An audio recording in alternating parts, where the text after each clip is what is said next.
Immigration and Labor. The time is 9:10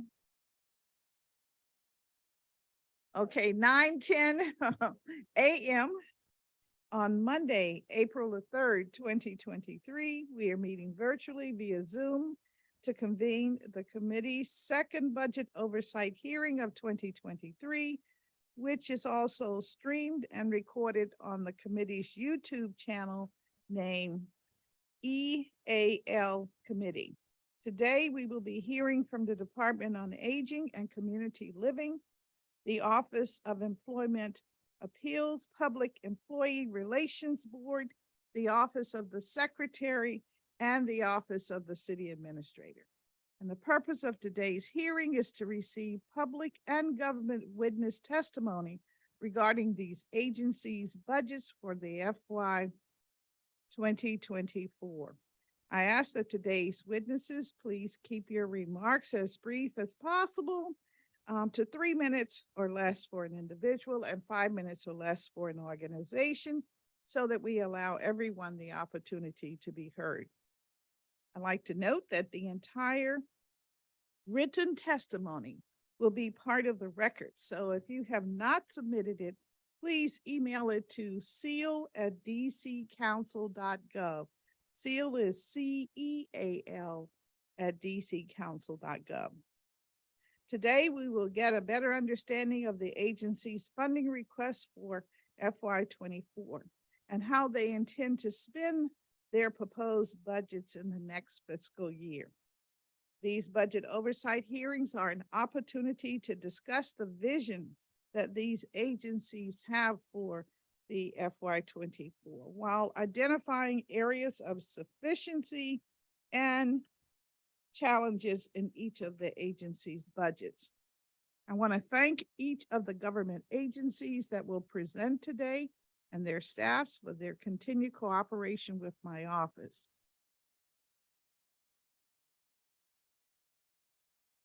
All right, we're going to move right into our hearing. And if any, all right, we have been joined by one of my colleagues that is a member of this committee, Councilmember Fruman. Thank you for being here. And today we'll begin the hearing with the Department on Aging and Community Living. The department, as many know, provide information, assistance, and outreach for district seniors, people with disabilities, and caregivers. In partnership with community-based organizations across the district, DACL, as is fondly recalled, offers many free or low-cost programs and services to help seniors in the district live, as we call it, boldly. The programs include community activities, events, nutrition and transportation services, case management, healthcare and insurance counseling, Alzheimer's prevention, caregiver support resources, and adult protective services. And the mayor's proposed FY24 budget is $64.6 million for the agency, and it makes substantial changes in comparison to the FY23, which included a net reduction of $1.7 million.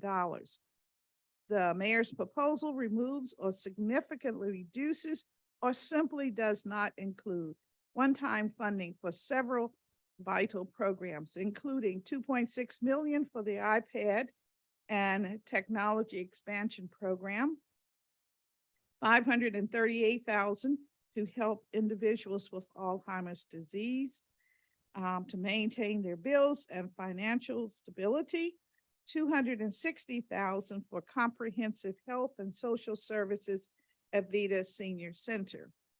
However, the mayor's proposed $2.6 million enhancement to home and community-based support programs includes the following: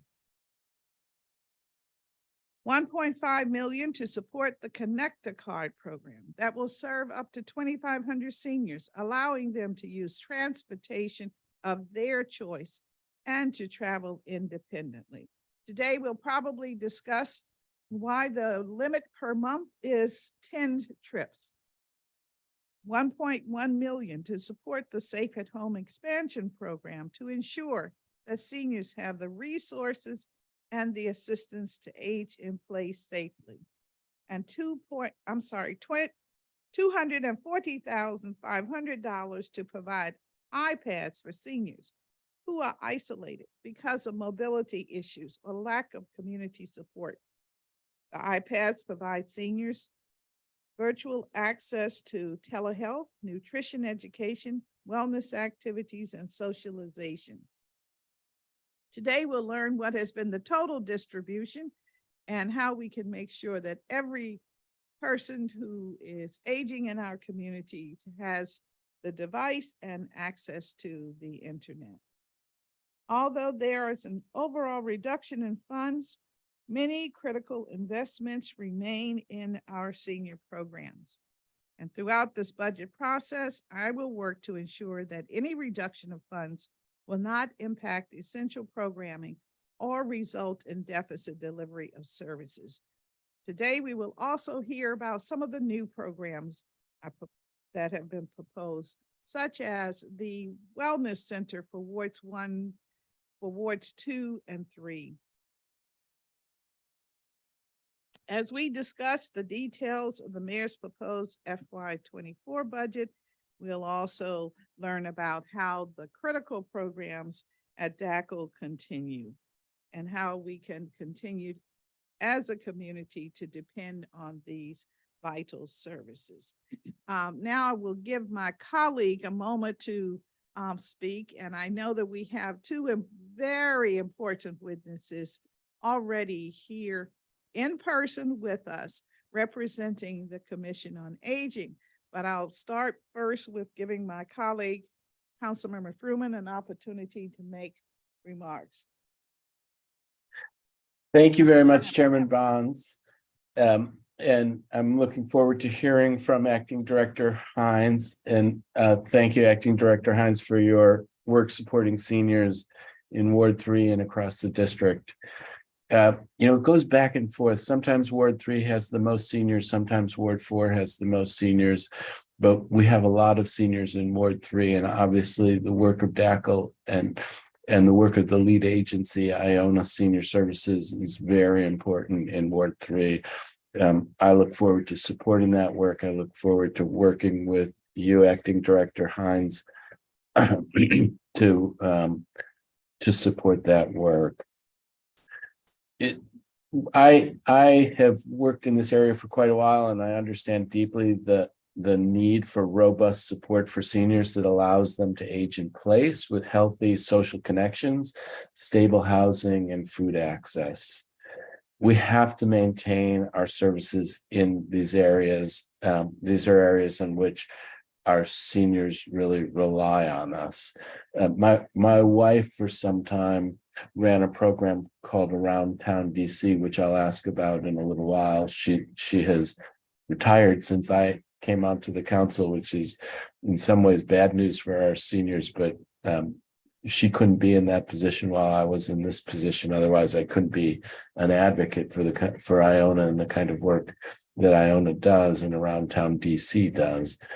But I cannot tell you how many times I've had seniors come up to me and tell me that the Around Town DC program saved them during COVID.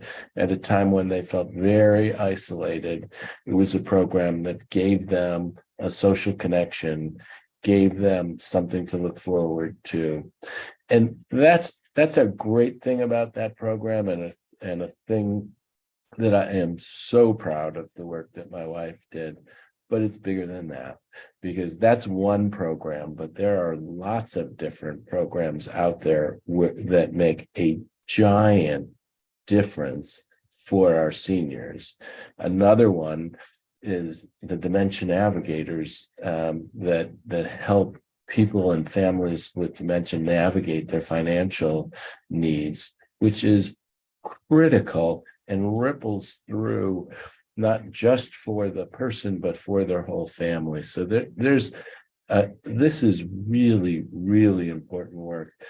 My predecessor had a lot of focus, Mary Che, on on nutrition and making sure that everyone had the access to healthy food. And one of the things that she kicked off was the No Senior Hungry Omnibus Amendment Act, which is really important towards eradicating senior hunger in the district. And that she so ably championed. I worry about how that's going to be funded in this coming budget. There is a ton that's good in this budget, but there are also gaps that are created that we really are going to need to fill.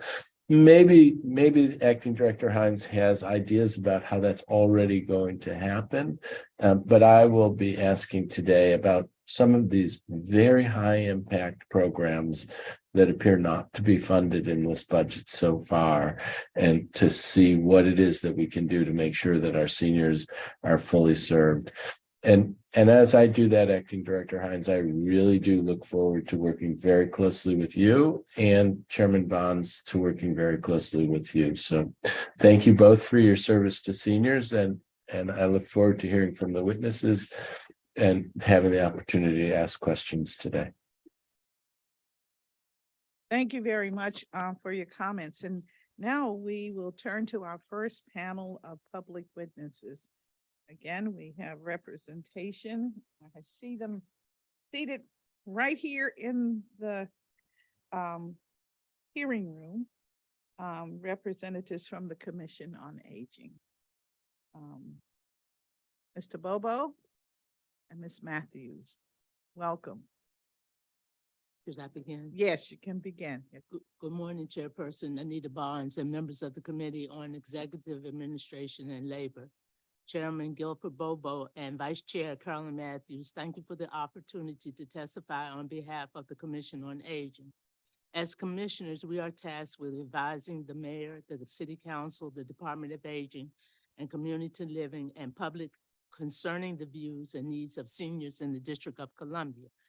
The Commission on Aging would like the mayor and the city council to consider several pressing senior issues when planning the FY23, FY24 budget. Although we recognize these are imposing economic times for the city, these issues are critical for the well-being of our seniors. Safe, affordable housing as a human right for seniors without fear of possible displacement. Safety in housing requires the installation of better IT systems, security at entrances and throughout the buildings so that all seniors always have a feeling of safety. To enhance these systems, there is need for better intercom systems in place to inform seniors of any dangers or safety issues.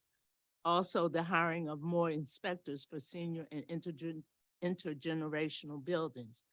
Housing vouchers for seniors to be increased with time for delivery of said vouchers shortened. Time often is a determining factor for seniors to be at ease and being comfortable relying on the benefits available to them. The Commission would like to see the Tax Relief Bill B24-0855 Property Tax Monthly Billing and Payment Amendment Act of 2022 passed into law. The passing of this bill would have been an asset to seniors this tax year. Nevertheless, we need to get it passed. We need more funds allocated for government-sponsored IT equipment distribution and delivery. Additional funds for the distribution of food cards because the need is increasing. Transportation is very crucial to seniors in the District of Columbia. The Commission would like to see public transportation continue with better oversight of companies providing service to seniors to ensure seniors are transported in a timely manner and seniors are not being exploited. The Commission would also like to see studies performed in heavily populated communities of seniors to find ways to better access medical, social, and food resources offered throughout the city. The Commission has seen an increase in vehicles that DACL grantees use to transport seniors with greater capacity for wheelchairs. The Commission would like to see all seniors with wheelchairs to be able to participate in more senior activities without incurring additional costs and inconvenience. The wellness centers were once the flagship of the Department of Aging and Community Living Programs. It served as a resource center, a senior community center, and health education and implementation facility that was easily accessible, as they are still doing today. While the DACL budget has brought more than triple in size, seniors have seen a decline in on-site staff, a decline on on-site services, and a decline in accessibility. Many of the centers on-site staff have declined from 20 to 30%.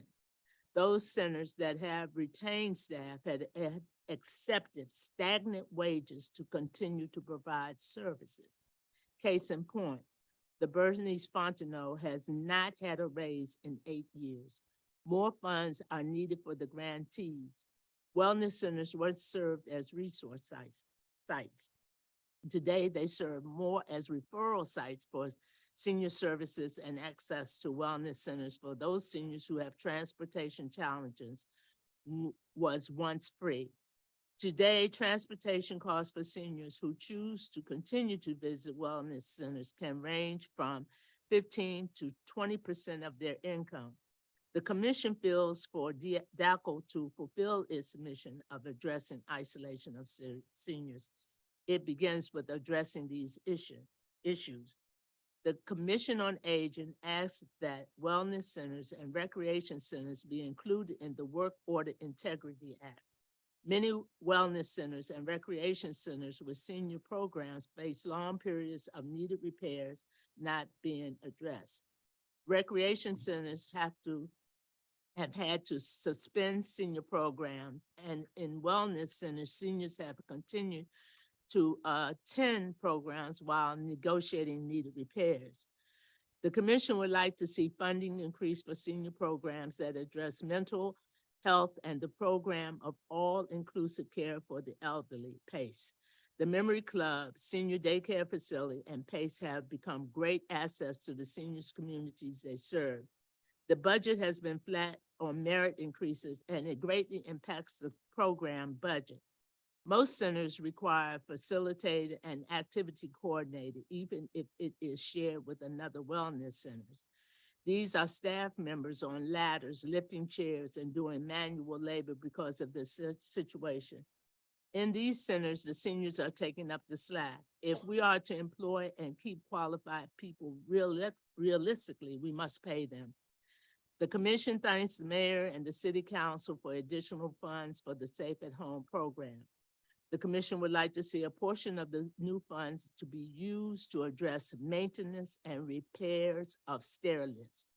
The commission feels the current stair lift portion of Safe at Home program leaves seniors unable to maintain them and are taken advantage of by the contractors with their outrageous charges. The commission would like to see more of a collaboration with DPR regarding transportation. Our budgets for transportation can only go so far. Since DPR already have licensed bonded drivers, it will free up the transportation budget to start picking up and delivering seniors to and from the wellness center. DC Transport for seniors requires a more in-depth assessment of how they are interacting with seniors. What is needed here are more checks on the complaints and mistreatment of our seniors. There are times their ID are not posted, no mask, driving while texting, as well as rude behavior. Vehicle for hire should be more accountable for the bad disposition of these drivers. More accountability. And I thank you. Thank you very much, Mr. Bobo. First, I want to thank Ms. Matthews for reading that testimony. Second, in addition to the testimony that you're reading, I would like to address the need for financing in the weekend respite program that seniors is very advantageous for seniors to continue. And I would like to see additional support for transportation for those seniors being directly provided by the provider of the respite program.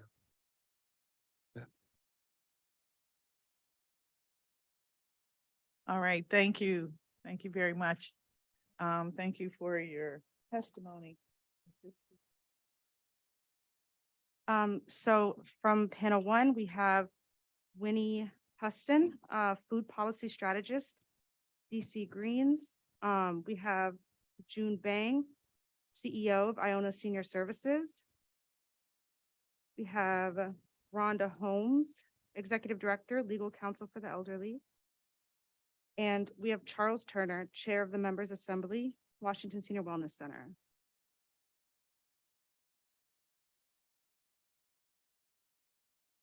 Ms. Houston?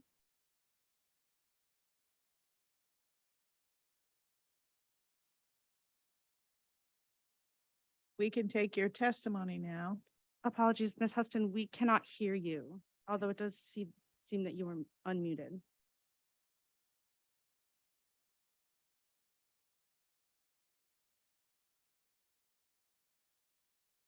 Sorry, we still cannot hear you.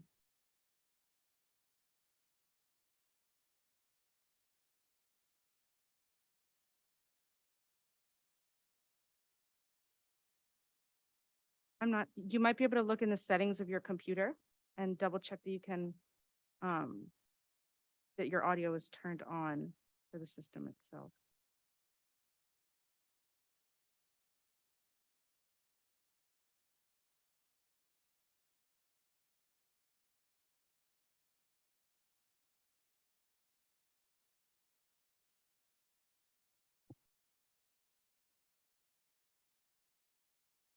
Ms. Houston, we still cannot hear you.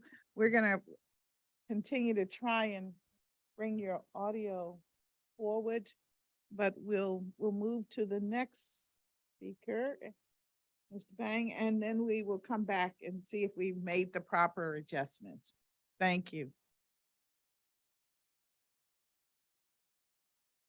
Madam Chair, can you hear me? Yes, we can. Please go Awesome. right ahead. Mhm. Thank you. Well, good morning, Madam Chair, Councilmember Fruman, and members of the committee. I am June Bang, CEO of Iona Senior Services, the lead agency serving the diverse older adult population of Washington, D.C., with citywide programs and adult day health centers in multiple wards. I want to share with you a story about Mrs. Jones, using a pseudonym to protect her identity. She's a 72-year-old single adult living in D.C. with no family or friends. Her frailty often leads to multiple health challenges, including recurrent falls, leaving her with bruises and injuries. She struggles to manage her medications, and on top of that, is living with dementia. Mrs. Jones's condition is becoming more common in the nation's capital, as more than 74% of our older adults are aging alone, and more than 14,000 older individuals are living with dementia today. It was just a few weeks ago when our staff found out that Mrs. Jones was no longer allowed to live at her current residence because of a decline in physical and mental health related to an illness. A medical professional expressed concern that she would get lost in the system. And we know now through data that 40% of individuals experiencing homelessness are in fact over the age of 55, our older neighbors in the city. Iona staff began advocating on behalf of Mrs. Jones for appropriate medical care and housing. In the past month, she was in and out of DC hospital emergency rooms, taken to homeless shelters, was found wandering the city while having multiple interactions with hospital staff, police officers, and emergency medical technicians. Iona staff followed Mrs. Jones's progress in and out of hospitals, advocating for a higher level of care at every stage, retelling her story repeatedly to medical professionals and law enforcement. Each one of them had the same questions for our staff. Why doesn't she have a caregiver? Like many older adults in DC, Mrs. Jones has little to no social support system outside of their physical and mental health providers.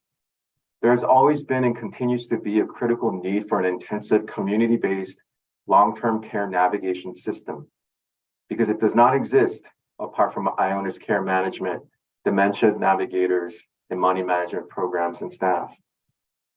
After at least 3 weeks in and out of hospitals and shelters, Mrs. Jones is, as of this moment, in a safe skilled nursing facility with around-the-clock care. If Iona staff had not been involved, Mrs. Jones would be on the streets, in a shelter, or continuing to experience repeated hospitalizations, which would have undoubtedly led to a far devastating outcome. Mrs. Jones's experience is just one of thousands we often forget about or do not have the opportunity to hear. Our society needs to do better for Mrs. Jones and the thousands of older adults just like her. We need the City Council to restore the nearly $5 million of one-time funding appropriated in fiscal year 23, the DACL's budget, which includes funding to support ending senior hunger and combating isolation, expanding technology connectivity, and support for individuals living with Alzheimer's disease and dementias maintain their bills and financial stability. This would mean that not $1 of the $20 billion city budget will go towards supporting our most vulnerable in our aging community. Seniors with dementia who need Iona's money management and dementia navigator programs so that they are not exploited or evicted from their homes. Removal of funding for the money management and dementia navigator programs would mean that over 140 individuals with complex situations like Mrs. Jones would no longer receive the intensive ongoing support they need to age in their communities, most of whom are residents of wards 5, 7, and 8, mostly women of color between the ages of 70 and 89, and live at or below the federal poverty line. We are losing too many of our older adults to homelessness, hunger, and lack of resources and supports. In closing, I recently heard that the ultimate moral test of any government is the way it treats three groups of its citizens. First, those in the dawn of life, our children. Second, those in the shadows of life, our needy, our sick, our handicapped. Third, those in the twilight of life, our elderly. And Iona's programs help individuals age well and live well, especially those who are in the twilight of life. And I ask that you support us as we serve them. Thank you for your leadership in the city and the opportunity to testify. Thank you very much for your testimony. Have we been able to get Ms. Houston on? Okay.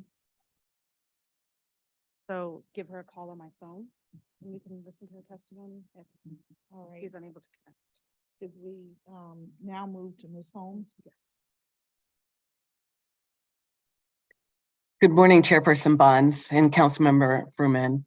I am Rhonda Cunningham Holmes, Executive Director of Legal Counsel for the Elderly, commonly referred to as LCE. LCE is the only organization in the district that exclusively provides legal support and long-term care advocacy for our seniors. I am pleased to speak of the Department of Aging and Community Living's grant support of LCE's work and why it is essential to increase that funding and make it a recurring component of DACL's budget so that our seniors may be assured that the services LCE provides will continue uninterrupted. Since testifying at the performance oversight hearing, I have had the pleasure to meet with DACL Acting Director Sharon T.W. Hines. She demonstrates an understanding of the critical lifeline LCE extends to residents of long-term care facilities and the knowledgeable support LCE delivers to older neighbors in need of legal assistance to navigate the morass of jargon and systems they confront to maintain possession of their homes, receive the benefits they are entitled to for their military service, defend against unscrupulous individuals and businesses attempting to take advantage of them, and so much more that is needed to ensure they have a fair shot at remaining in and aging with dignity in the district. As Acting Director Hines states in her testimony, the district remains well-resourced and is able to deliver world-class programs and services. I contend some of those programs and services are provided by LCE. I implore Council to provide the resources needed for LCE to adequately deliver these programs and services. As I stated during my testimony at the performance oversight hearing, the long-term care ombudsman program needs another full-time ombudsman specialist. So mental health community residential facilities will receive regular visits from our ombudsman team. This regular presence is important to establishing trust with residents and a working relationship with staff. In just the last several weeks since I testified, we had a mental health community residential facility attempt to turn away members of our ombudsman team who visited to investigate a complaint. The administrators were unfamiliar with the ombudsman team because we are not able to make regular visits, but instead visit facilities when an investigation is required. This should not be the case and is not how the ombudsman program is designed to work according to the Older Americans Act.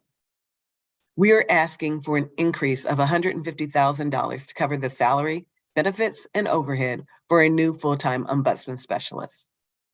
DACL funding also provides support for LCE's legal services, including our self-help office project, where we empower older adults by giving them the resources to resolve some of their legal issues. Our pro bono access to justice practice, which allows us to utilize law firm, corporate, and government attorneys in drafting life planning documents, including wills that ensure wealth accumulated in families is properly passed down, and our legal hotline, which is available to all residents aged 60 and over, regardless of income, to call for brief advice. LCE's legal hotline is a perfect example of the type of program that Acting Director Hines wants to focus on, one that promotes independence, choice, and dignity for the seniors in our community. We are very appreciative of the DACL grant funding. Today, DACL provides approximately $640,000 in support of LCE legal services. And of that, $300,000 is one-time funding. I'm requesting that the council make this additional one-time funding permanent and increase it to $400,000 so that LCE can cover the salary and fringe benefits of an additional hotline attorney. An additional attorney is sorely needed to help provide more district residents with legal advice on a range of issues and would allow us to increase our capacity by nearly 15%. In conclusion, DACL funding is vital to our work, and we are extremely grateful for the support we receive. However, the funding we receive today does not go far enough. I urge council to increase DACL funding to LCE by the $250,000 I've mentioned over last year's increased allocation of $300,000 and make this additional $550,000 recurring funding. The need for legal support as well as long-term care advocacy is great, and the consequences of our inability to serve our client community will be grave. Finally, I add that I recognize there are many competing budgetary priorities this year. I encourage council to not only increase the funding for LCE through DACL, but to also restore funding eliminated from the mayor's budget for access to justice initiatives. The consequence of reduced access to justice funding, which flows to legal services, including LCE, will be reduced staffing capacity, staffing that today ensures DC low-income seniors have access to other legal services, such as eviction and disclosure defense, which they greatly need and may not receive without our assistance. Thank you for allowing me to testify today. I'm happy to answer any questions. Thank you very much for your testimony. And now it's Mr. Okay, great. Thank you.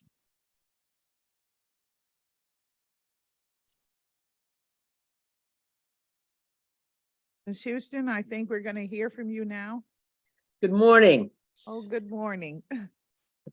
Good morning, Madam Chair and Councilmember Fruman and other members of the Committee on Executive Administration and Labor.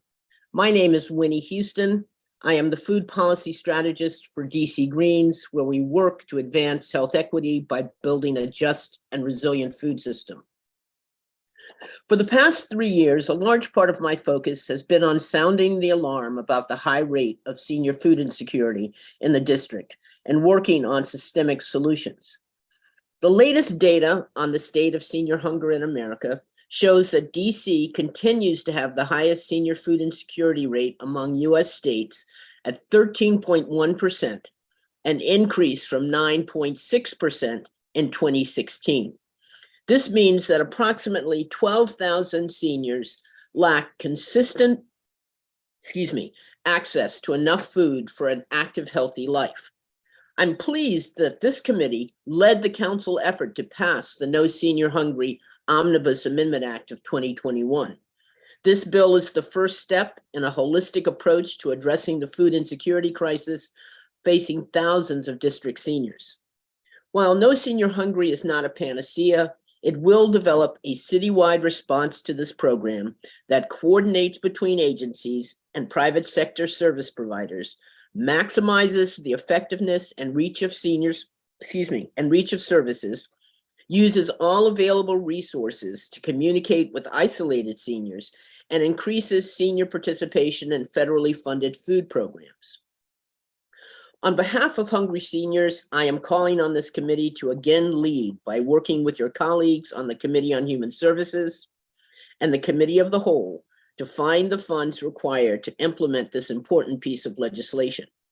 The mayor's proposed fiscal year 24 budget abrogates her responsibility to protect the lives and safety of seniors by failing to fund the budgets of the Department of Aging and Community Living, the Department of Human Services, and the Office of the State Superintendent of Education at the levels required to address senior food insecurity.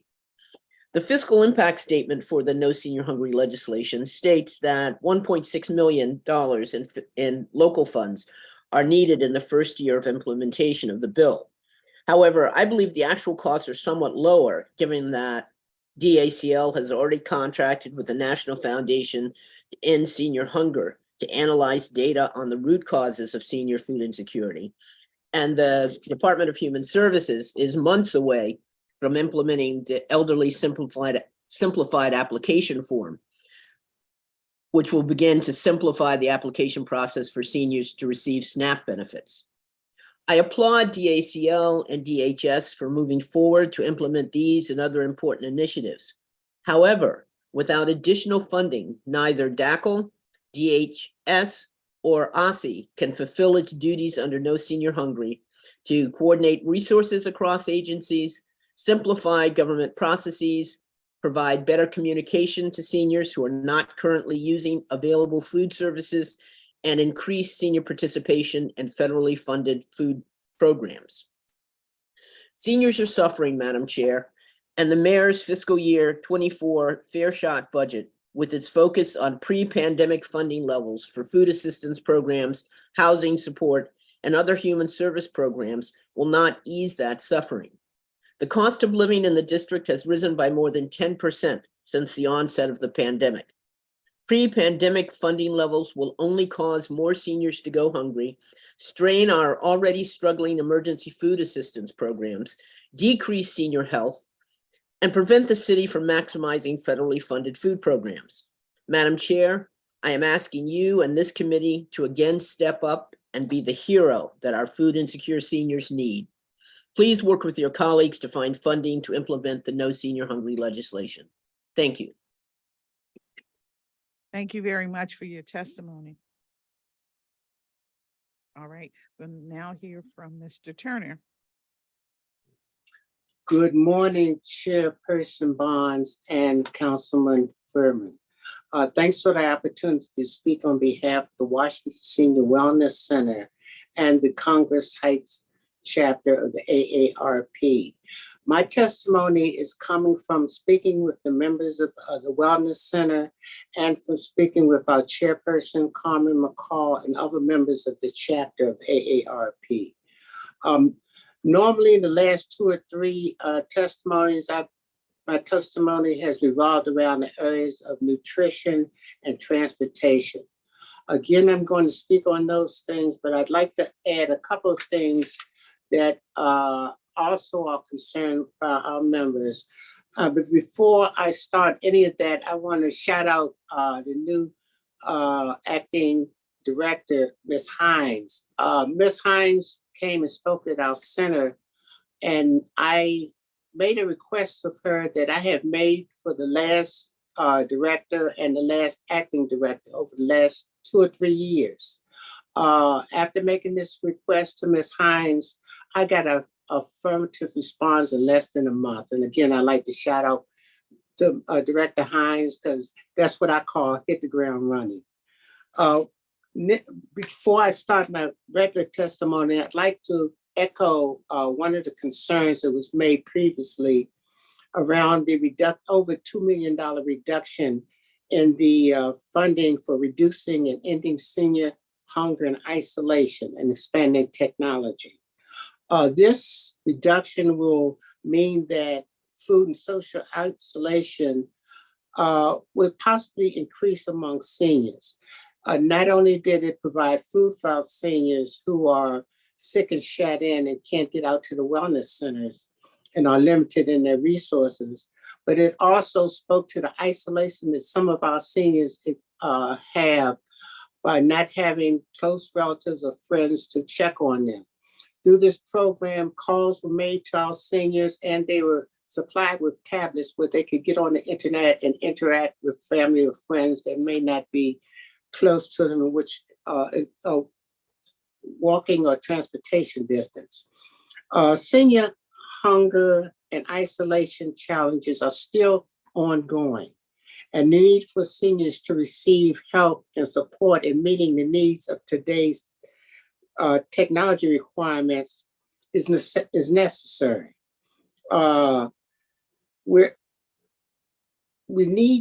Seniors need the tablets to access meetings, using even to apply for different programs and grants that the city may have available to us. A lot of the grants applications are submitted over the internet. And if the seniors don't have access to the internet or the tablets in which to apply for those programs, they're left out. This need is evident in our homes and in the wellness centers. We're asking the council to not only to restore this money, but to increase it so that hunger and isolation can continue to be combated.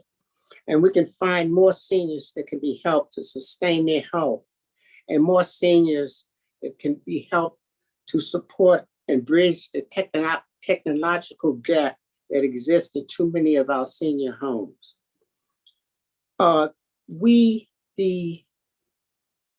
theory behind the wellness centers and behind the Department of Age and Community Living said is to promote independence, choices, and dignity.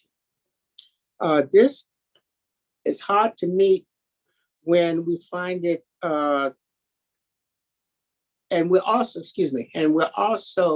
told that the mayor has a program called the Road to Recovery. But we don't understand how we can be on the road to recovery by reducing the funding and other resources that have been necessary for that recovery. We believe that continued growth is the best recovery mechanism. When efforts and people are not growing or increasing, then they're declining and diminishing. And neither which is good for senior life. We understand that tough choices have to be made in budgeting, but they should not be made at the expense of those who are some of our city's most vulnerable and needful and disadvantaged people, our seniors. Our budget requires one way of meeting this need for our seniors is that in the budgeting that you require the lead agencies and DACL to let the seniors really have this decision-making choices and what we think is best for our programs, and not just giving a list of options to choose from. We need the independence and the dignity to make choices for ourselves. Too often we're left out of discussion on prioritizing these fundings or how the money is spent. Yes, we'll ask for suggestions, but when the decisions are made and when the priorities are set, we only find out after the fact. Without seniors weighing in on implementing and prioritizing these programs and how the resources are spent, then we again are left without our dignity, without choices, without independence. Since January, first thing I'd like to speak on is this, which is echoing Ms. Matthews, is the Safe at Home program. I would support her support her request for a need for increase in the Safe at Home program to cover the repair and maintenance and preventive maintenance of the equipment installed, especially the stair lifts. I have 2 or 3 members of our wellness senior who have been fortunate enough to receive the stair lifts from the Safe at Home programs, but because the batteries gives out, or because of the stair lift being inoperable, they can't use it. And the $500 for the $75 to $500 for the battery, and the $75 just to come out to assess what the problem is, sometimes it's outside the reach of our income limited seniors. So some thought should be given to not only installing the equipment, but maintaining and repairing the equipment, because without maintenance and repair is if the equipment was not installed in the first place. I'd like to echo again the testimony that the Department of Parks and Recreation do have buses and licensed drivers. And I don't understand why the resources for since the Park and Recreation has a senior program, I don't understand why that can't be enlarged through funding if necessary, to have the wellness center and other activities that the seniors are involved with provides transportation, so it's not a limited amount of seniors to sign up for a program. We have some activities such as a play that we attend, our wellness center attended, where over 30 people signed up for the program, but because of the limitation on the amount of people that can ride on the bus, only 14 or 15 were allowed to attend, which is half of the people that were interested in signing up. People should not be left out because of resources that exist that are just not being used for that reason. The other program, the other issue I'd like to speak on is our building at 33001 Alabama Avenue. Our building was created in the early 70s as the first standalone wellness center building. Since that time, we've only had cosmetic renovations and repairs to things like the roof. We haven't had any improvements in our facility. And the latest renovation they did, the improvement reduced our usability of the building. They took away doors, they reduced the number of stalls, and the renovation led to more of a need than affecting the building positively. The land around our building, I believe, is owned by Parks and Recreation. We asked that the council include in the budget a feasibility study to study the possibilities of enlarging our facility, and a possible engineering study to decide if the facility or the walls or the structure can support a second floor, and then to enlarge the building. Since the beginning of this year, January, we have had a 30% increase in our attendance and the number of people joining our center. And thankfully, 10% increase in men, because we have a real dearth of men at our facility. We asked that this council look into enlarging our center in some way, and so that programs aren't limited by our spaces. We have enough space for so many programs and only so many hours in the day.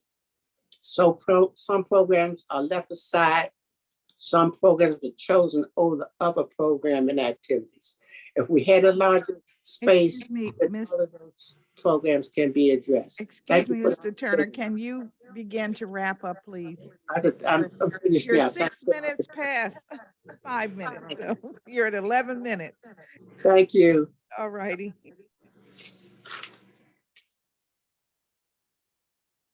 Well, thank you very much for your testimony, and thank you to the entire panel. I must say that while each of you were speaking, I was thinking that I thought I knew a lot about how we are faring, maturing and continuous maturing citizens of the District of Columbia, and how our issues are being addressed. And I think we tackled, as a government, we've tackled some of the big issues, but it's the nuances that really will make a difference. And so that's where we are now. And I say we have to get on with it and to make it really a quality living community. We're not going anywhere.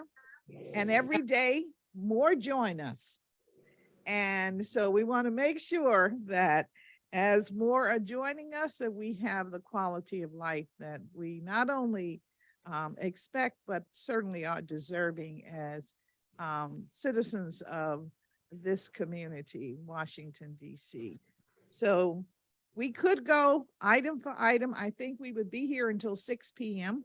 But I have, for the record, and for those of you who have signed up, you will receive responses in writing. We also want to examine these programs as it relates to funding with the acting director to make sure that we are moving in the right direction. And as Mr. Turner has very amply said, want to make sure that there is choice exercised by those that are partaking of the services to the best of our ability. As you know, many of the programs that are through DACL are programs that are funded through national programs. National programs have certain requirements. So we may not be able to reduce monies in certain categories so that we can put them where you think it should go in order to improve the quality of life, but we'll do our very best to make the necessary changes if need be.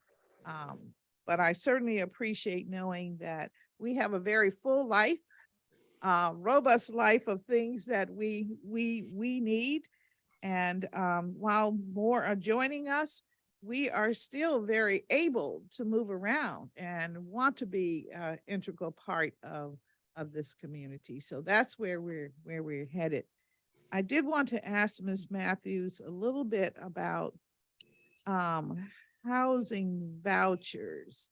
When you say there's a need for more housing vouchers, are you speaking of the local rent supplement tenant-based voucher, or are you speaking of the shallow subsidy? Because we have the shallow subsidy program where up to $600 a month is available to seniors that live in private housing, not those that live in subsidized housing, but in private housing. And for some reason, we don't seem to take advantage of that. Of course, it's income-based. Now, if you're rich and you have $2 million in a shoebox under your bed, you're not eligible. But if you are in need, you certainly are eligible for that.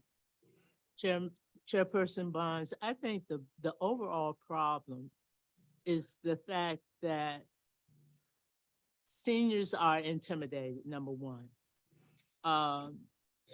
And when they go to get the assistance, what they need to have, the documents, and the documents alone causes them to shy away. It is these benefits are there, but the process that you have to go through is tedious, it's overwhelming. Oftentimes they can't find what they need to produce in order to receive these benefits. I know that I have been working with a few of the seniors down at the Bernice Fontenot Senior Wellness Center, and I find that I had to come to your office in order to get the attention that they needed. Ms. Fennell, Tamika Fennell, she was marvelous. It's intimidating, it's tedious, and I know that you need these documents, but oftentimes they keep coming back to the seniors, asking them for the same things over and over again. So they get to a point, they say, why bother?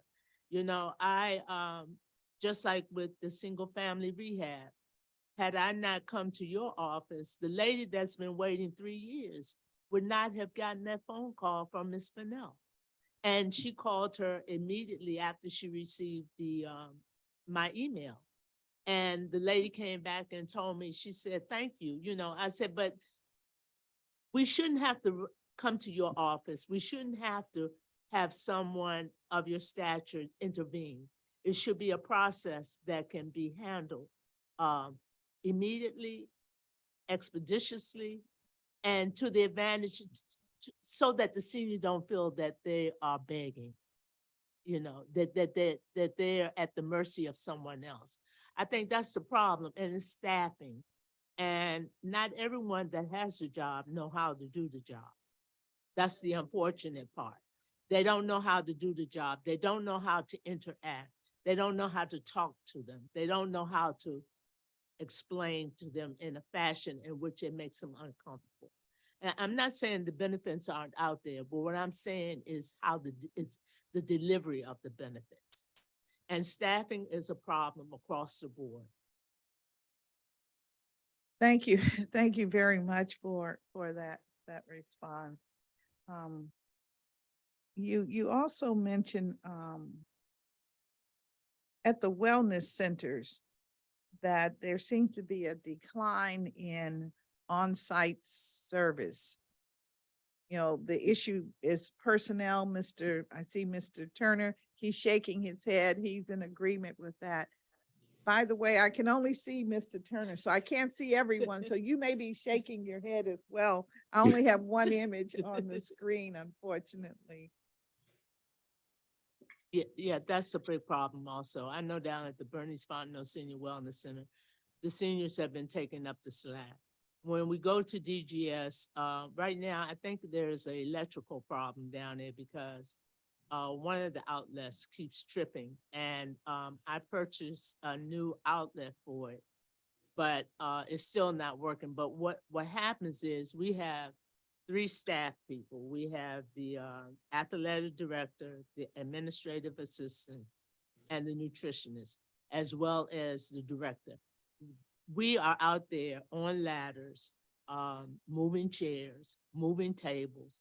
We used to have a facilities coordinator a few years ago, but that was taken away. I'm afraid that one day somebody is going to get seriously hurt. If you go through DGS, you have to wait a long period of time to get feedback. We have paint in the building that is buckling. There's a leak somewhere that's causing problems with the paint. We have a door that is rusted, and there's an opening enough for rats to get in and mice to get in. And my understanding that they had to purchase a new door, that comes from the people urinating against the door over the years. DGS, I think, is understaffed. And I think that's a problem in all the agencies in the District of Columbia. I think that's something that should be looked at. If you can address these issues within a timely fashion, it would be better, not just for Bernice Fontenot Senior Wellness Center, but for all the wellness centers, for the schools, for the rec center. When you think about how many places that they're responsible for, they are grossly understaffed. And I think that's the main problem across the board. But we do have seniors doing manual labor and that they should not be doing. And it's not just at our center. I think it's at all the centers. Well, thank you. Thank you very much for that follow. Chairperson Barnes, Yes.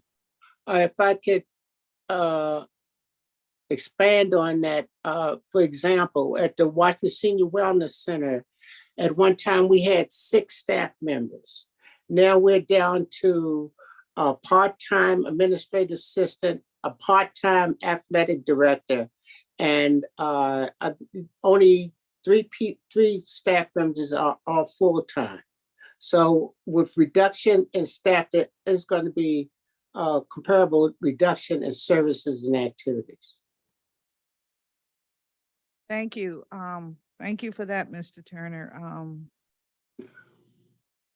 Sounds like we gotta go in knee deep, Mr. Bobo, to make a difference in some of these instances. But we all know that we have a limit on our funds. And so we've got to be intentional and at the same time pretty decisive as to how we're going to use the money that we have. And I hope that you all will bear with us and work with us to get it right so that more individuals can have the benefit of the programming. I'd like to ask the group, are there any programs, no more than two, give me no more than two, that you feel are really not serving or meeting the needs of your population? Mr. Bobo, do you have, you're chair of the commission, so. Right, I think my first commitment would be to transportation. I think it's very important to seniors to be able to commute throughout the city and when we talk about isolation, I think the key to isolation, hearing isolation, is transportation. I refer to like up in Ward 4 at the Walter Reed site, where ever since they built that facility, there's been an issue with trying to get them transportation to be a part of the city's system. So I would put transportation at the top of the list. Ms. Matthews? I believe transportation is a key element. That's why I was wondering whether or not there could be more of a collaboration between DPR, because they do have the buses and the drivers to get the seniors back and forth to the centers. What happened with the transportation budget at some centers, it was a choice between transporting seniors, picking up seniors in the morning, bringing them to the centers and returning them in the afternoon, Monday through Friday, or taking the trips. A lot of directors chose the trips. So therefore, that meant that the seniors that was accommodated in the past years are no longer being accommodated. So yes, transportation is a key issue for getting the seniors active again, involved again. So I could see a better collaboration with DPR. That way the budget, whatever budget we have for transportation, could be better utilized someplace else. Mr. Turner, you want to join in? Yes, I'll pile on and I'll say transportation also.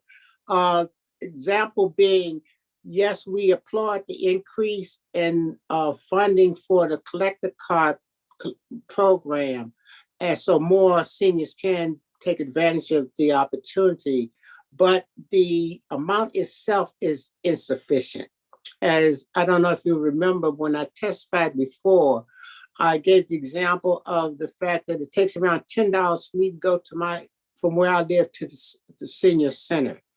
With $100, that means I can make 5 round trip visits to the senior center. And that's if I don't use any of that money to go to the pharmacy or go food shopping or go on doctor's appointments. So that amount of money each month is totally inadequate. All right. Thank you very much. Miss Houston? Yes, ma'am. Okay. I will talk about something, and I mean, yes, transportation is critical. I will also talk about the need for coordination amongst agencies. We've got programs in existence to offer food assistance, but we need better communication and coordination between the agencies that are providing these services. We need to be able to reach out to seniors that aren't participating in programs. So we need better communication to folks who aren't attached to services. I think that the grocery card process program that was in the mayor's budget in fiscal year 23 while it was great for those seniors who could access it, this year there is no grocery card funds. Seniors are hungry out there. And so that's why I've been advocating for us to pass the No Senior Hungry legislation. If you look at each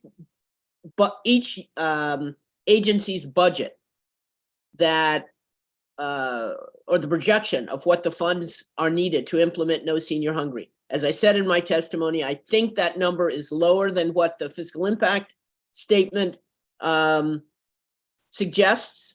And I think that in order to really make a dent, because in senior food insecurity, we need to implement that law and look at each agency's budget and figure out how to implement the parts of the law that are required. Ms. Houston, can you remind us and for the audience benefit, talk a little bit about what this law does, because the impact we received is 1.6 million for the first year, but Yes. we're required to do a 4-year plan. And Yes. that comes out 26 million. And so that's one of the points of concern that we may have at this time. So can you sort of explain how this program will work and how it will benefit? Yes, ma'am. This bill, is a result of 6 months of research with government agencies, the nonprofit sector, seniors themselves, looking at what we in DC offer in terms of food assistance programs. One of the things that we found is that there are programs that aren't being utilized because seniors don't know about them, or the agencies don't have the staff to implement or to do what would be required to increase enrollment. So No Senior Hungry is a systemic approach. It requires agencies that touch the lives of seniors or touch the issues that are a part of senior food insecurity, requires them to communicate. It requires that group to get together with seniors who are impacted by the system to develop a plan to look at how to address senior food insecurity in the district. It would require the Department of Human Services to implement the simplified application for SNAP benefits for seniors. Less than half of the seniors who are eligible for SNAP participate for a number of reasons, but one of which is that the application is daunting. It is a 60-some page application. DHS has stepped up and has, as I said in my testimony, is months away, maybe even weeks away from implementing an ESAP, it's the Elderly Simplified Application. But they also, in addition to that, and let me say that once that program is implemented, the application goes from 60-some pages down to about 6 pages. And about 4 of those pages are actual information. The rest are the notifications that we in DC require, like registering to vote and other types of matters. But in addition to implementing the simplified application, the Department of Human Services also needs to implement a simplified form for medical expenses. And that is something that, they need some funding. They need some staffing to implement. The bill would also require the OCA to train those programs that provide adult daycare centers, to train them in how to get federal funding, the matching funds to feed seniors better that are attending these services. The last piece is that it would require the Department of Healthcare Finance to amend the Medicaid waiver to provide home delivered meals, I'm sorry, I'm blanking. Home delivered meals and nutrition therapy, as well as another piece that in my mind I've just lost. But in order for the Department of Healthcare Finance to implement that, there's no fiscal impact. They just need to do it. But for OSCE, Department of Human Services and DACL to do their part in order to implement this bill, that was what the $1.6 million is for in the fiscal impact statement. I argue that figure is lower at this point. But we no longer can be in a situation where, one agency is doing something, another agency doesn't have the funding to do it. There's no coordination. No one is in charge. No one is looking at the issue of senior food insecurity. And the time is we just got to stop. We've got to do something systemic, and that's what No Senior Hungry does. Well, thank you very much. And I'm looking forward to working with you a little further and seeing how, as you are making it very clear, and I think to almost everyone who's listening, that these are activities that various agencies in our government are already engaged in. And let's see why the 1.6 mil is the funding request at this time. I think you're right on that. Thank you. Probably has a lot to do with reducing the paper, the application and coming up with the new paper and what have you, but let's see what we can do about that. But thank you very, very much for that. I believe it's Mr. Bang, can you tell me from your perspective what needs fixing? We've heard transportation, we've heard the nutrition food issue. What, in your opinion? Well, I think echoing what Ms. Hustins spoke about in terms of the systemic challenges within the city, I think there are two things that come to mind for me. One is an intensive care coordination that doesn't exist between the agencies to support older adults who may not be able to navigate the system by themselves. And I shared the story about Mrs. Jones. She's an example of that. I think there are opportunities for us to strengthen the network in a way where lead agencies can provide that gap that exists within the city in partnership with DACL, of course, and other nonprofits. The other thing is there simply are not enough resources for individuals who are aging alone with dementia. Right now, as I've shared before, there are 14,000 older adults with dementia, and that number is going to skyrocket in the next 25 years. And there's no infrastructure whatsoever to be a protection and a safety net for them.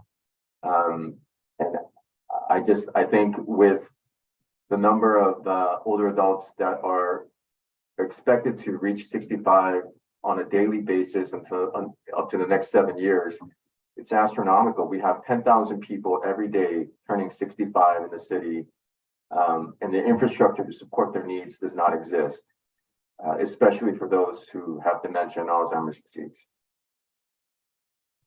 Well, thank you. Thank you very much for your testimony. And I'll turn now Councilmember Fruman. Thank you very much, Chairperson Bonds. Really great testimony by this group, and the idea of coordination, the critical need for coordination, jumps off the page, and very helpful to hear that. Transportation, one of the things we think about is, you build a wellness center or you create a program and build it and they will come, but they can't come if they can't get there. So, that's obviously a very important issue. Ms. Hudson, Houston, I'm very supportive of the No Senior Hungry Act. And it creates the kind of vehicle of coordination that Mr. Bang is talking about in another setting. The couple of numbers that you mentioned really jumped out at me. The idea that we have 13.1% of our seniors today who are food insecure, and that's up from 8.9% in 2016, obviously very troubling, but it also makes me wonder, that's about percentages, and it's percentages of the numbers of seniors. And I wonder what's happening in terms of our population. And Mr. Bang, you sort of spoke to this where you said lots of people are crossing the age of 65 now. Is our senior population bigger today than it was in 2016? So that it's 13.1% of an even bigger number? And what is the trend population-wise in terms of growth in our senior population and growth of that population as a fraction of our overall population? Do you know? June, I don't know if you have those statistics. I believe that we are aging at a greater rate. And my recollection is that I can't remember the percentage that it will jump in the next 10 years. But so I don't have the numbers. That's okay. That's okay. But yeah, the numbers are increasing of elders in DC. Mr. Bang, if you feel like you have the numbers. Yeah, happy to share a little bit. So in the next 7 years, again, the older population will see an incredible increase. And for the first time in American and US history, older adults, that population will be bigger than the children population in the next 7 years. And that's all because the baby boomer generation will have aged. As you know, the baby boomer generation was the largest before the millennials. And so there is an increase. And I would imagine, to Ms. Huston's point, a greater need for infrastructure and support for older adults so that they're not food insecure should be a priority for the city. Yeah, and one never wants to pit one age group against another. You want to lift all boats, that's for sure. There is a very heavy emphasis on addressing food insecurity for children, making school meals, for example, not be means tested to lower the barriers for everyone.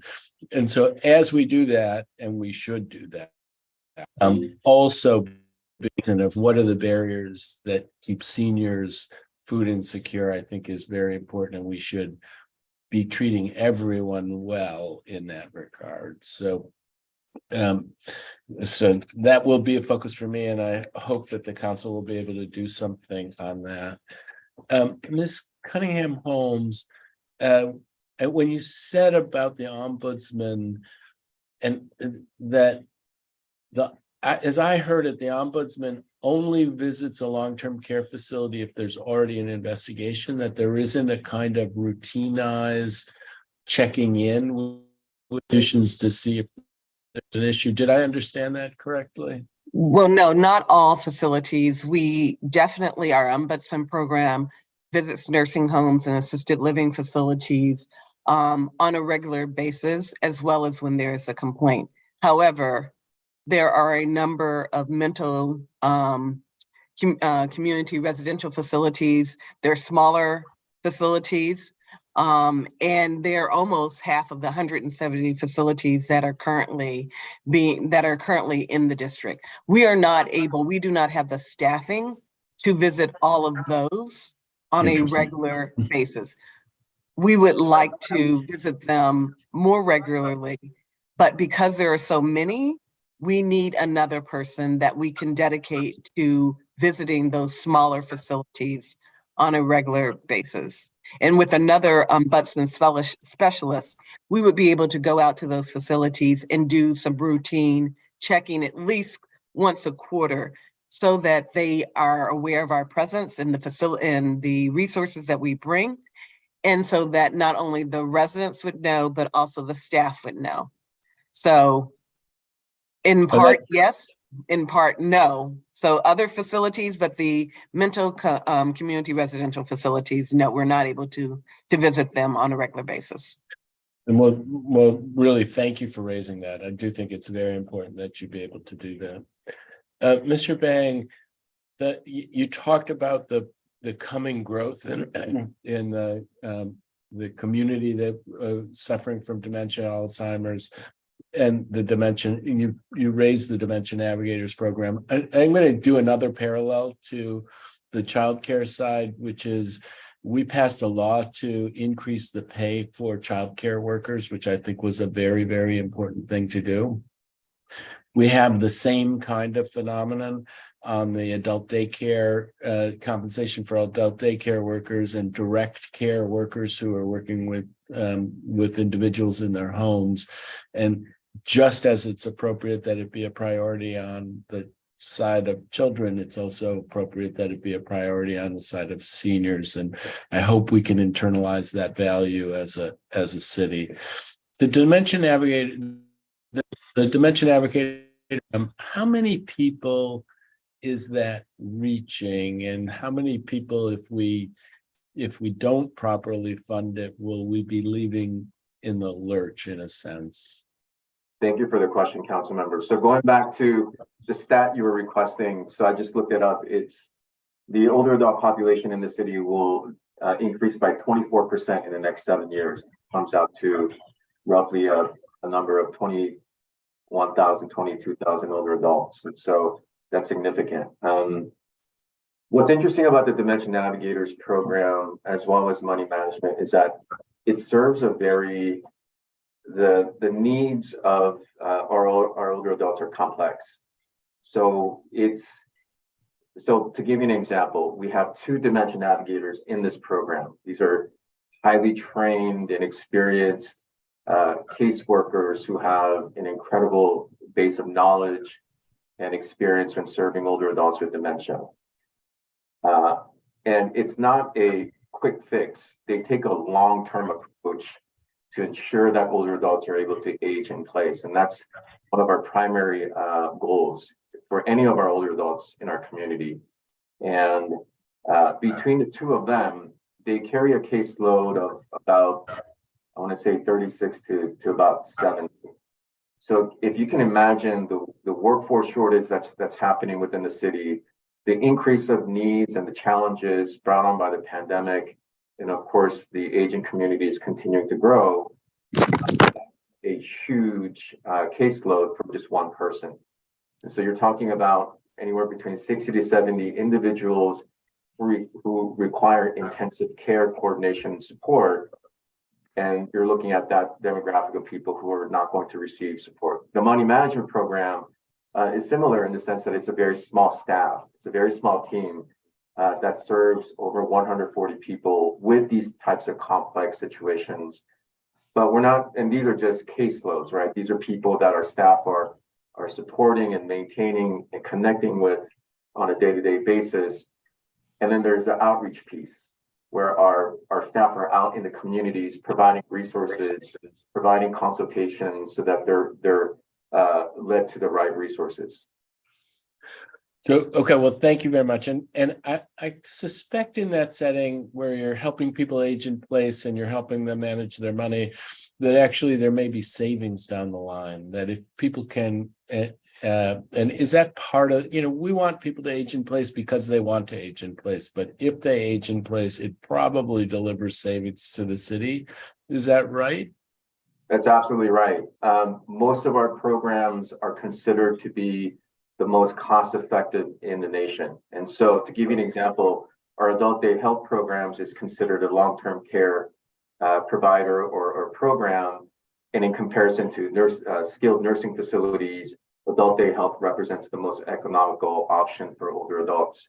The same with our Dementia Navigators and money management, because what we're trying to do is keep people from being readmitted to hospitals or go into homeless shelters in difficult circumstances. So we prevent all of that. And so when you consider the rising cost of hospitalizations, our programs are geared and meant to support our older adults so that they're maintaining their health, and we make sure that the readmissions aren't occurring on a regular basis. And that's great, and that's really helpful. I do think, I mean, in parity between seniors and children and cost effectiveness and doing coordination so that we save dollars, doing preventive work so that we save dollars. I think all of these come together around what folks on this panel have testified on. I'm over time, but I'm going to ask one last one because it's obviously dear to me. And it goes to Around Town DC, which I played a role in helping to get this idea off of the ground now 6 or 7 years ago. It's a while ago. And the idea was to leverage our libraries, our rec centers, our resources in the community. This was a pre-Zoom time, but then it becomes Zoom as a way of delivering services to seniors. And it is great to have a wellness center, but if you have a wellness center in the ward, for a lot of people in that ward, it can be far to get to that wellness center. And if there's programs in a nearby library or a nearby rec center, it makes it that much easier.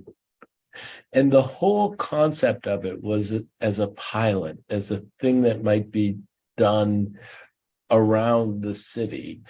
And then when COVID came, and again, I need to sing the praises of my wife, because when COVID came, I thought, well, she said, what's the Zoom? And she immediately jumped on it and started doing programs on Zoom, which were available to everybody in the city. And really was a very important thing. But this idea of leveraging our resources, whether they be the internet or our rec centers and our libraries, is powerful. And if you think of it as a pilot, about how many people has Around Town DC served per year in recent years? Do you have a sense of how many people are touched at the kinds of dollars that are involved here? Well, right behind me are the stats, but it's going to take me a while to get to them. But I can share that the Around Town DC program has served over, I want to say 400 to 500 unique individuals per year. And so when you consider that it was started less than 3 years ago, it's a significant amount. But beyond just the numbers, I think to your point, what makes Around Town DC so special is that it gives older adults options, especially for homebound older adults, so that they're able to connect with other members of their community. And I've heard stories about how much of a lifeline it is, the Around Town DC program. And during our oversight hearing, we've had testimonials from people who've really felt like it's been a lifeline for them during the pandemic. All right, well, thank you very much. I don't know if you can see, I can see a screaming screen with 8.5 minutes over time. So I apologize for that, Chairman Bonds, but this is a really important panel and I wanted to touch with them as much as I could. So thank you for your indulgence, and thank you for the witnesses for testifying today. Thank you very much, Councilmember Freeman. And I too went over because this is a very important panel, and it's sort of like setting the groundwork for, I think, the work that we have to do moving forward.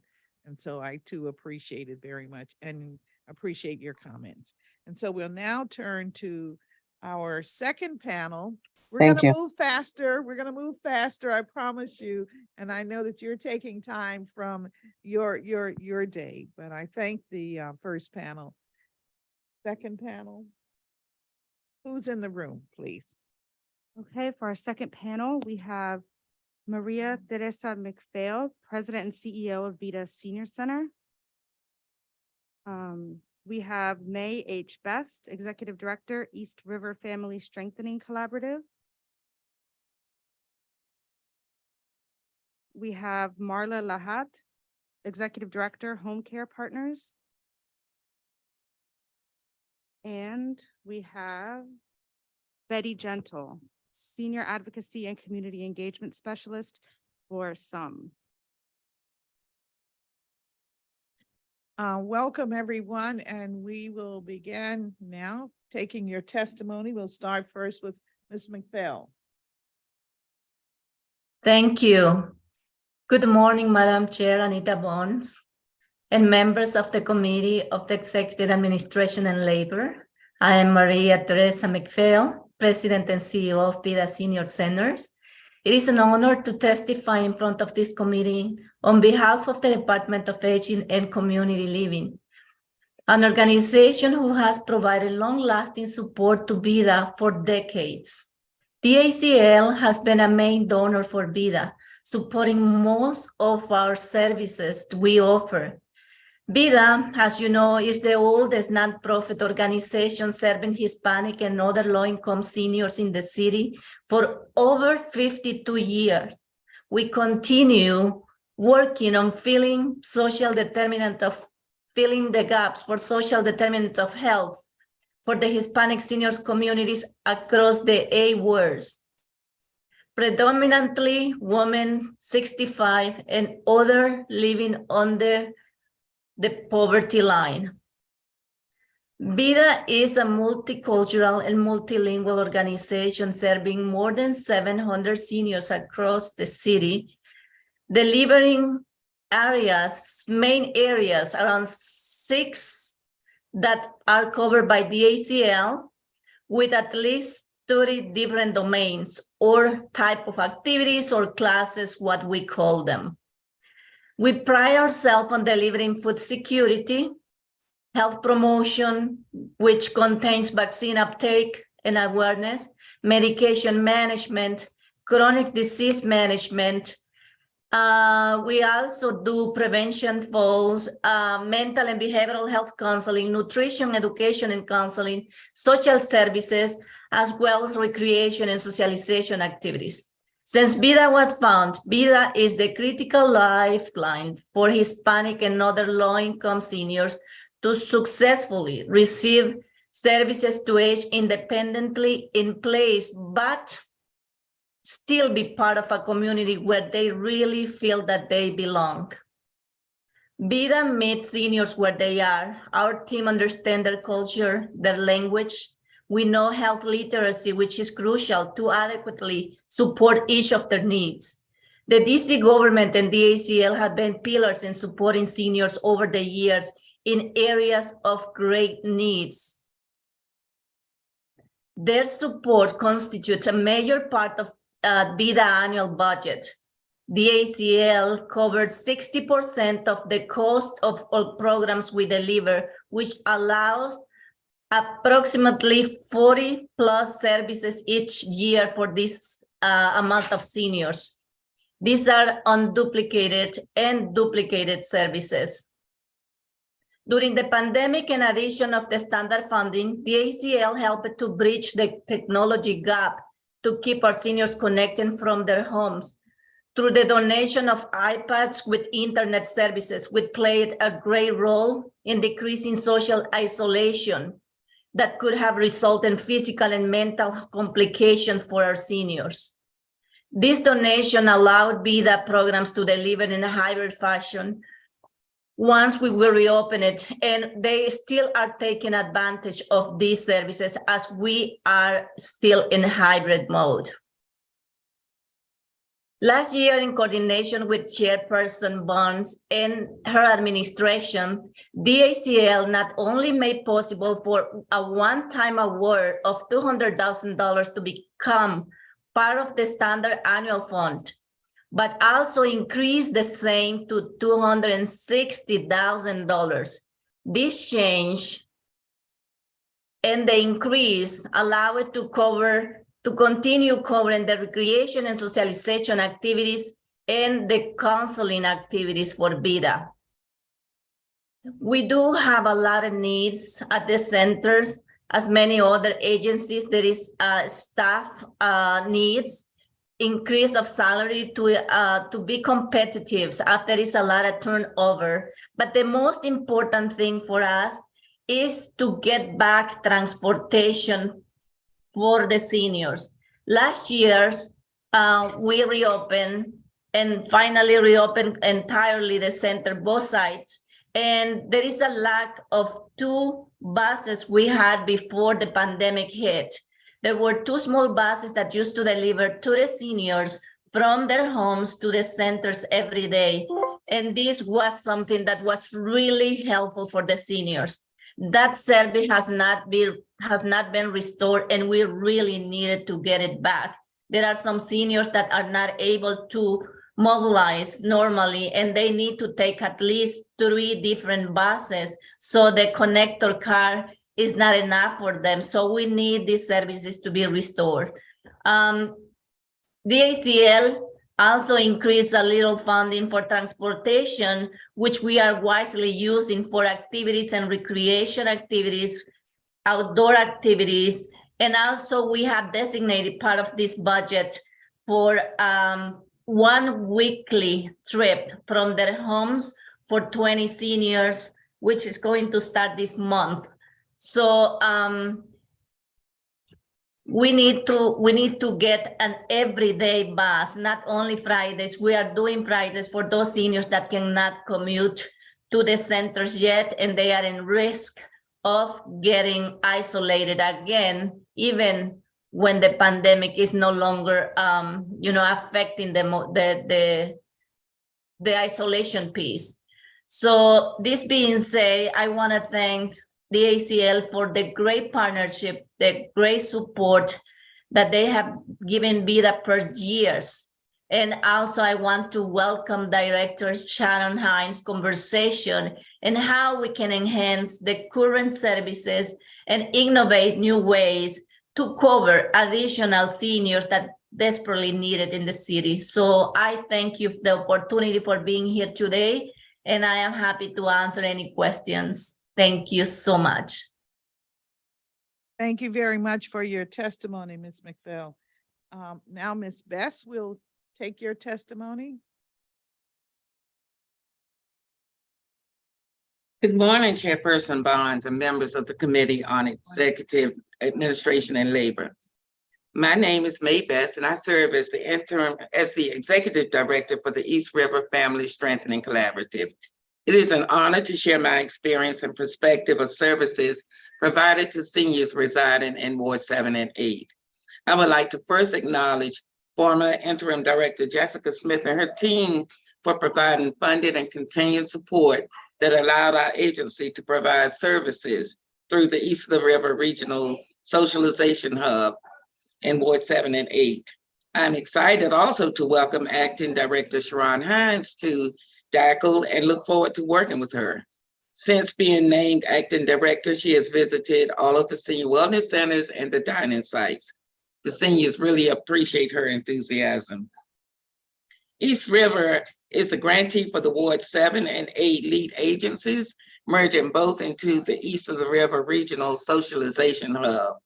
We are also the grantee for 2 senior wellness centers in both wards, the Congress Heights Senior Wellness Center in Ward 8, in partnership with Far Southeast Family Strengthening Collaborative and the Washington Senior Wellness Center in Ward 7. I appreciate Mayor Bowser's and the council's continued support of DACL and the district seniors. The funding received helped so many seniors cope during the pandemic and post-pandemic. The funding allows seniors to become engaged with each other through the iPad devices provided to them. They were able to participate in programs such as fitness, wellness, and nutrition while remaining in their homes. They were able to receive demonstrations on how to prepare food and attend grocery stores to shop for those items. So I thank you for this. My testimony today is regarding the $2.65 million removal of one-time funding listed as ending senior hunger and combating isolation and to expand technology. The FY24 budget for DACL includes a reduction of $4.873 million to account for the removal of one-time funding appropriated in FY23.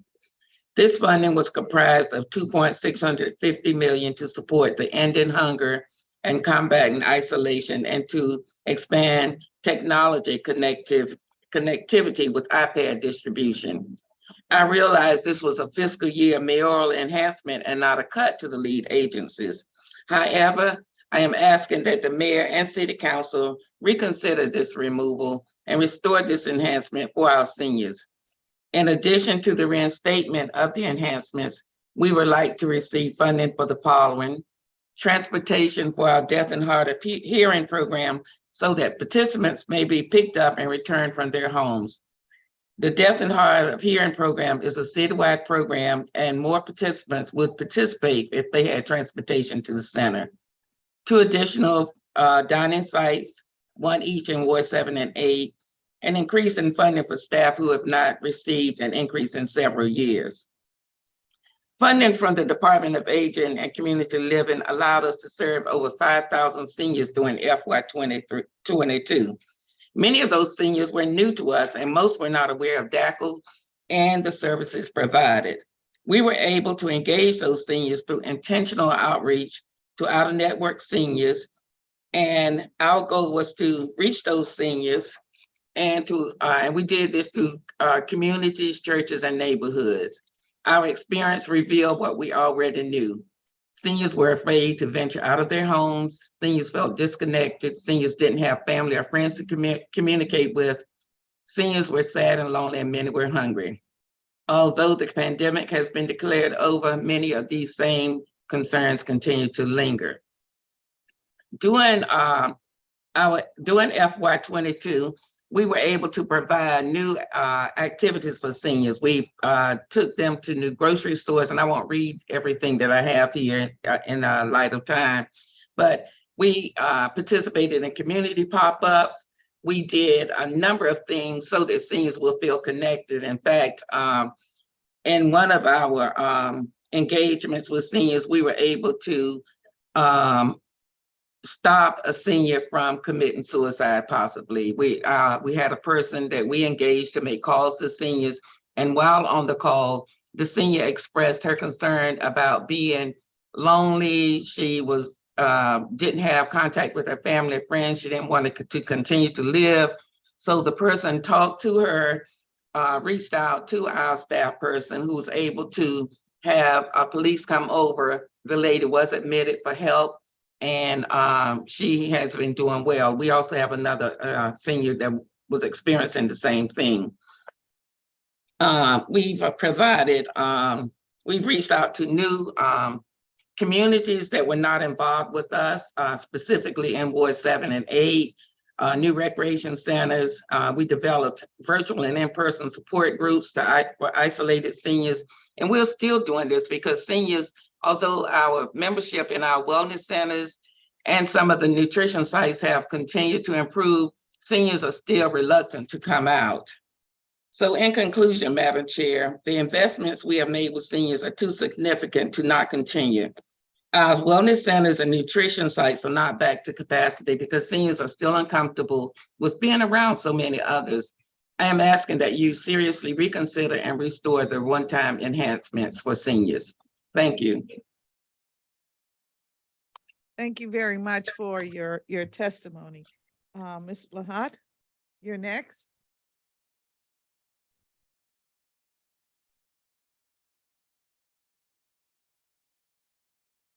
Good morning, Chairperson Bonds and Councilmember Fruman. My name is Marla Lahat, and I'm the Executive Director of Home Care Partners. Home Care Partners is a nonprofit home care agency that provides 3 services through generous funding from the DACL. The Homemaker program that provides certified home health aides, the DC Caregivers Institute that supports unpaid family caregivers, and the Safe at Home program that does home modifications. We are very appreciative of the generous funding and the support from Interim Director Hines and the staff of DACL. Today, I would like to speak to you specifically about the challenges we are having in hiring and retaining enough direct care workers to keep up with the home care needs of district seniors, as well as the larger financial and hiring challenges that we face. Like virtually all healthcare agencies that provide home health aides and certified nursing assistants, Home Care Partners is experiencing a serious shortage of home health aides, which has impacted our ability to provide prompt and appropriate levels of home care service to older residents. The problem has reached crisis levels. Simply stated, direct care workers, home health aides, and CNAs are not paid enough. Home Care Partners currently starts our aides at $18 an hour, with the majority receiving closer to $19 an hour, but even this is insufficient. It is not enough to live in DC. Currently, Starbucks, other jobs in retail, banking, and other industries do not require the same level of skill and training and still pay more than the wage for home health aides. In addition to the difficulty recruiting aides, it has become increasingly difficult to retain our staff. We have always been proud of the longevity of our workers, but in recent years, our turnover rate has skyrocketed. The hourly wage just is not enough to keep people on the job. Home Care Partners is a member of the Workforce Subcommittee of the DC Coalition on Long-Term Care, and we have been advocating with you, Councilmember Bonds and Councilmember Fruman, as well as others, to raise the wage for these workers. Other workforce shortages in the health and social services sector must also be recognized. We are also experiencing difficulties hiring licensed nurses and social workers. And although we appreciate DACL's flexible cost reimbursement model, we must always remain within our budget, of course, and can only raise salaries with approval.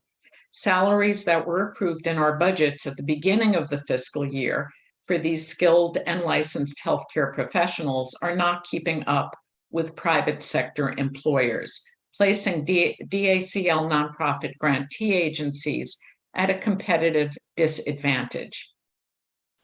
The other area that I hope will be reconsidered in the DACL budget is the indirect overhead rate for nonprofit grantees.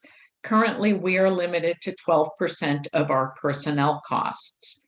Indirect costs are very, very real. They include things like accounting staff, human resources staff, and the many agency licenses that we are required to have in order to do business in the District of Columbia. These costs have risen significantly, and increasing the indirect rate for nonprofit grantee agencies should be considered in this budget. We know that budget decisions are very difficult. I know this is a difficult and challenging budget year. However, if we want to ensure that DC's seniors are able to get the services they need and deserve, it is necessary to reimburse agencies at a level that cover costs and pay a fair living wage to direct care workers and other licensed professionals. The older adult population in DC could rise as much as 24.4% by 2030. Increased reimbursements and fair wages are a critical investment in serving this rapidly growing and vulnerable population. Thank you to Interim Director Hines, the staff of DACL, and to you, Chairperson Bonds, for your leadership and continued support. Thank you very much for your testimony.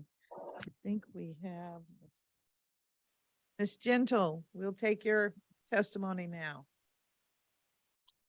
Greetings, Chairperson Bunns and members of the committee. My name is Betty Gentle, and I'm the Senior Advocacy and Community Engagement Specialist at SUM Incorporated. Thank you for the opportunity to testify. Since 1970, SUM has been working to break the cycle of poverty, homelessness, and hunger through our comprehensive whole person approach, which includes essential senior programs that assist our aging neighbors in retaining their independence and improving their qualities of life through a robust network of permanent affordable housing, community-based resources, and supportive programming. SUM understands that the FY24 budget presents many challenges and that hard decisions must be made to maintain a balanced budget. However, this budget must meet the needs rather than be balanced on the backs of those most historically marginalized and excluded from economic prosperity. Therefore, we encourage this committee to prioritize senior housing stability, safety, health, and wellness rather than scarcity as you assess this proposed DACL budget. SUM is happy to see a continuation of the district helping to close the digital divide for our seniors with funding to provide iPads. Our seniors have excitedly taken advantage of the free laptops and enjoy classes offered at their public libraries. We also commend the mayor for continuing to make investments in the Safe at Home program, which gives more seniors the opportunity to safely age in place. In contrast, SUM has several questions and recommendations that we hope will be answered and considered throughout this oversight period. We also would like to raise a concern regarding the inability to find placement in memory care facilities for Medicaid, Medicare insured seniors experiencing cognitive decline. First, regarding the transportation line item, we hope a portion of the increase will help reestablish free senior group transportation that was offered pre-pandemic. These vans were vital in helping seniors travel to and from senior centers, attend field trips, take safe trips to the grocery store, and other essential trips. We understand that the mayor has proposed even bigger investments in expanding the connector card. However, that has not been a viable substitution. Seniors have reported that transportation through the connector is still too expensive, and although many of our participants are Medicaid recipients, 30% of the $100 monthly maximum they receive is usually used up at the beginning of the month. Second, we are concerned about the reductions in outreach and activities, the assistance and referral line items, and the removal of the $2.65 million enhancement to end senior hunger and combat isolation. Though we are unable to tell exactly what these cuts impact by looking at the budget, it is well known and acknowledged that isolation is one of the biggest issues seniors face in the district and has been the hardest issue for DACL and the senior provider community to overcome. Therefore, some hopes that these decreases will not impact any programming, services, or events that could help one more senior connect to vital services. Third, we asked this committee to explore with DCL how this budget will support them in recruiting and hiring additional case management staff to ensure that all seniors who need a case manager have low barrier access to one in a timely manner. We previously testified during the performance oversight hearing that DACL had reported not having enough case management staff. Though there is an increase in the lead agencies and case management line item, we are unsure of DACL's plan for that funding. Last, DC continues to have the highest senior food insecurity rate amongst US states. We asked that if there is no money in the proposed budget for DACL to fund and grow the grocery gift card pilot for a second year in FY24, that this committee asked such funding, which was $750,000 in FY23. Additionally, we advocate for the full funding of the No Senior Hungry Omnibus Act of 2021 and the Senior Nutrition and Wellbeing Equity Amendment Act of 2022. We continue to believe that these bills set out the best plan to comprehensively end senior hunger and with a focus on nutrition and wellness. Also, regarding seniors and food insecurity, we would like to draw attention to the reductions in community dining and home delivered meals. We know that this may be related to a return to pre-pandemic eligibility requirements regarding the home delivered meals, but we want to ensure that this cut will not make it harder for the seniors who need these meals to access them. Before closing, we would like to draw the committee's attention to our senior services staff concerns about the difficulties in assisting seniors in our housing program transition to a higher level of care. It is nearly impossible to locate memory care facilities that serve our Medicaid supported seniors who are living with dementia or Alzheimer's diagnosis. We currently have 3 seniors who are in severe need of immediate placements. Even after working with DACL and other government agencies and leaders and other senior providers, we still have not been able to secure placements for them where they can safely live and receive all the services that they need. Options for seniors who are experiencing cognitive decline are extremely limited, and for those who rely on home health aides, staffing shortages only contribute to the issue, and providers have told us they no longer accept the EPD waiver because the process is too difficult. In our effort to support these vulnerable seniors, it is imperative we have reliable resources and programs available. Some appreciate the opportunity to offer these comments. Thank you very much for your testimony, Ms. Gentile. And I will start with you. You were mentioning the home health care aid concerns that you have. Can you elaborate as it relates to the waiver, the issue that you're having with the waiver? Yeah, so essentially when our care staff have been trying to get those services approved, some of the providers are saying that they no longer, or not that no longer, but that the process is just so strenuous and difficult that they aren't accepting the waiver. And so then we aren't able to get those seniors approved for their service. And it's also because of the staffing shortages that some of my other colleagues that have talked about, that essentially the workforce isn't available. And so the seniors who technically are eligible under the EPD waiver still aren't able to access that service. All right, well, thank you for that. And we'll be discussing that with Ms. Hines.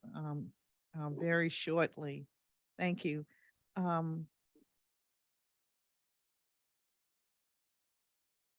I've heard continuously, let's fund the No Senior Hungry Act. It is law, but until we can find the dollars to pay for it, it is an inactive law, so to speak.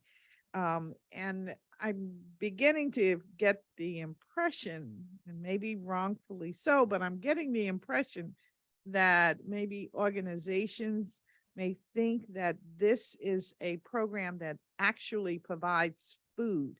It does not provide food. It's just the coordination, improvement in the application. I just want to make sure that everyone understands that. It is not. And if I can speak to that, and I think that organizations, we believe this bill will be so essential because DC has so many programs, but it's just that a lot of seniors who can take advantage of those programs don't know about it. And that the interagency collaboration needed is not happening. And so this bill helps establish that cross-agency coordination that is so desperately needed, because we generally have the resources available, but it doesn't matter if the seniors who need them the most don't know about them or ain't able to access them. Thank you very much for that point. I appreciate that being made loud and clear. Thank you very much. I'll have a clock here to tell me. Ms. McPhail, you are indicating you have a need for everyday buses. Am I correct? Yes, madam, that is correct. Pre-pandemic, there was a service of 30 seniors were brought from their homes to the sites every day. And when the pandemic hit, this service went away. I think they were hired by DACL through a Seabury contract that they had. So that contract was lost, and then we never recovered the service. And it's one of the biggest challenges the seniors have, those seniors that have issues with mobility, or the ones that is very complex for them to commute through the connector car.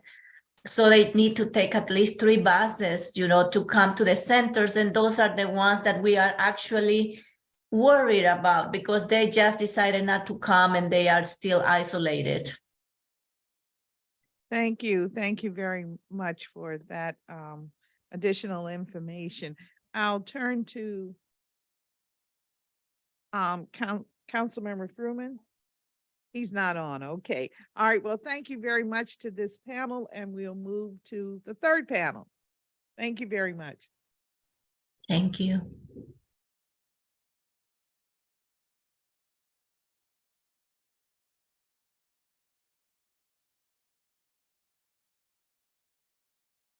Okay, for our third panel, we have Mary McCall, Nahida Hadish, Joy Allen, Anna Beltran, Michelle Stevens, and Thomas Williams, all as public witnesses.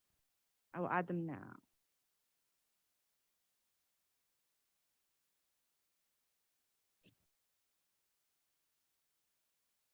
I must say to those of you who have joined us here in the chamber, thank you very much for being here.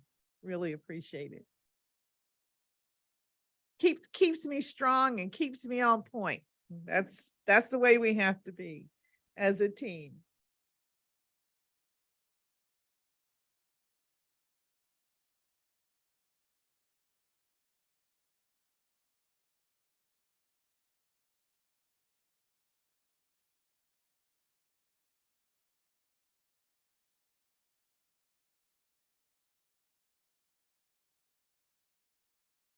Ms. McCall is actually in the room, so we can, in the room meaning in the virtual room. So Ms. McCall, we're ready for your testimony. Good morning, Councilmember Bonds and other members of the committee.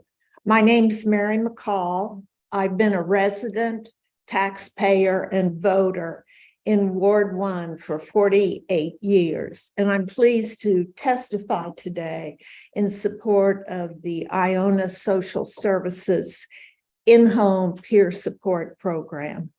I've participated in the program. So sorry. I am so sorry. Just turn it off. I've participated in the program since January. I learned about it from the Iona newsletter, and I thought a peer support program was a great idea, very innovative.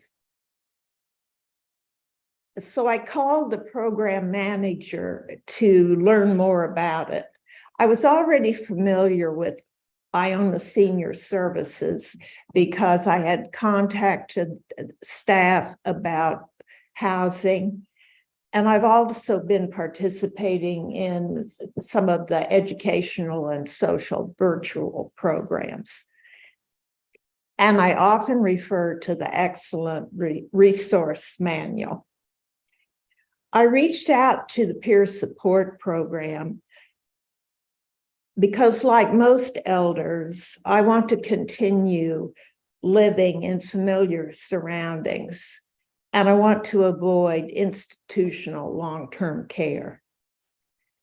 And I found that there are many things that I used to be able to do that I no longer can, and many things that I need help with. Among the services I requested are companionship, technical support, and someone to help with running errands. The services that I've received from my peer support worker, Holly, have far exceeded my expectations. She's wonderful. I never expected to be assigned someone who was so skilled, pleasant to be around, and very well informed about senior services, not only those provided by Iona, but public and private services citywide. She's very tactful and often suggests services that I may need, but wasn't acknowledging. On one of her scheduled visits, she was with me for a virtual tech consultation at my apartment. I was having trouble following the directions of the tech person. She was able to stand in for me and to follow the directions. And the problem with my computer was then resolved. She also informed me about the Safe at Home program for which I intend to apply. She also researched companies that provide medical alert systems, and she helped me order one and test it and install it. So I'm wearing that now. The in-home peer support program has definitely helped me maintain my independence. Throughout the week, if there are things that I can't do, I save them for help from Holly. And people that I've talked to about the program think it's wonderful and want to know how to apply.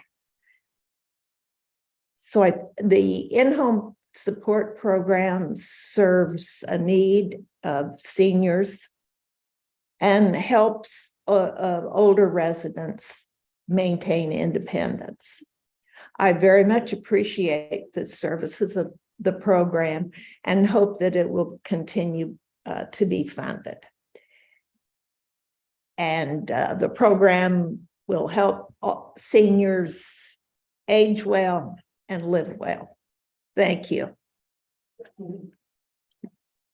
Thank you very much for your testimony. Shall I move? Yep. Next, we're going to hear from Ms. Adish? Okay, all right, okay, all right.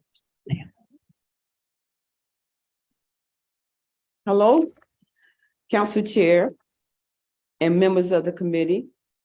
My name is Joy Allen. I am one of 14 children. I'm the sixth child. And all my life, I'm saying that to say I have had so many wonderful people help me and my family. My mom and dad with all of us children. And I've been a resident of DC all my life, and it's just been a pleasure. I'm the sixth child. We all grew up here in Washington, DC. We attended the DC public schools, which I enjoyed very much. We went first grade through high school. After high school, I took the civil service exam and I got into the federal government. I started working in the federal government in 1971. And I came in as a clerk typist. And I continued to work in the government for a total of 42 years of service. And I retired in 2013. It was a service that I totally enjoyed. One of my neighbors, when it came time for retirement, told me about the program at St. Albans. And I began to attend as soon as I was eligible. My friends always called me the baby in the group because I always had to wait for my birthday in July in the summer. So it took me a while, but when I was eligible, they told me to be sure to come back. I did. And that was 10 years ago. Now, I am so fortunate that I have found this program, and I am appreciative of everything I've attended to in the past. They used to my friends used to remind me that I was the youngest one, and I'm proud to say that after 10 years, I'm not the youngest one anymore. But I'm still attending the program, and I'm still meeting new people, and I continue to learn, and I totally enjoy the camaraderie and the array of programs that are offered here. My current favorite program is a comedy improvisation group that I joined. The instructor, he puts us through a bevy of exercises, shall I say.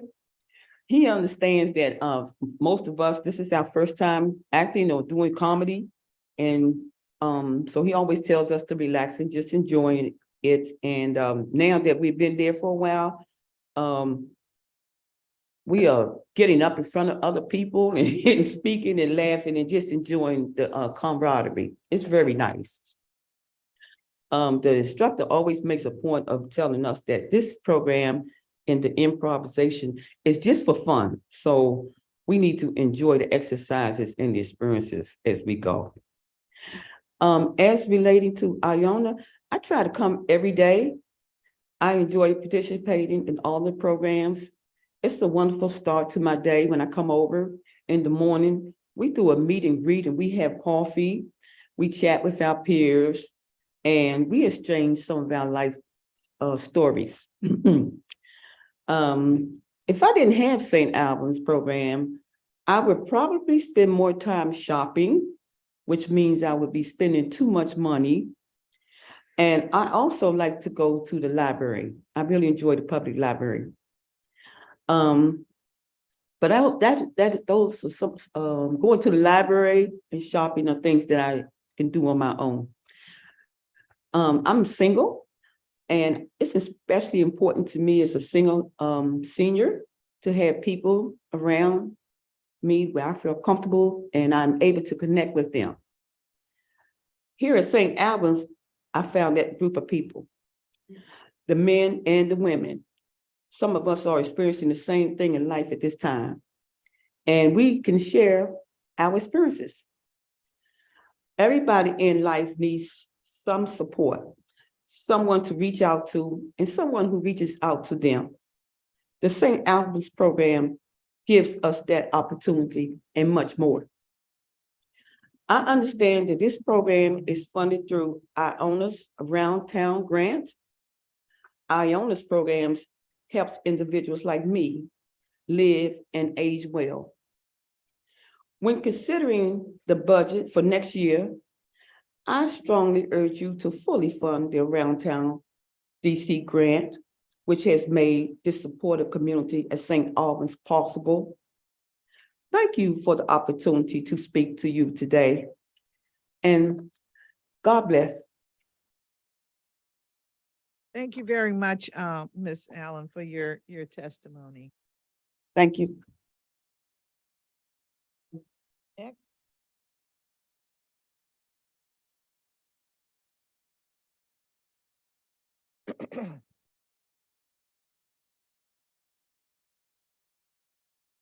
All right, we're now going to hear from Ms. Betron.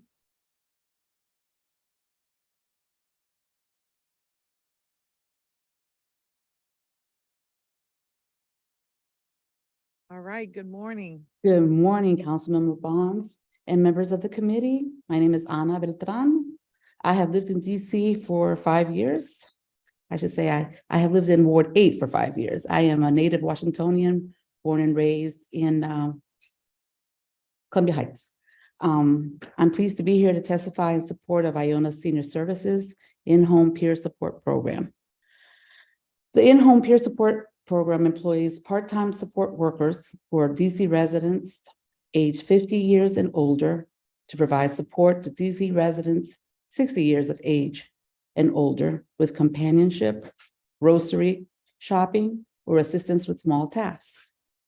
Program participants select the services they are requesting and then are matched with a support worker based on needs, interests, and schedule. I learned about the peer support program while attending a DACL event. Iona Senior Services had a table at the event and a staff member shared information with me about the program. I was interested in peer support program position because I work as a caregiver outside of DC. And I was looking for a way to give back to my community and connect with people. I have been a support worker since December. I currently work with 2 participants in Southeast on a weekly basis. I provide companionship, social interaction, accompany participants to doctor appointments, and assist them with technology. One of my participants is visually challenged. I am able to take her places she would not be able to go to on her own. When we go to appointments or run errands, we're not in a hurry. Sometimes it takes us 4 hours to complete a task, and that's okay.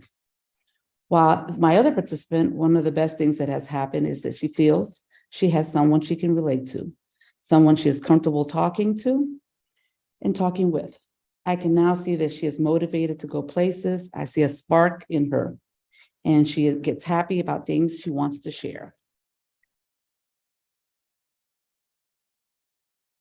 I definitely feel that my participants and I have bonded, and it's not a one-way relationship. It's a give and take, and they just give as much to me as I give to them. I think a lot of people could get a lot of joy out of working with this program. Being close in my age with participants is important. I have a better understanding of what they're going through. As a Ward 8 resident, I see firsthand so many older adults who could benefit from the services of the in-home peer support program. So many of our ward seniors are challenged economically and socially isolated not only out of fear, but also because they have no one to visit with, to share a meal with, or provide uninterrupted conversation. This program needs to be refunded and expanded to reach more participants and hire more support workers. If you're looking to help seniors, this program, for a small budgetary expense, makes a huge difference in the quality of life for our DC seniors. I urge the City Council to provide funding for Iona's in-home peer support program. Thank you for the opportunity to speak with you today. And Iona's program will help individuals like me age and live well. Thank you. Thank you very much for your testimony.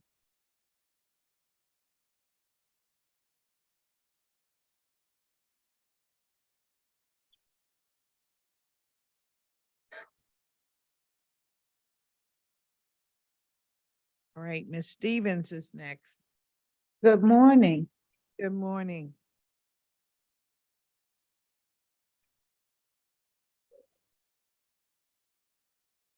My name is Michelle Stevens.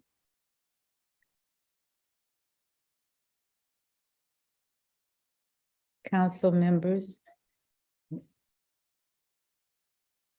I live in Ward 8 in Washington, DC, and I'm a client of the Iona Money Management Program for social worker. My social worker is, I am so nervous, is Angela Mitchner. I wish I had known about the senior services when I was caring for my mother. There are no other programs in the city like this. I was referred to the money management program by legal counsel of the elderly due to the unpaid property taxes during the pandemic. I am happy to report that I now have a property tax credit. Besides helping seniors maintain their home, their housing by ensuring that they pay their rent and bills on time. Iona is also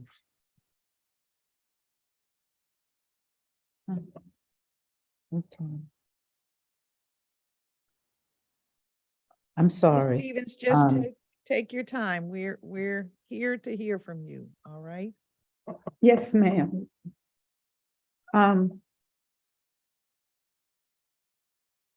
There is no other program in the city like this. I was referred to the money management program by the legal counsel of the elderly due to the unpaid taxes of my property.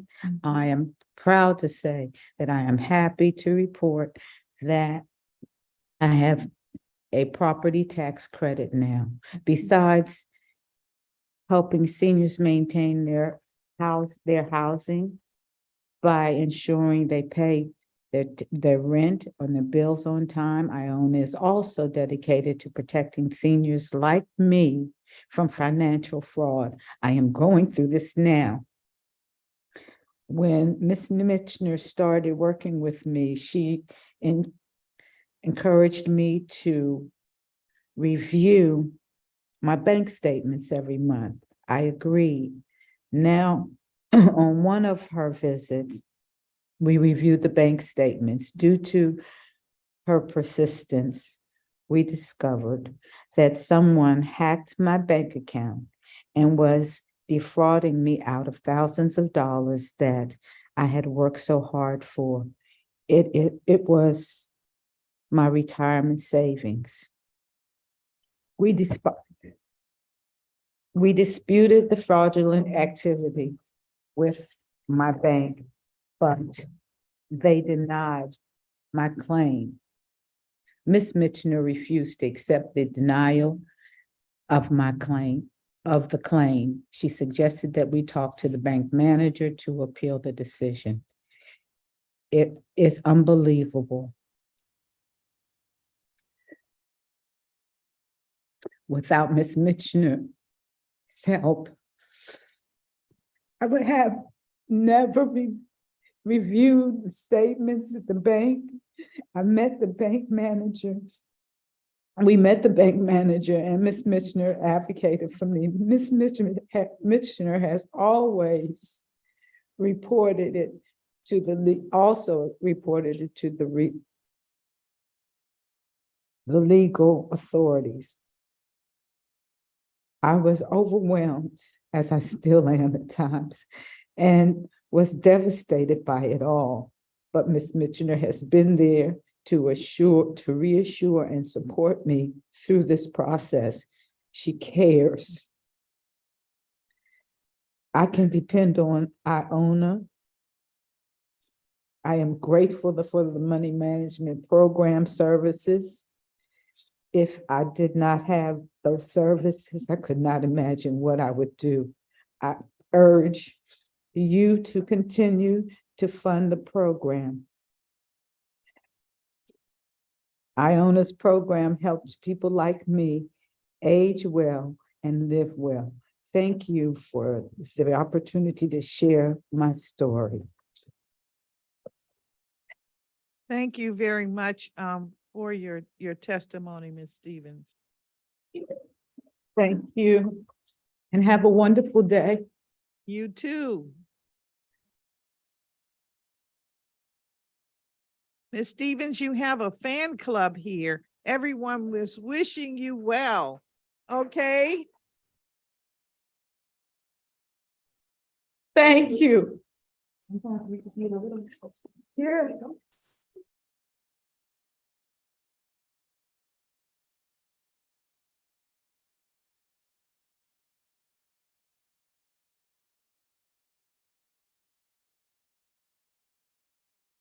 Right. All right.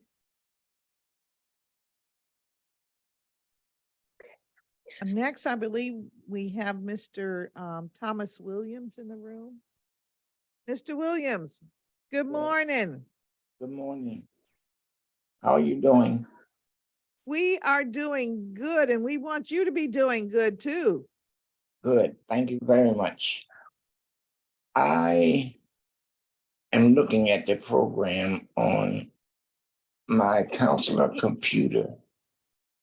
And I would like to say this, whatever they are doing with all the money, please, please keep the program alive, because I'm 74 and I had all this written down on a piece of paper for me to talk about, but I don't want to take up a lot of time because I see people are really communicating about food and money and things like that. And all that's good, but I think my problem is having somebody like my counselor to come by and help me with my food, my mail, and she just talks to me and build up my system because I stay depressed a lot. I heard somebody talk about how they was thinking about life and taking their life. Well, I'm 74 and I gotta tell you the truth. I have thought about taking the easy way out, but that was wrong. When this woman came into my life, she helped me get my bills paid up, my electric bill. And look, I even got a telephone that I didn't have to pay all my money to. I never heard of nothing like that. But she teach me a lot. And I want y'all to do what y'all can do to help her program or the program that she's in. Keep the program alive. You know what that means. Help keep hope alive. Do you understand what I mean? I am 74 and they tell me I'm all right, but every now and then I do get depressed.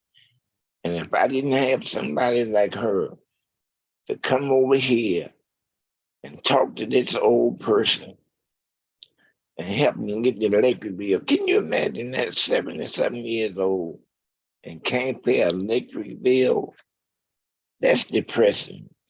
And sometimes it get me depressing because I talked to her about all my problems and I was looking at, what's coming out on the computer. And I see that I'm not the only person that have all these problems. So I'm telling you, please help this program. Please do what you can. You know what I mean?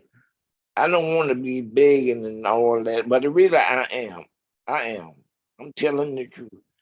I am talking from my heart and I'm telling you, we need this program. Can you imagine if we didn't have a program that would allow us to put our voice out in the community? We need help for real. So I'm not gonna act like I got a letter and all that stuff because I got something down here written on a piece of paper. But as I went over it, I just want to say what I'm saying from the heart. Look, the big man upstairs is watching all of us, including me. He got his eyes on all of us. He know what we're doing before we even do it. You understand what I'm saying? So help the program. We need somebody in the community to say, look, those people need help with their program. Let's try to help them the way they helping other people. Do you understand what I mean? My mother, my Yes, we father, my do. uncle. There you go. There you go. God help me. Thank you very much. Because I Thank don't you. want to talk too long, but we need help with our program now. And we need the community to understand that helping them help us. Do you understand that? Helping this program really help us. And I don't want to talk too long because tears is coming in my eyes now. For real. Well, thank you very much for your testimony. We appreciate it so very much. You get Thank a you. round of applause. Thank you very much. All right. Thank you so much, Mr. Williams. And thank you to this panel with their passionate information they shared with us. And now we'll move to the next panel, all right, which is our fourth panel.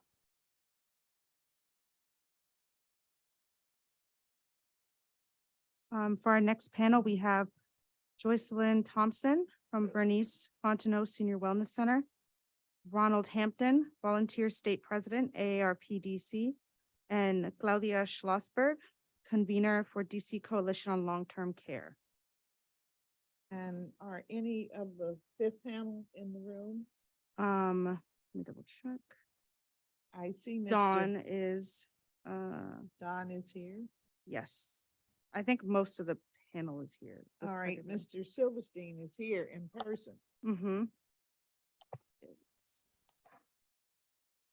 All right, we'll start with Ms. Thompson. Thank you.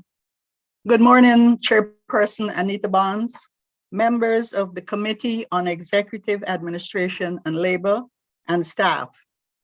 My name is Joycelyn Thompson, member of the Member Advisory Board of the Bernice Fontenot Senior Wellness Center. The center is located at 3531 Georgia Avenue Northwest at Newton Place.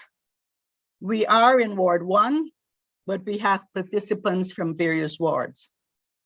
Madam Chair, I guess you can say I'm ringing another bell for transportation. I'm here to present testimony regarding the transportation needs of our seniors generally, but specifically the transportation needs of Bernice Fontenot members, that is transportation to and from their homes. We applaud the Department of Aging and Community Living for transportation options such as the Connect a Card and Transport DC.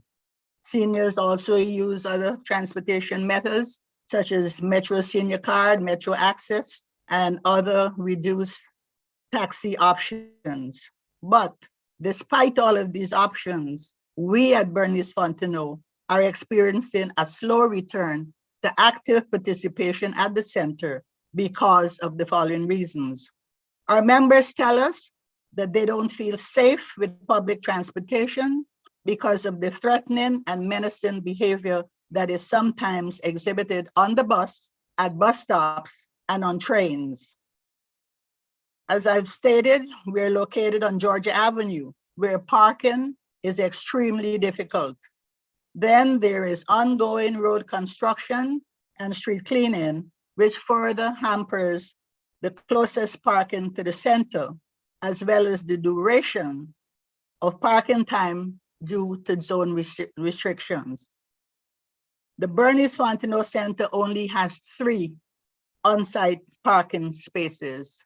Most of the other centers, whether limited, have parking. Our members tell us that they don't feel safe being transported from their homes.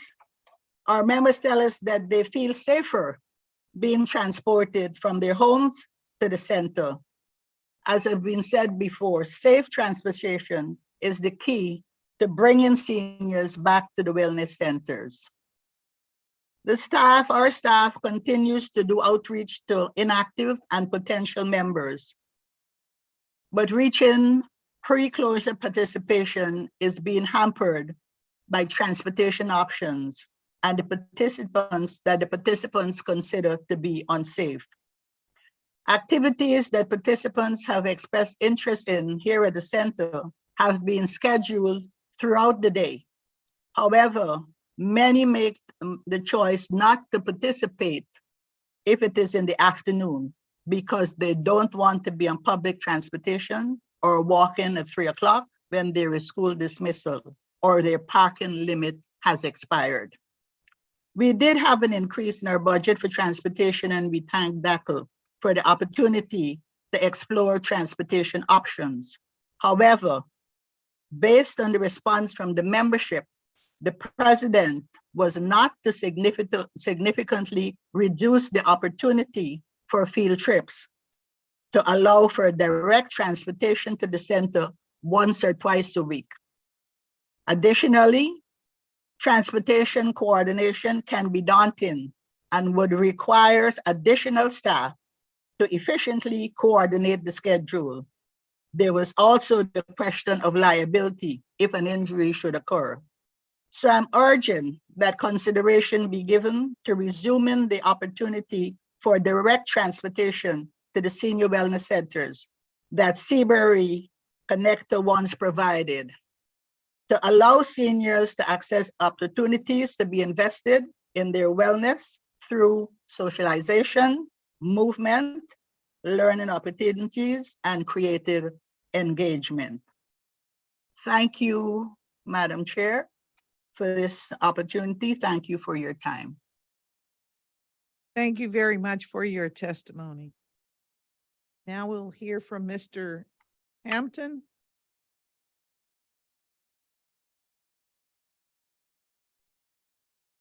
Good morning, Madam Chairman. Good morning. Good morning. Thank you very much for the opportunity. My name is Ronald Hampton, and I'm the volunteer state president for AARP DC. I'm also a lifelong resident of the District of Columbia and born and raised here. I am here testifying on behalf of AARP. I appreciate the opportunity to testify in response to the mayor's budget for the Department of Aging and Community Living, DACL. AARP is a nonprofit, nonpartisan member organization and has been working to promote the health and well-being of older Americans for more than 60 years. AARP District of Columbia State Office represents more than 78,000 members living in the District of Columbia through advocacy, outreach, and community engagement.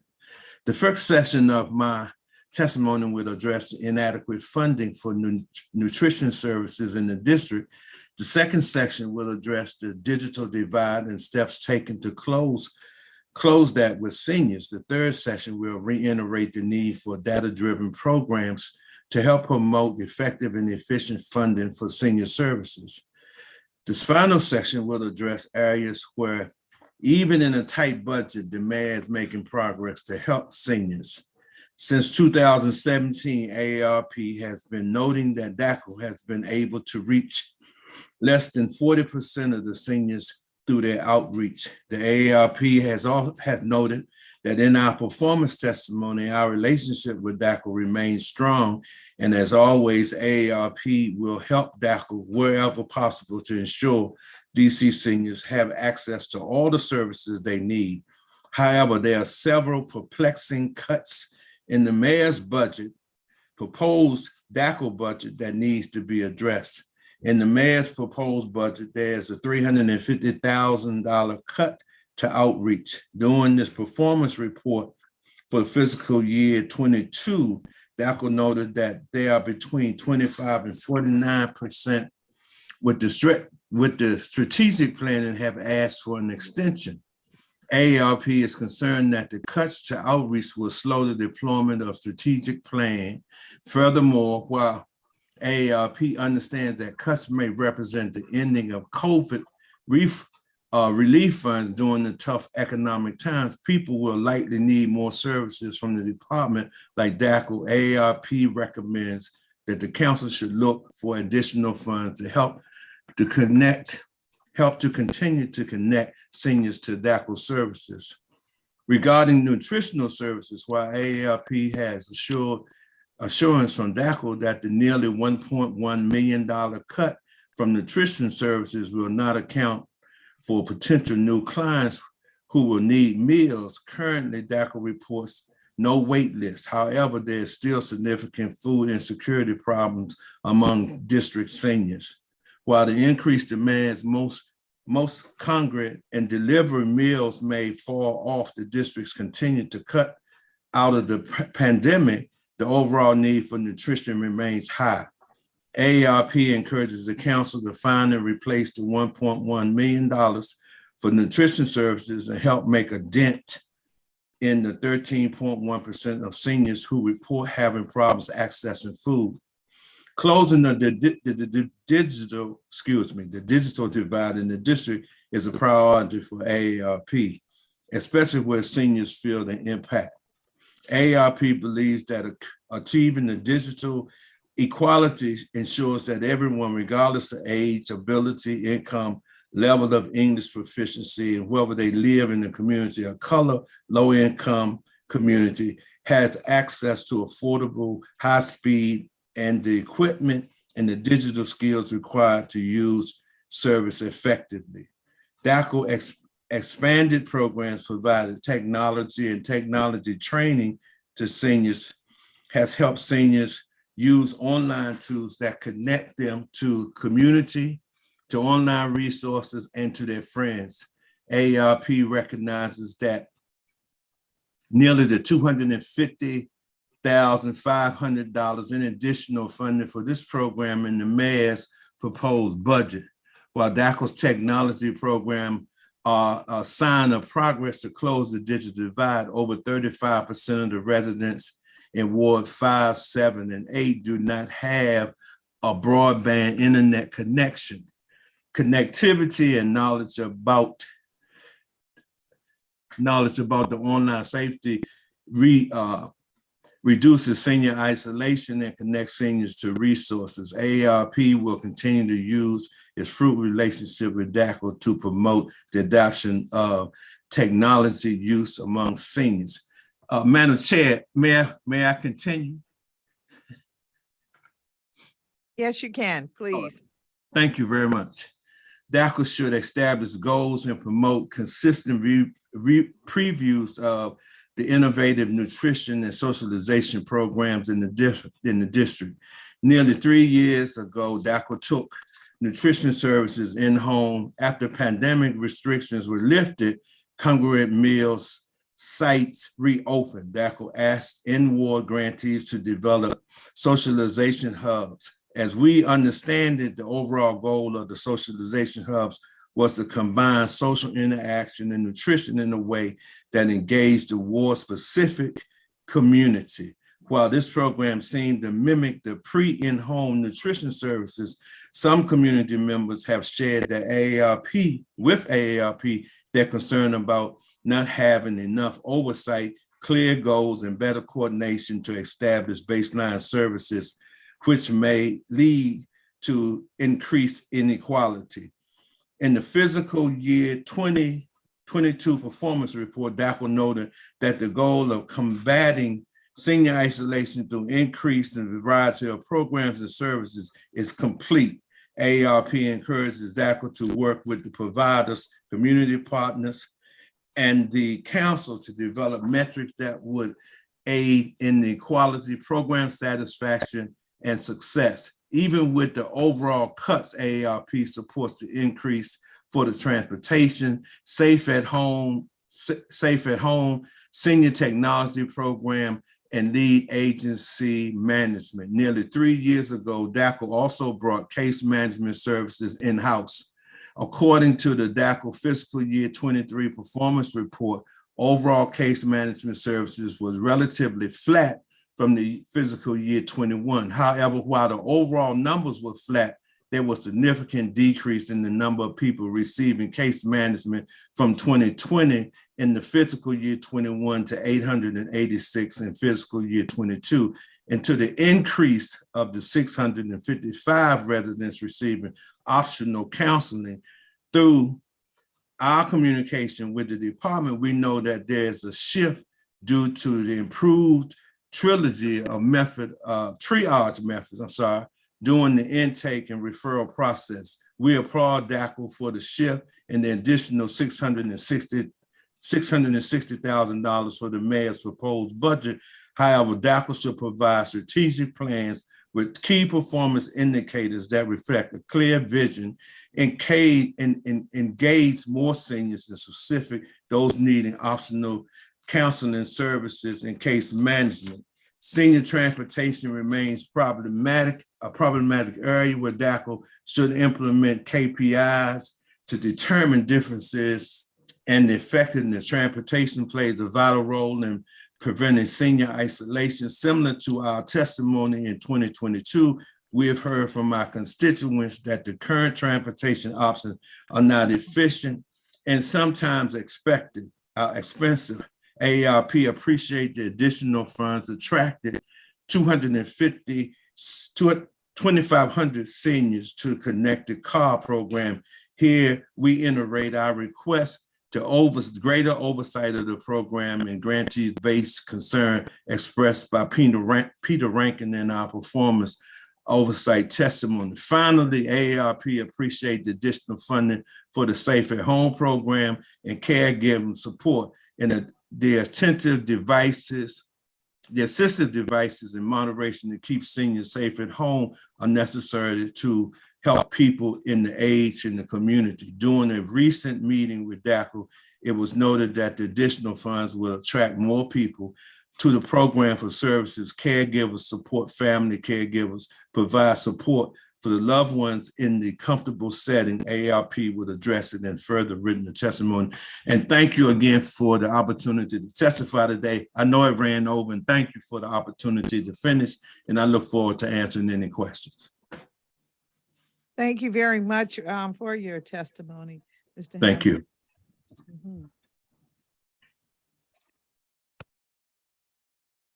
I'm sorry.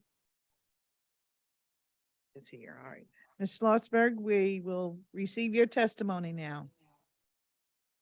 Thank you, Madam Chair, and members of the Committee on Executive Administration and Labor for the opportunity to testify regarding Mayor Bowser's proposed FY 2024 budget. Today, I'm testifying in my capacity as the convener of the DC Coalition on Long-Term Care, which, as you know, brings together consumers, advocates, providers, provider associations, and organized labor to improve access to high-quality care for district seniors and people with disabilities. I'll also add, I am a 45-year resident of Ward 1 and also a senior. Today, my testimony will focus on the mayor's budget for the Department of Aging and Community Living and on funding and initiatives to address our deepening direct care workforce crisis, which you have heard others testify about. First, while we are pleased to see an increased support for in-home services and the expansion of Safe at Home at a time when our senior population is aging and living longer, the proposed budget for DACL includes an overall reduction of $2.6 million, plus an additional reduction of $4.9 million to account for removal of one-time funding appropriated in FY 2023. The combined reductions hit some program areas harder than others. For example, although DC still has the highest rate of seniors facing the threat of hunger in the nation, programs intended to address senior hunger lose $2.7 million in one-time funding and an additional $1.1 million in ongoing funding for community dining programs and home-delivered meals. Cuts will also impact programming and support for the 13% of district seniors age 65 and older who have Alzheimer's disease and related dementias. First, there's a reduction of one-time funding for a unique citywide program that helps seniors with cognitive decline navigate the health system and manage their finances and pay their bills. And you heard very compelling testimony during the last panel regarding the importance of this program to seniors.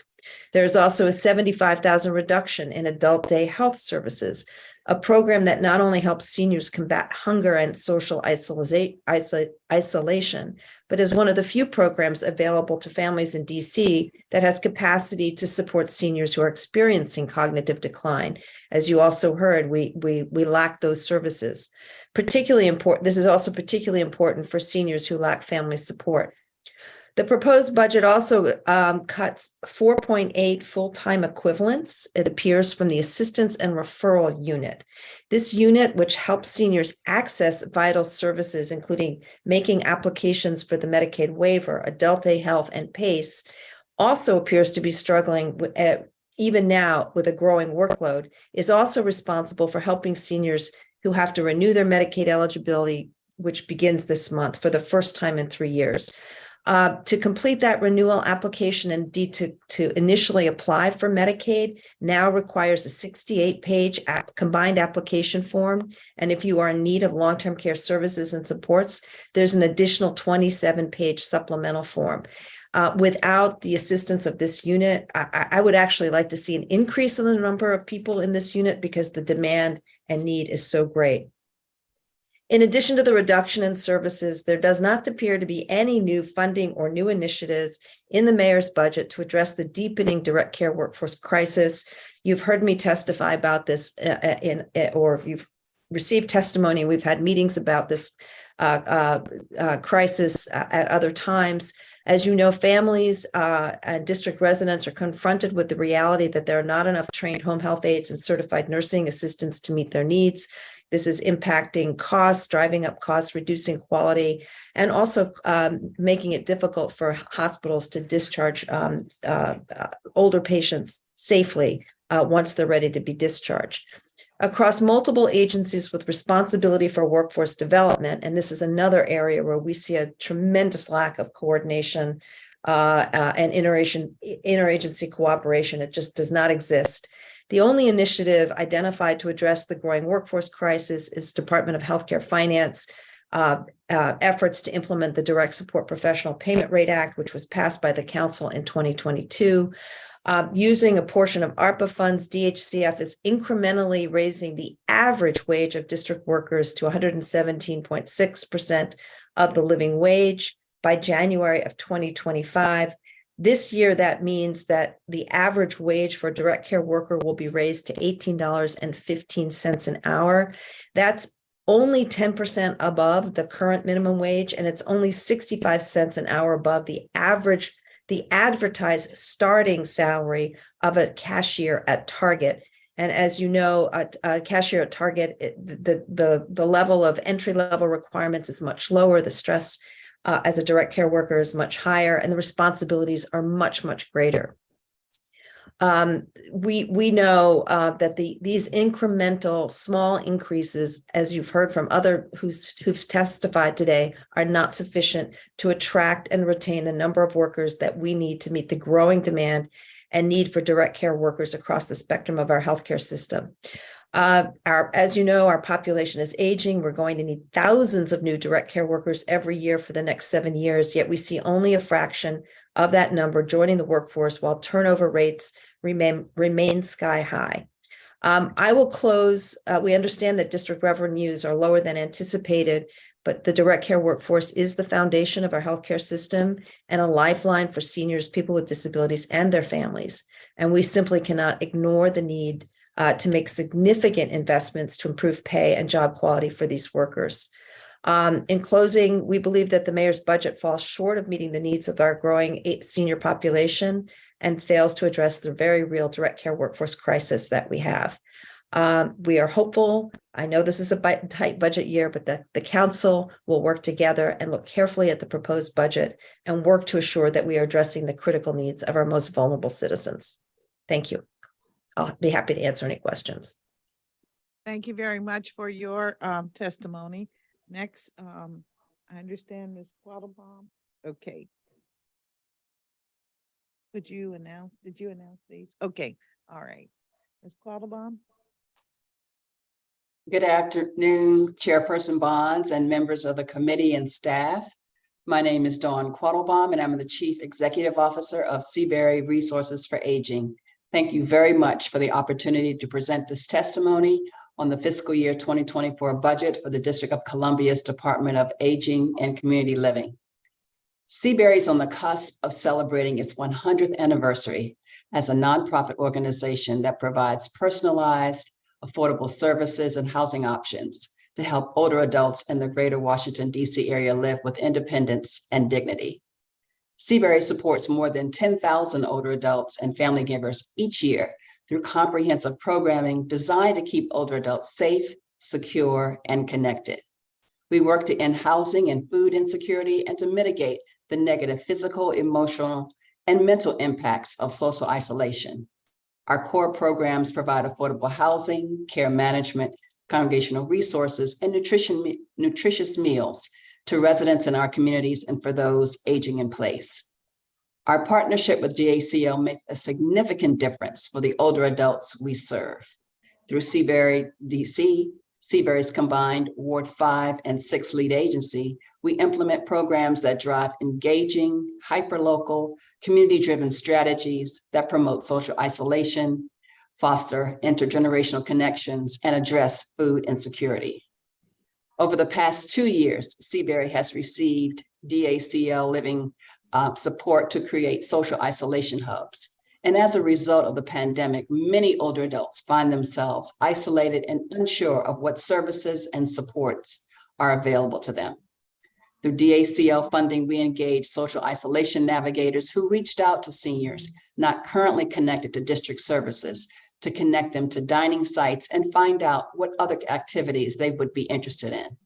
Through this, we have brought more DC residents to dining sites and have also created affinity groups where seniors with common interests come together. These groups include museum goers, crafting groups, and DC travelers, and include residents of housing communities where we don't currently have dining sites.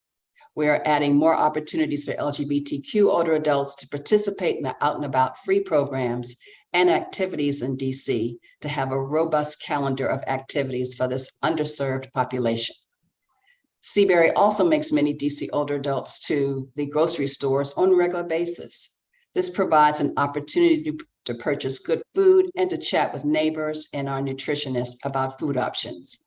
We are so pleased that DACL funding for transportation has made this a reality, as well as the opportunity for other excursions, a very popular feature of dining site programming. And our work to reach more isolated DC seniors has just begun. We are appreciative of our partnership with the district and that funding will not be reduced to lead agencies. However, I would be remiss if I didn't mention the increased costs to grantees for expenses such as insurance, and to ask that the council consider a regular cost of living increase given to grantees throughout the district as standard practice. I talked to one member of the Out and About program who shared with me that he enjoys the weekly online and in-person activities offered through Seabury. He said that he feels less lonely, more connected, and energized to get out of bed every day, knowing that he is going to make new friends. The paint and sip, movie nights, and trips to the museums have been fun and educational. The socialization hubs make a significant difference to the diverse older adults that call the district home. Each year, our Age in Place program creates the opportunity for at least 150 residents in wards 4, 5, and 6 to benefit from hundreds of volunteers who provide over 5,000 hours of yard and house cleaning services to have older adults age in place safely. We urge the government of the District of Columbia to continue to amend programs and services that enable older adults to live independently in their homes and neighborhoods. Ultimately, these comprehensive support services result in lower costs to the district because the financial impact of social isolation, food, and housing insecurity is far greater than any investment that is made for the immediate future to mitigate such conditions. What we hope for the future is a district that continues to be responsive to the needs of older adults, that is a safe and secure place for older adults to live and thrive, and a district where aging loved ones can stay in their homes without being displaced away from what is familiar to them and cherished. We greatly appreciate your continued support, DC Council, and look forward to our work with the Council, the DC Department of Aging and Community Living, and Acting Director Hines, and all the partners we consider a part of our Seabury family. Thank you for allowing me to testify today. Thank you very much for your testimony. Now we have Nancy Pines, member of the Bernice Fontenot Senior Wellness Center, and George Kerr II, a public witness.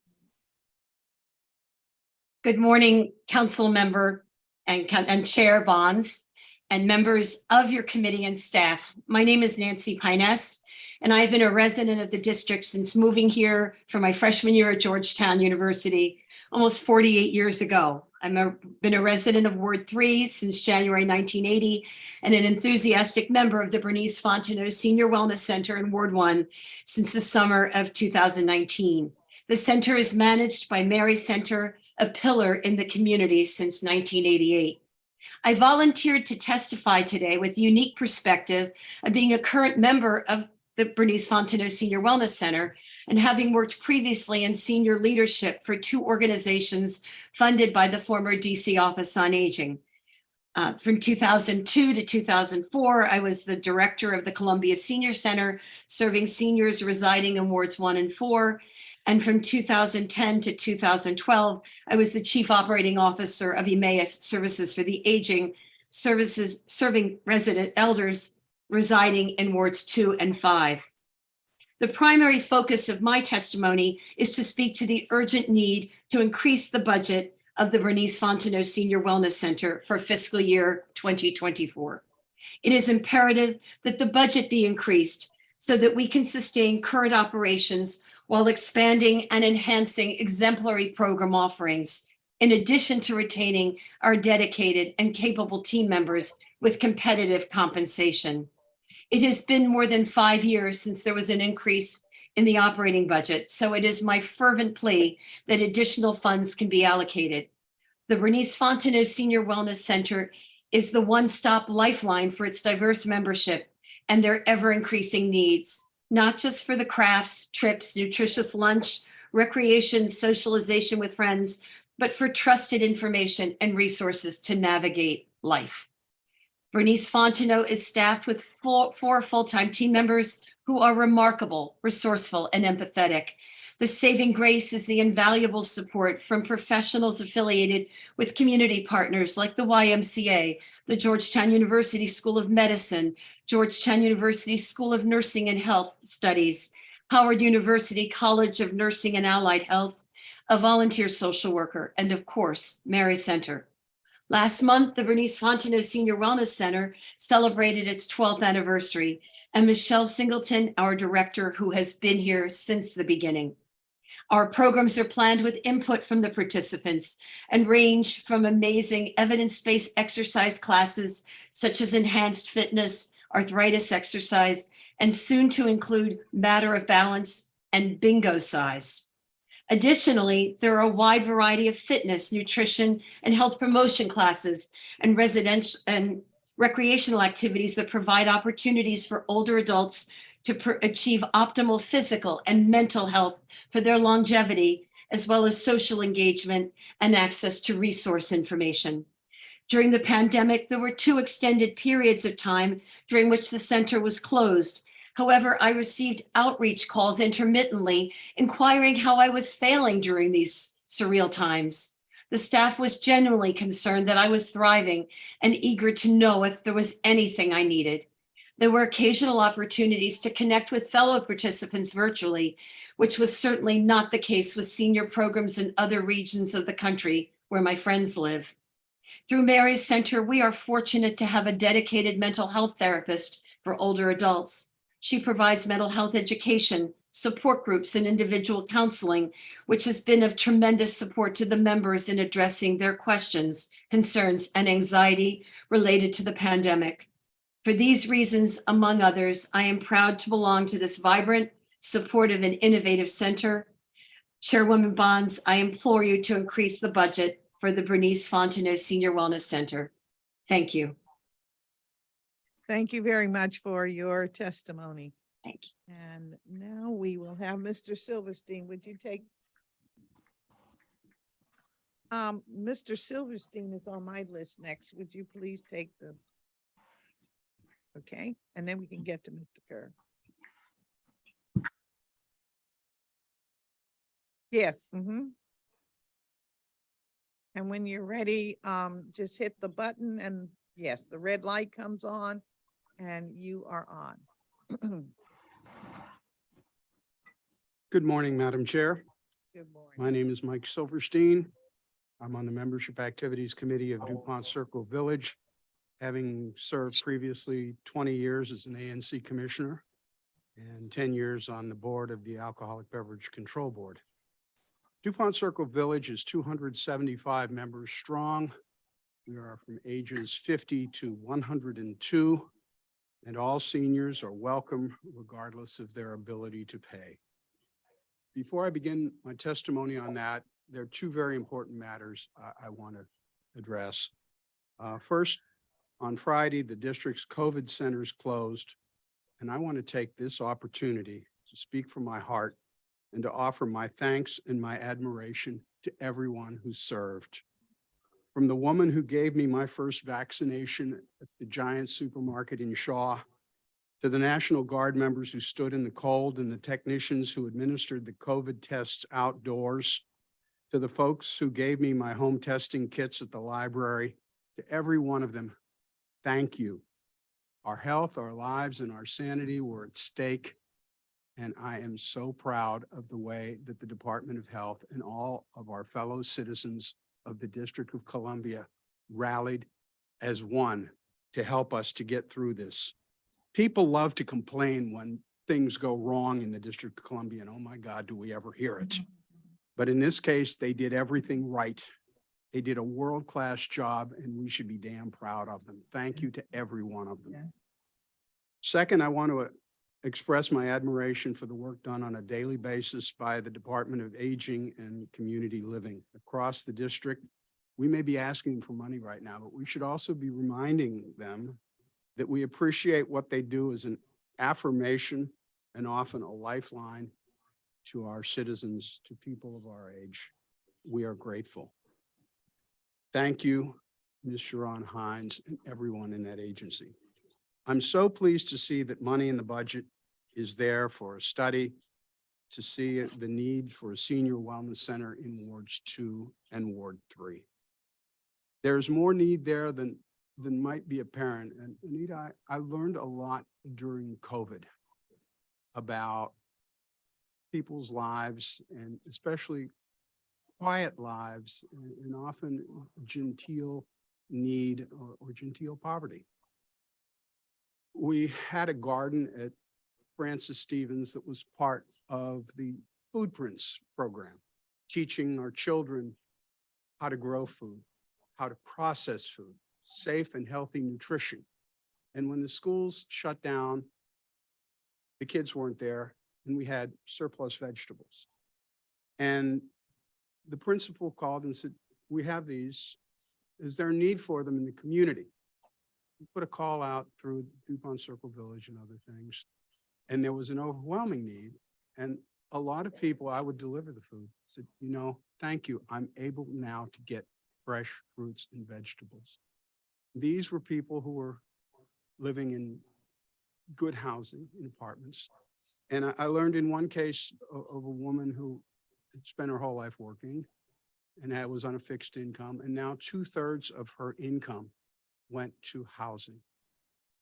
And as prices go up, we're all facing more expensive food. We're facing more expensive electricity. We're facing more expensive rent, all of these things. The needs are there everywhere. And you might say, why did this woman not move? And I think everyone here can give you the answer to that. Old folks are like old trees. Our roots are deep. where we are. That's where we are. That's who we are. And it's best that you not move an old tree, and it's best that you not move old folks, because we're among our friends, we're among our places and things that are part of our lives. And social isolation is the first step towards shutting down. To have a center in Ward 2, because now we're going to be having more housing in Ward 2. We're going to be taking these downtown areas and moving them into residential as best as we can. And to have a place where people can go, as they did during COVID. So many of our seniors used the Department of Health centers in the ward and these things as a lifeline. This would be such a blessing.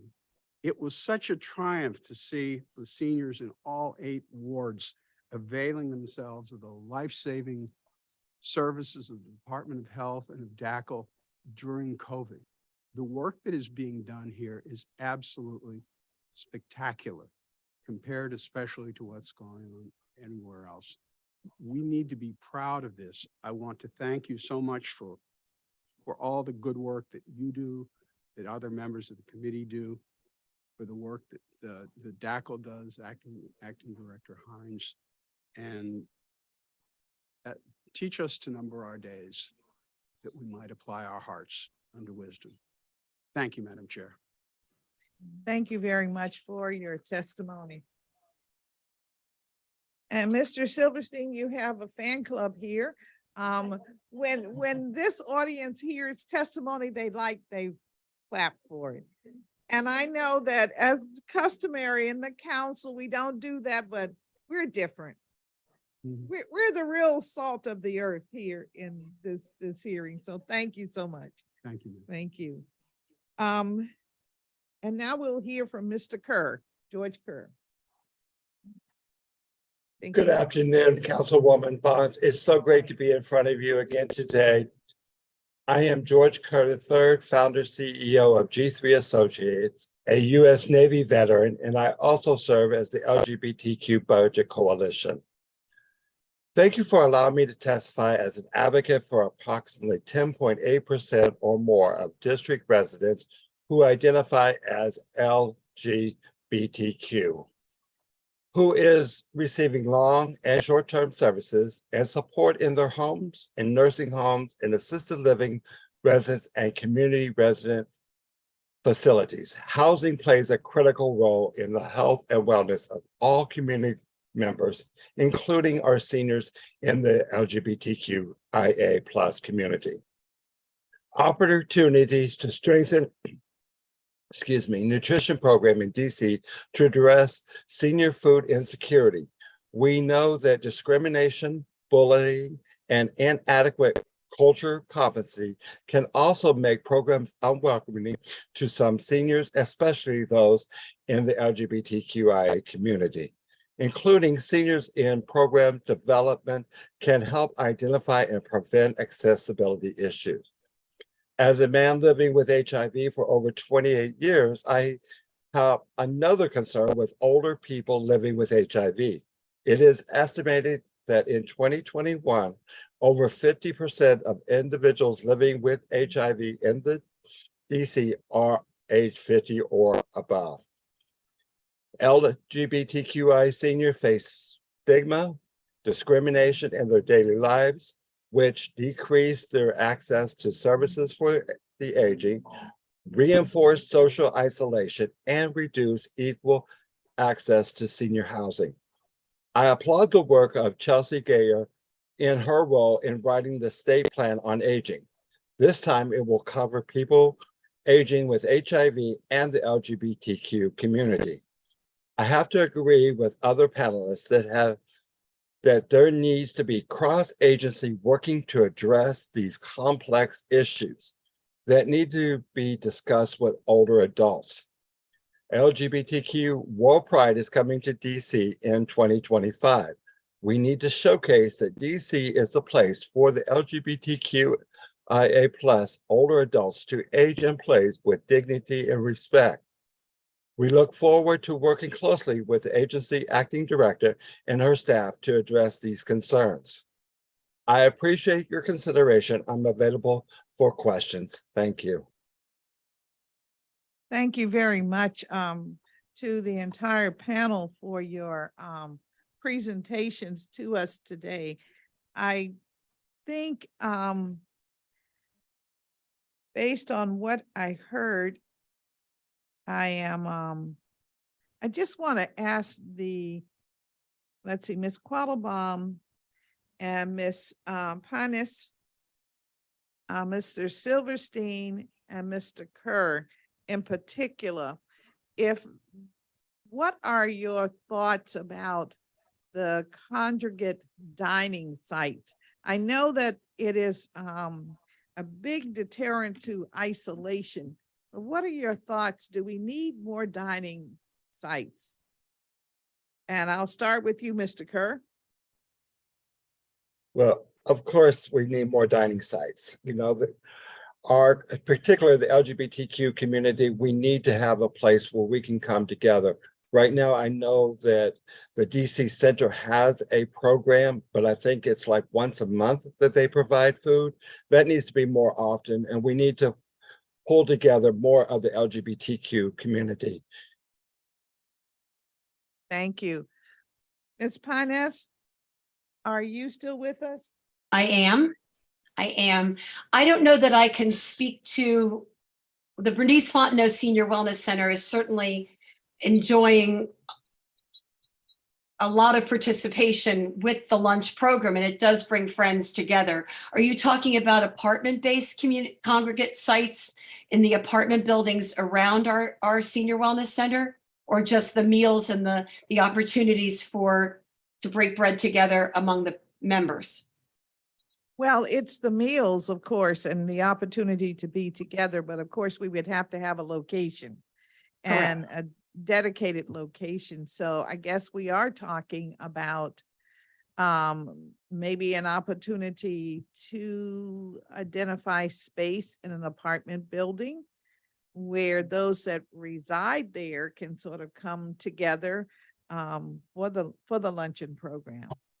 I think it's incredibly important. So many of the elders I know through my work with the DC Grandparents Against COVID-19 that now is morphing into more work on reducing social isolation and mental health. I'm working on that with my college classmate, Cindy Cox-Roman, and we're just very, very well aware that there have not been congregate meal sites in so many of the apartment buildings. So yes, if someone is not able to get to one of the senior wellness centers or one of the other places where lunch is being offered, then yes, by all means, I would love to see them be able to dine in community with their neighbors where they're already, where they live. And if they are not able to get, until the transportation is ramped up again, until they can get to the senior wellness center, then I would hope there would be meals where they live and reside, at least a healthy meal at lunch.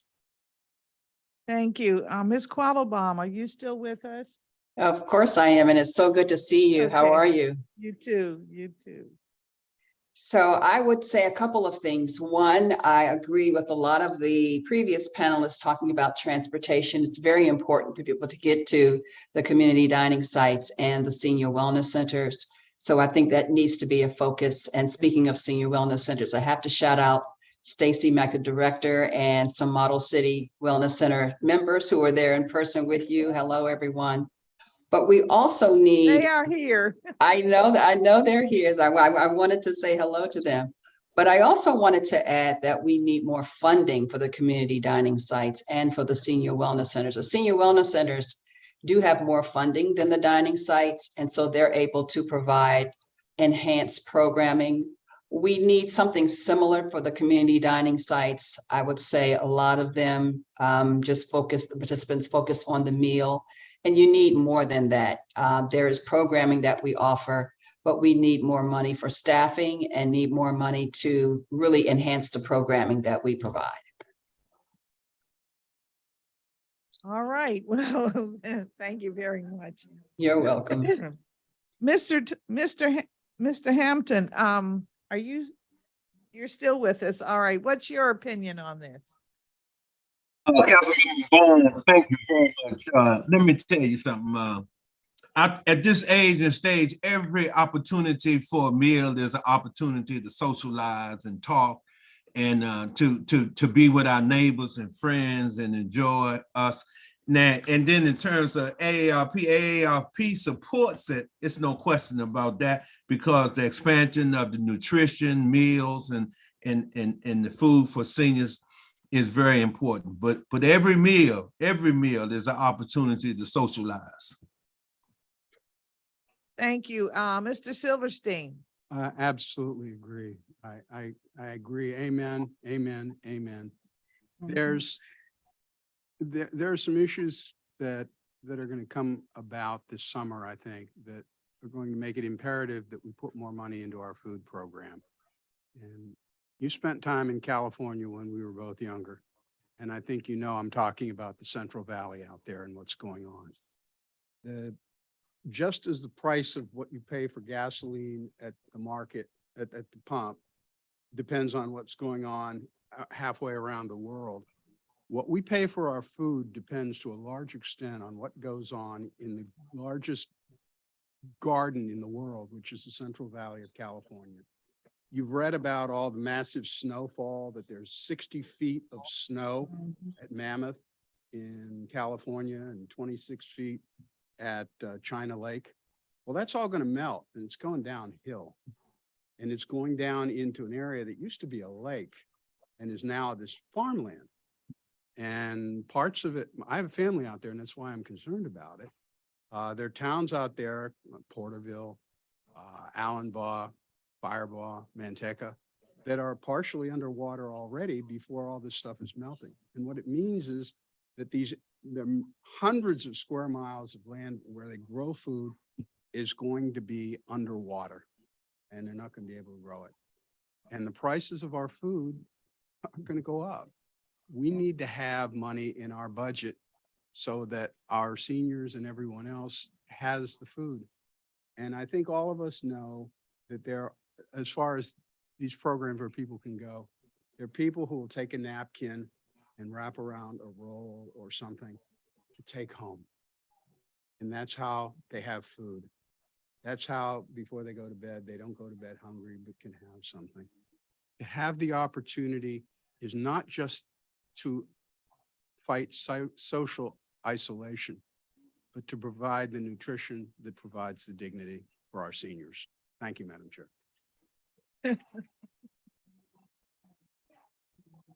All right. Well, thank you very much for that feedback. I did sort of like unsolicited kind of poll here, but I wanted to make sure that we're moving in the right direction. As we all know, our funds in the district are somewhat limited, and we know next year they may be even more so, because it's always a year after the effect that a year after the situation that you begin to feel the effect. And so I just want us to be conscious of that, and we need to start thinking about what are our priorities. What are the basic priorities? We do a lot of things with your tax dollar and the federal dollars we get, but what are the real priorities, and how are we going to live into the future, and how we're going to meet the future, really?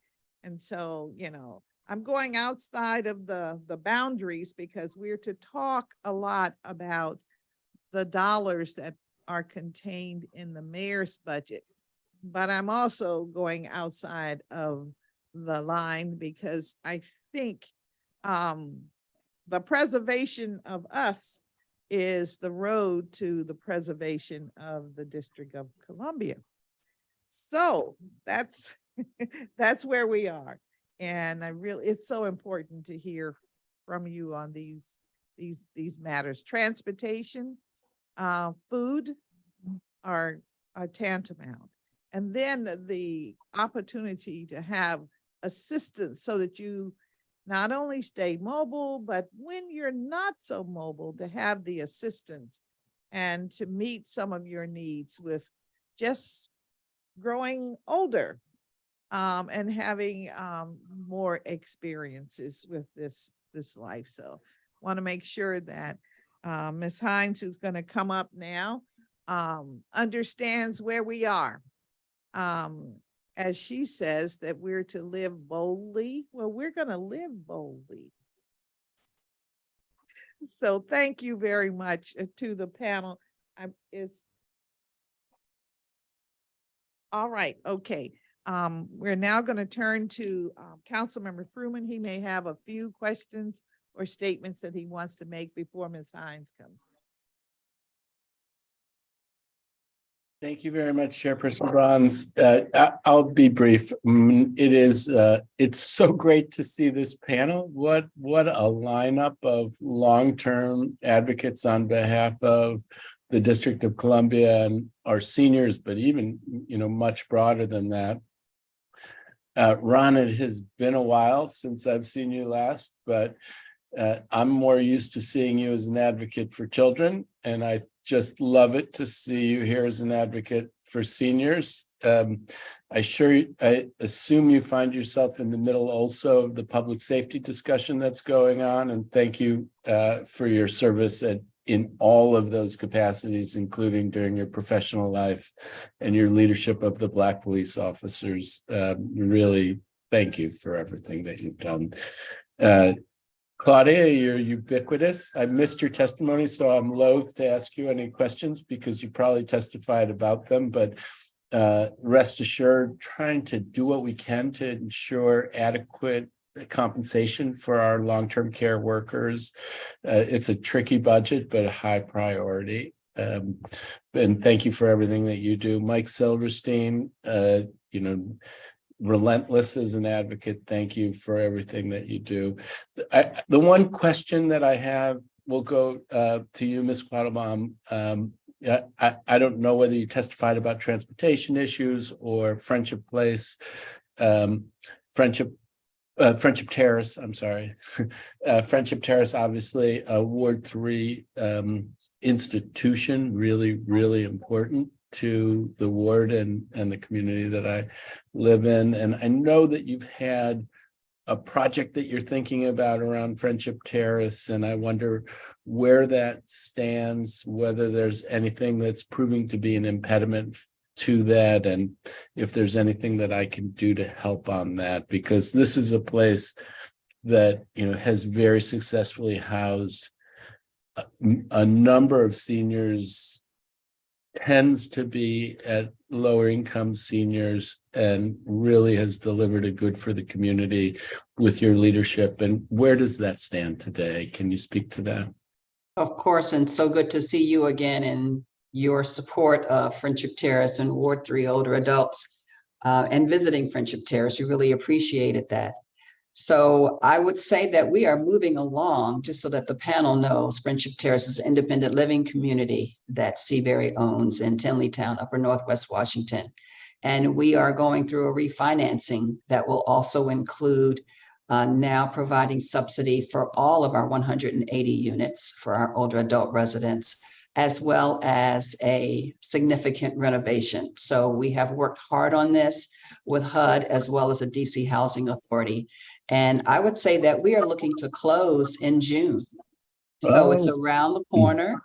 There were some impediments, but I think those are now moving along very nicely. And we look forward to closing and getting that additional subsidy. And so thank you so much for asking. Well, and thank you for your leadership on this, and do keep me posted should anything come up.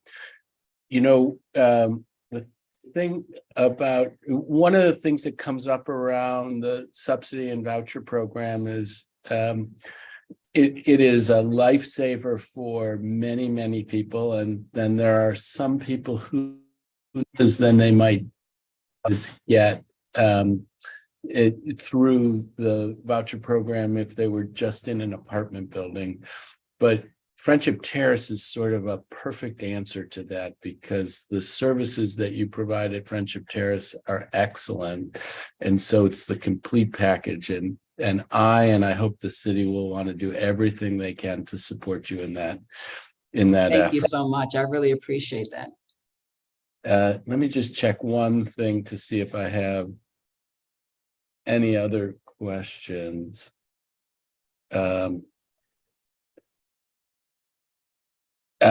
No, I think that I don't want to stand between the hearing and the acting director of DACL. So I think I'll leave it at that, but really thank you to all the members of this panel for your service. Thank you. Thank you very much to the panel for joining us today, and we will now take a 5-minute break to give Ms. Hines time to come to the dais, and they're just a tiny personal need here. So we'll just take a 5-minute break and we'll be right back with you. So don't move, don't go anywhere unless you have a personal need, and then I will understand. Okay. So we're going to recess for about 5 minutes.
They'll love it.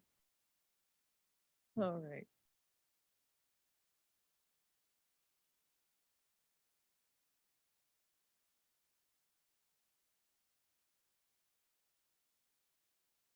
We are now reconvening.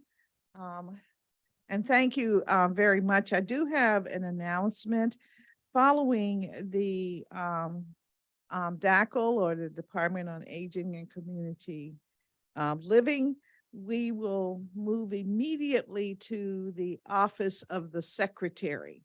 You probably see on our agenda the Office of Employee Appeals and the Public Employee Relations Board.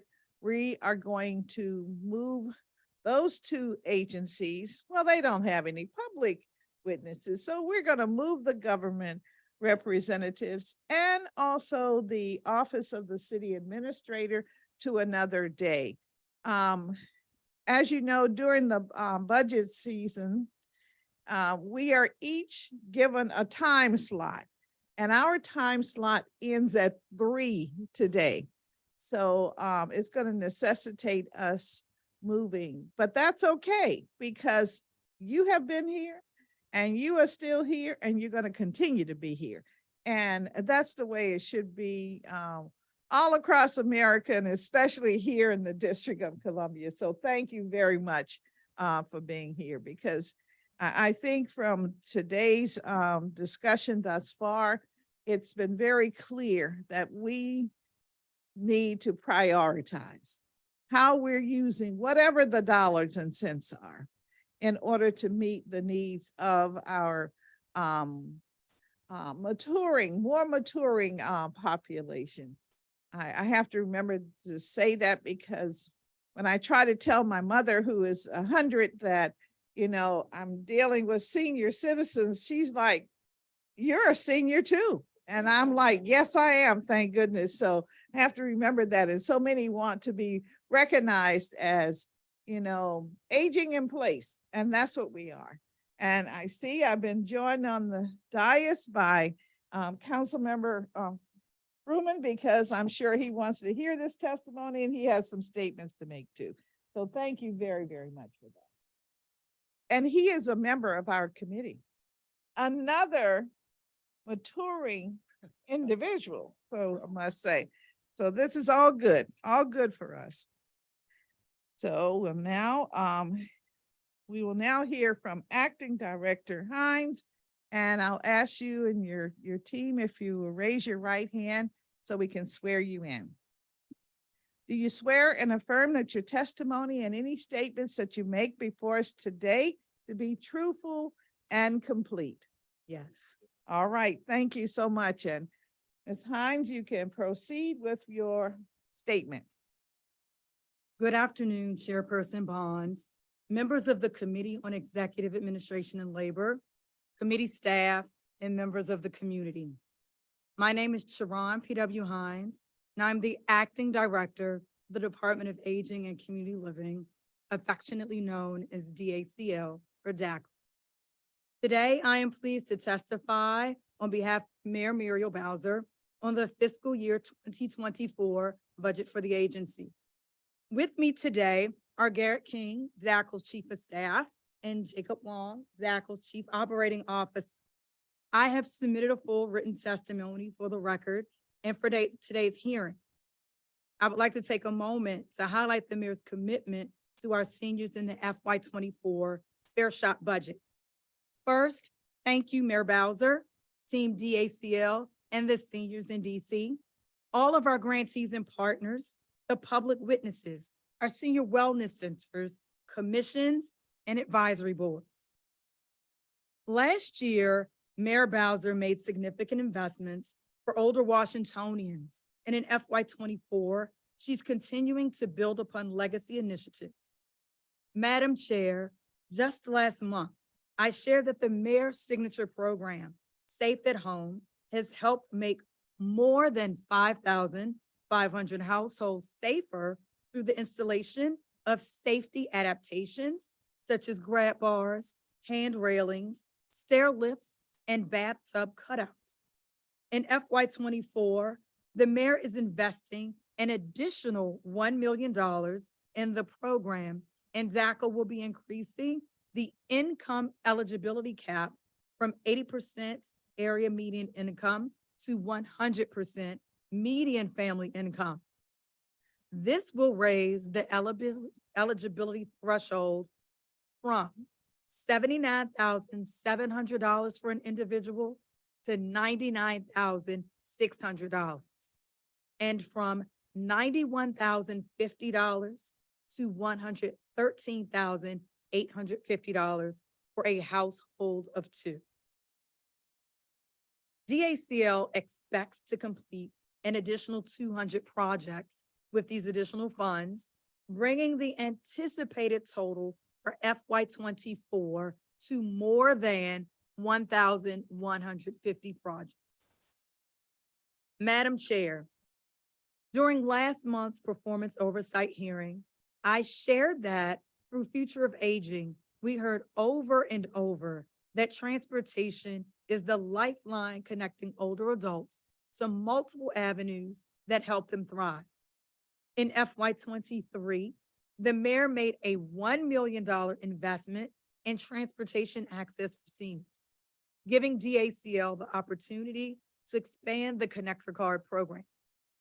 Through Connector Card, qualifying seniors can receive up to $100 a month in transit funds. These funds can be used towards transportation of their choice to get to and from any destination in the city, whether through Metro, including Metro Access, cabs, or rideshare services. And now in FY24, the mayor continues to prioritize helping seniors get around DC by providing this popular program a $1.5 million enhancement.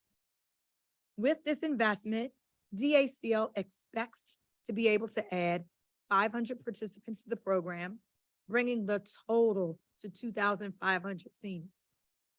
DACL is committed to providing seniors flexibility and choice in their transportation needs. Madam Chair, as you know, the public health emergency only exacerbated the digital divide among seniors, as many of them face challenges accessing and using digital technologies for communication and connecting to essential services. And for our city, connecting our older adults with technology had never been more essential. In FY21, DACL launched a senior technology pilot program, providing over 500 iPads to low-income seniors to combat social isolation, promote connectiveness to family and community, improve health, and develop digital literacy. And in FY22, we expanded this program to provide devices for up to 1,000 additional seniors. And thanks to the mayor's $2.6 million investment in FY23, we continue to expand this program to serve our home delivered meals clients who tend to have more mobility challenges and less community support.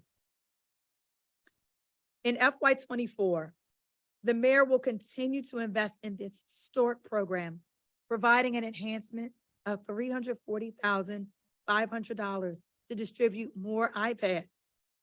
DACL plans to distribute 350 more iPads in FY24.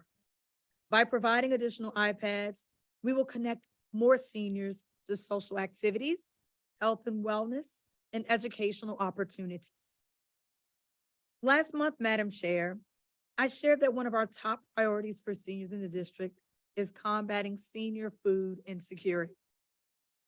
Although our city is facing challenging times, I am proud to share that our nutrition programs remain intact. We continue to serve more than 2,500 seniors in our home delivered meals program and over 1,500 seniors daily at our community dining sites across the district. We remain committed to investing over $10 million in FY24 to ensure that our seniors have access to nutritious meals, and this commitment will not waver. In conclusion, Madam Chair, the current economy presents significant challenges, that require our city to make tough decisions regarding the FY24 budget. However, I echo the mayor's sentiments that when we work together, there is nothing we cannot do. Our focus remains on investing in the needs of our older residents, and our unwavering commitment to addressing senior food insecurity, isolation, and raising awareness about our programs and services has not and will not change. Thank you for the opportunity to testify. I look forward to answering any questions you may have. For the record, this is a modified testimony for today due to my sultry voice. Thank you to the weather in the District of Columbia. You have my full testimony that was submitted last week. Thank you very much for your testimony, Ms. Hines. We appreciate those items that you have illuminated for us today, the conjugate meal sites, the in-home service, and certainly the transportation choices that are provided through the connector card, as well as the opportunity to just, hear your sultry voice, as you put it.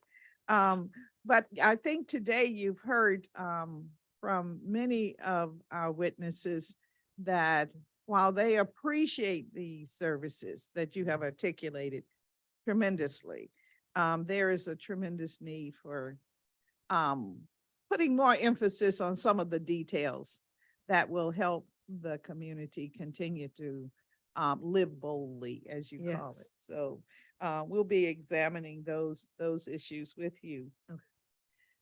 Can you discuss or outline for us any notable increases that you believe will impact the number of seniors that are served or receive a delivery of services, increases or decreases?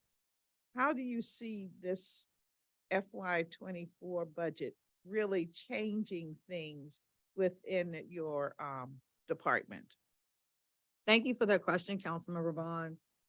Although we do see a slight decrease in our budget, I am happy to report that because of the mayor's significant investments for FY24, we will not see a discontinuation in any of our programs or services. As I have communicated on my many conversations with you and the seniors, we are very focused on expanding our programs and making sure that seniors are aware of our various programs and services, whether that's through flyers, whether that's through social media, whether that's through email or phone calls. But what I would like to highlight is one of the mayor's signature programs that I speak highly of, and that's Safe at Home. In FY24, we're going to see a $1 million increase to the eligibility at the Safe at Home program. Currently, we're completing about 950 projects per year. And with this FY24 investment, we'll be able to complete about 200 more projects, which will bring us to about on average, about 1,100 Safe at Home projects per year. Oftentimes when I'm in the community, even as recent as last week, being over at Model Cities, I was talking to a senior who talked about how she had a significant fall at home where she broke her neck. And because of Safe at Home, having her chairlift, having her standing recliner, she's able to age in place at home. She was able to come back from rehab and go home and not have to worry about going to a long-term care facility and losing the home that she's called home in Ward 5 for over 50 years. So when you hear testimonies like that from seniors about how the mayor's signature programs and her investments are allowing seniors to age in place, that is a win for all residents in DC, especially our seniors. Wouldn't you agree, Model Cities? All right, now, I don't want you to bring out the pom-poms and those kinds of things. They're already here, council members. We know.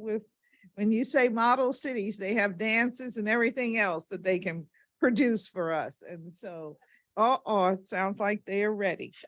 Okay. Well, thank you for that response. But when we talk about let's say the increase in programs,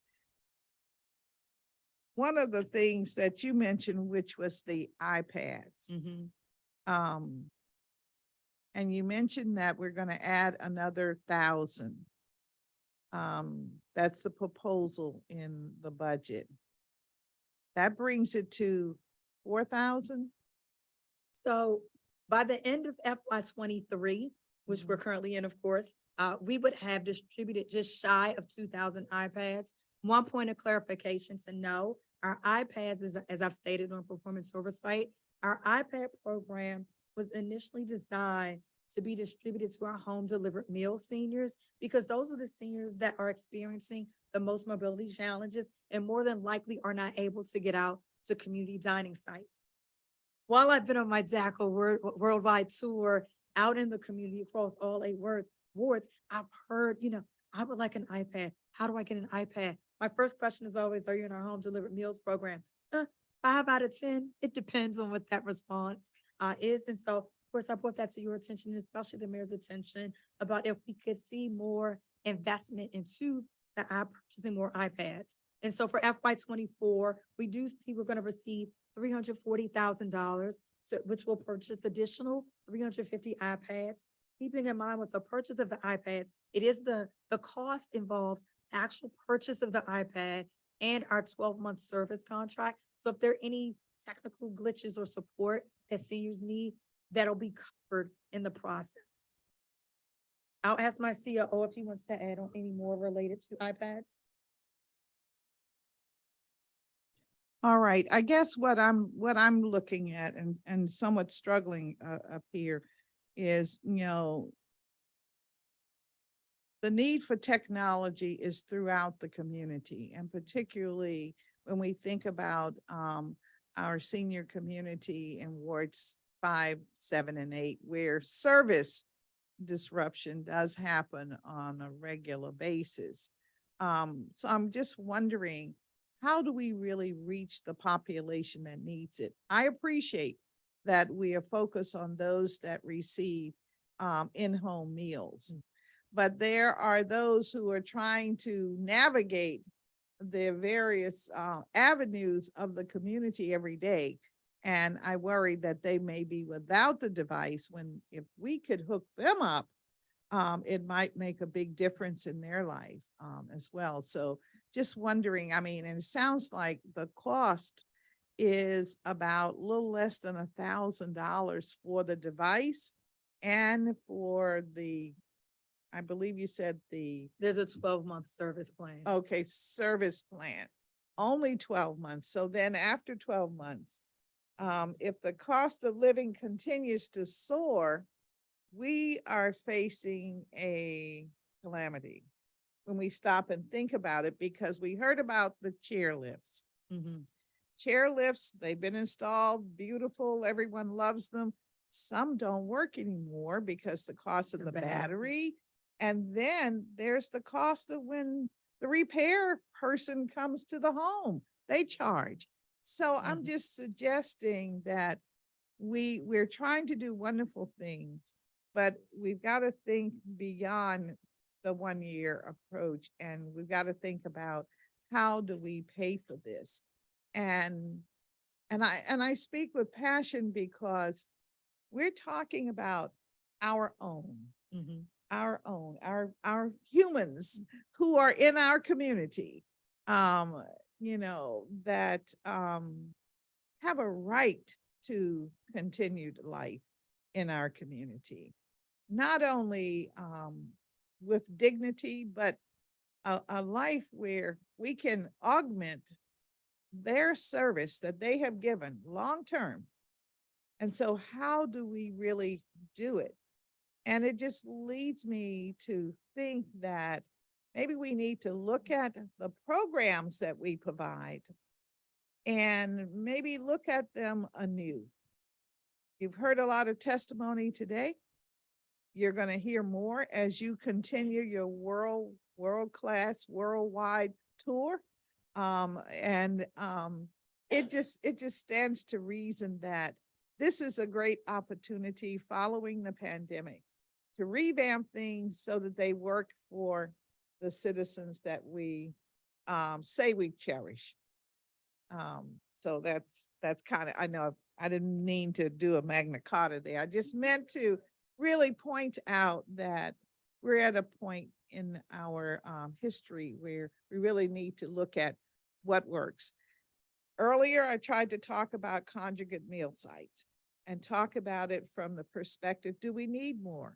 Well, when we hear that our seniors are not yet coming out, having a small dining set up in a apartment building that can accommodate 10, 20, is that something that we want to do? And can we look at what the expense or what the cost is to just really move the food, from let's say a site that we have now that would serve 100, and let's say we're only seeing 10 or 15.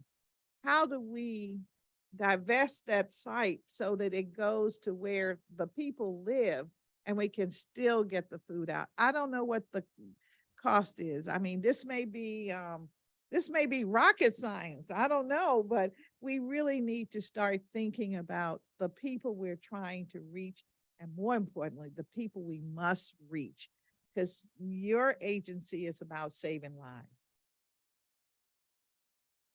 Thank you for that feedback, Councilor Bonds. And I know during our check-ins, you've discussed about how we can get even more iPads out to the seniors. And so the team is looking into other opportunities for partnership where we can increase the number of iPads being distributed. What I also want to note is that our senior wellness centers do have computer labs on site. They offer training for seniors.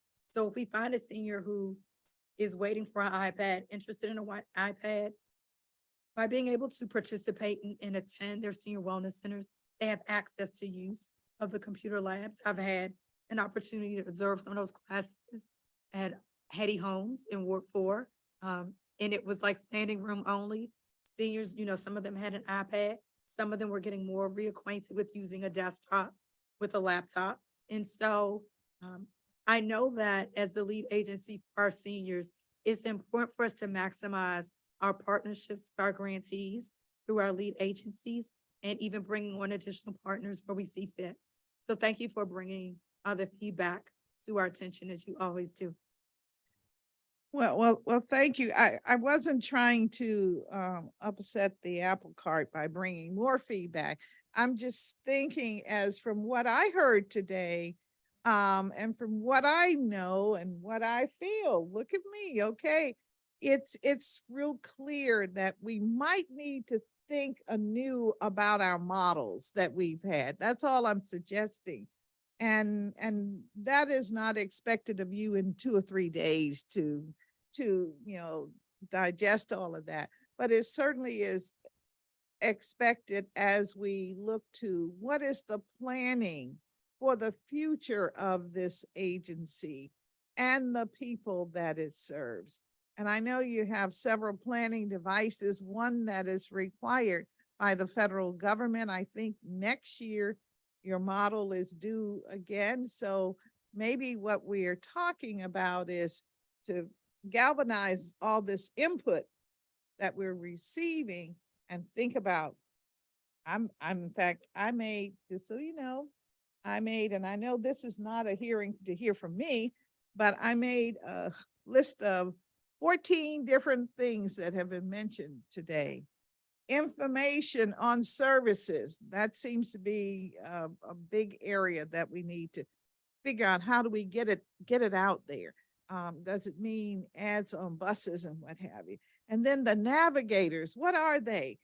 But they seem to be so important to help those that are living somewhat in isolation, or they just don't know. They don't know how to fill out a form, and 67 pages. I mean, my heavens, that in itself is a book, things like that. Safe at home mobility. You talked a lot about that, and thank you to the mayor for including going deeper into giving more people an opportunity. But quite honestly, we got to figure out how those who need those devices even if they are on the wealthier side, that we at least make the devices available to them at cost, maybe, I don't know. But people need these devices and they want them. So DACL is not an agency for the poor. DACL is an agency for, that's correct. That's who DACL is.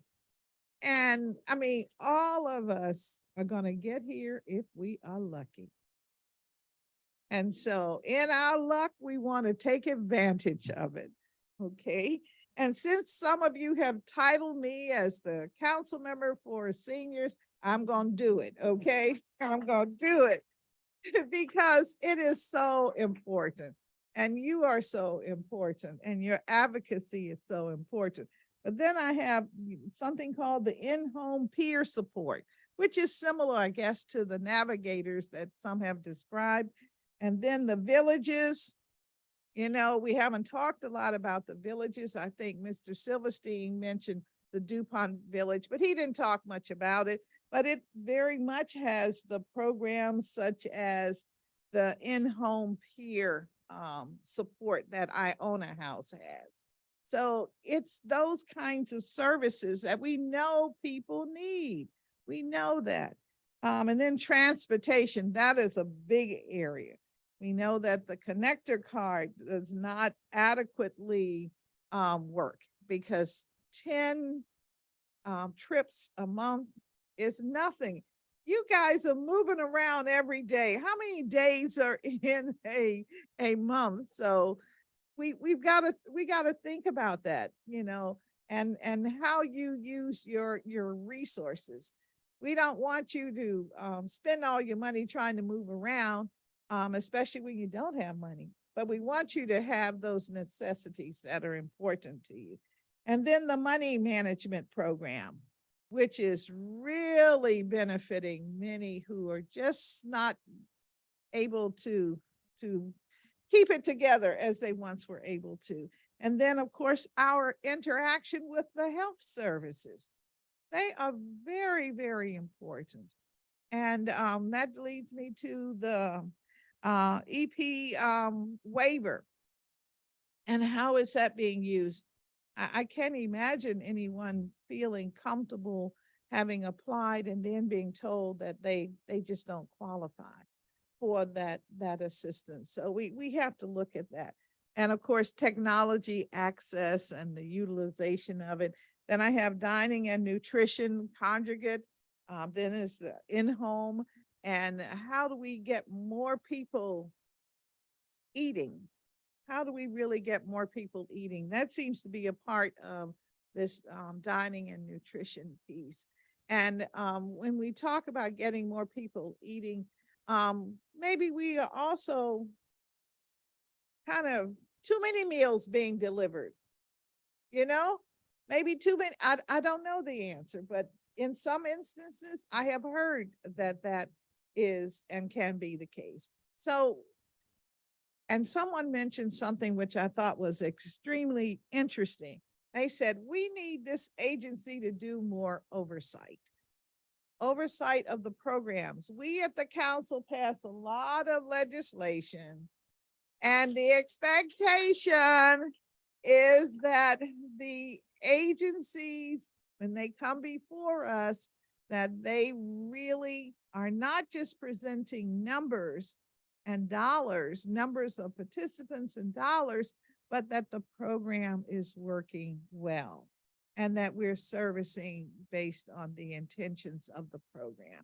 But when there is a need for change, we need to know that there's a need for change. Councilmember Fruman, we're not going to be in the agency looking at your books, talking to your staff every day. That is not our role. But this whole so-called government ecosystem is built on integrity. And so I need you to make it clear you're doing what it is designed to do. And I must say, over the years that I've been on the council, the 10 years, and have been on a committee that has the senior programs in it. I have seen the program grow by leaps and bounds, and I know some of you have seen it too. So this is not where I'm headed. This is not about criticism, like you haven't had an opportunity to grow, but Mr. Garrett, he knows we've been moving. Things have really changed. He remembers the day where we discovered that the agency had a fleet of vehicles. And some of the vehicles had been in the fleet for 3 years. And they had 27 miles total on it. Okay. And it had something to do with the change of command at the agency, to be very honest. So we were able to do that. So don't think that this agency cannot work, cannot be fixed, so that it is becoming contemporary to those who are giving the outcry or the consideration. And of course, one that is very important to me is the housing. How do we live independently? How do we live, collectively within our, apartment buildings? How do we, for those who want to get rid of those McMansions that you have, and you're tired of having to worry about who's going to do the lawn and what have you, and how are you going to clean 4 and 5 bedrooms and 10 bathrooms and what have you? We want to give you a little townhome, perhaps, so that you can put your McMansion on the market for a family, big family that needs it. And you still have the resources so you can buy your little condo or whatever you like. I mean, I know this sounds like utopia, but that's what we're about. We got to create what we want, correct? And then the lead agencies. How are the lead agency working? In some instances, I know they're working very well. In other instances, maybe some of the services need to be altered in a fashion. So those are the lists that I have thus far, and I'm sure you're going to articulate more. And I appreciate so much you all for letting me rant and rave here. I just had to get that out, and that was my testimony. How about that? My testimony. All right, okay. And so in fairness, I'm going to move immediately to Councilmember Fruman, because he maybe didn't bargain for all of this. Okay, Councilmember. Thank you very much, Chairperson Bonds. That's a hard act to follow, so thank you. You talked about being sultry. I think the same allergies have hit me. I think I'm just hoarse. And thank you for your testimony today. And thank you, Chairwoman Bonds, for your testimony. When you spoke about being the council member for seniors, and you referred to me as maturing. I hope I'm not just maturing in years, but also in temperament. And if you're the council member for seniors, if you're the Batman, I want to be your Robin. So let's all work together on this. There's been a lot of testimony about food and meals and the congregate meals. And I'll just say, and maybe this will lead into a series of questions about specific things. In Ward 3, we don't have a wellness center, but we do have a congregate meal program at St. Albans. So that's a program that's sort of located amongst a number of multifamily buildings that with a lot of seniors in them, and is used by a lot of people. So it's an example of a congregate meal program outside of a wellness center in the community, and just enormously successful. I mean, you really do achieve two things. You feed people and you give them the opportunity to socialize, and both really important things that we want to be achieving. So all of the testimony today about thinking about more places that we might be able to do that. I'd really encourage us all to take that to heart. It's related in a way to a program that's dear to me, Around Town DC, which the idea behind Around Town DC was to do programming not just in wellness centers, but at libraries and rec centers, bring the programming closer to our seniors, not to the exclusion of using wellness centers, but somebody might live pretty far from a wellness center, but if there's a program at the library a few blocks away, that can be more accessible to them, or a program online. I'm curious where, you talked about not suspending or ending any programs. Where does the funding for Around Town DC? Are you familiar with that program? And do you know whether there's funding in the next year for Around Town DC? I do have some familiarity, Councilmember. I visited St. Albans site, community dining site, day 2 on the job. That was really worldwide tour day when I visited all the senior wellness centers, Valentine's Day with our Cupid's kids, Valentine cards made by DCPS students. Very popular site, had an opportunity to engage with residents. I look forward to, as we get a little bit down the road here, post-budget hearing, post-confirmation, working more closely with you and your team on our task force for the Ward 3 Senior Wellness Center. I know the feasibility study has to be completed within the year, by December 2024.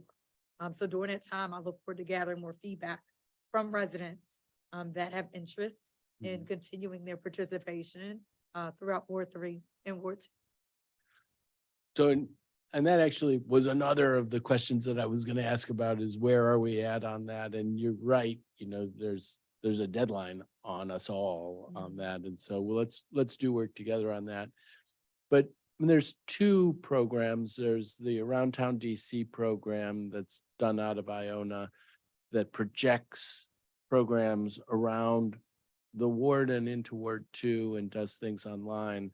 And I am specifically curious about that. And then there's also the Dementia Navigators Money Managers program that Chairwoman Bonds talked about, that really, again, projects and has made a real difference in people's lives. And I wonder where those things stand. And if there isn't funding, what was the thinking behind? If there is funding, great. If there wasn't funding, what was the thinking behind it? I'm going to pitch that over to my COO, Jacob Wong.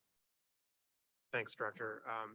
Councilmember Fruman, in fiscal year 23, we fund ADRD programming at about $680,000, including one-time funding. So in the current year, and those programs are split between Iona and Sibley. In fiscal year 24, our intention is to fund ADRD programming at about a $500,000 mark. I should note, and you likely saw this in the budget chapter, there is the removal of approximately $538,000 of one-time funds that were added by the council last year. And so if those funds are put back in the agency's budget, DACL will be able to execute grant awards with those funds. So if the council were to add 538,000 back, the ADR, is that the Dementia Navigators program? Yes, that is Club Memory and the Dementia Navigator program. So in order for those to be made whole in the coming fiscal year, the council that's what the council would need to do. Yes, for them to be made whole to the 23 level, the agency would need additional funds as compared to what is included in the mayor's proposed budget. I will note, even without council adding any additional funds, we will be able to fund ADRD programming at about $500,000 in fiscal year 24. Okay, and then that's one of them. And then Around Town DC, which was originally thought of as a pilot, but I believe has been an enormously successful pilot. Where does that stand in the budget? Around Town DC in fiscal year 23, as you noted, is operated by Iona. That's funded at about the $200,000 level. Our intention is to continue that in 24 as well. Continue at a $200,000. At about a $200,000 funding level for the grant award. Okay, I'll have to go back to my notes to see where that if that comports with my understanding. I thought that the program was a little more expensive than that, but I'll check. Yeah, of note, Iona also receives lead agency funds from the agency, so some of the services might be covered out of their. Out of the lead award agency. as well. And am I right that the funding for the lead agencies, has the funding for the lead agencies overall been reduced in fiscal year 24? At this time in the budget chapter, there is no reduction to the agency's grant-making ability for the lead agency grants for any of the awards. Okay, great. In one of the things that we heard a fair amount of testimony about was the No Seniors Hungry Omnibus Act. And that has been passed but not funded. And I guess my question is, and you might have heard the testimony about the value in coordination, and that's what that act was going to be about. And in a perfect world, would you want to see that act funded? Would you want to have that tool for coordination around attacking senior hunger? Councilmember, what I would say is, I do believe we have sufficient sources to provide closing the gap with food insecurity with our seniors in the district. As you stated at the top of the question, the bill was not funded. That did not stop us from continuing our level of programs and services regarding our nutrition program to seniors. Yeah, I hear you on that. I mean, I do think the testimony earlier today about the values of coordination and the cost efficiencies that you can get from it makes that a priority for me to try to get that to happen. And if we can get that to happen, then I hope we can work closely on that.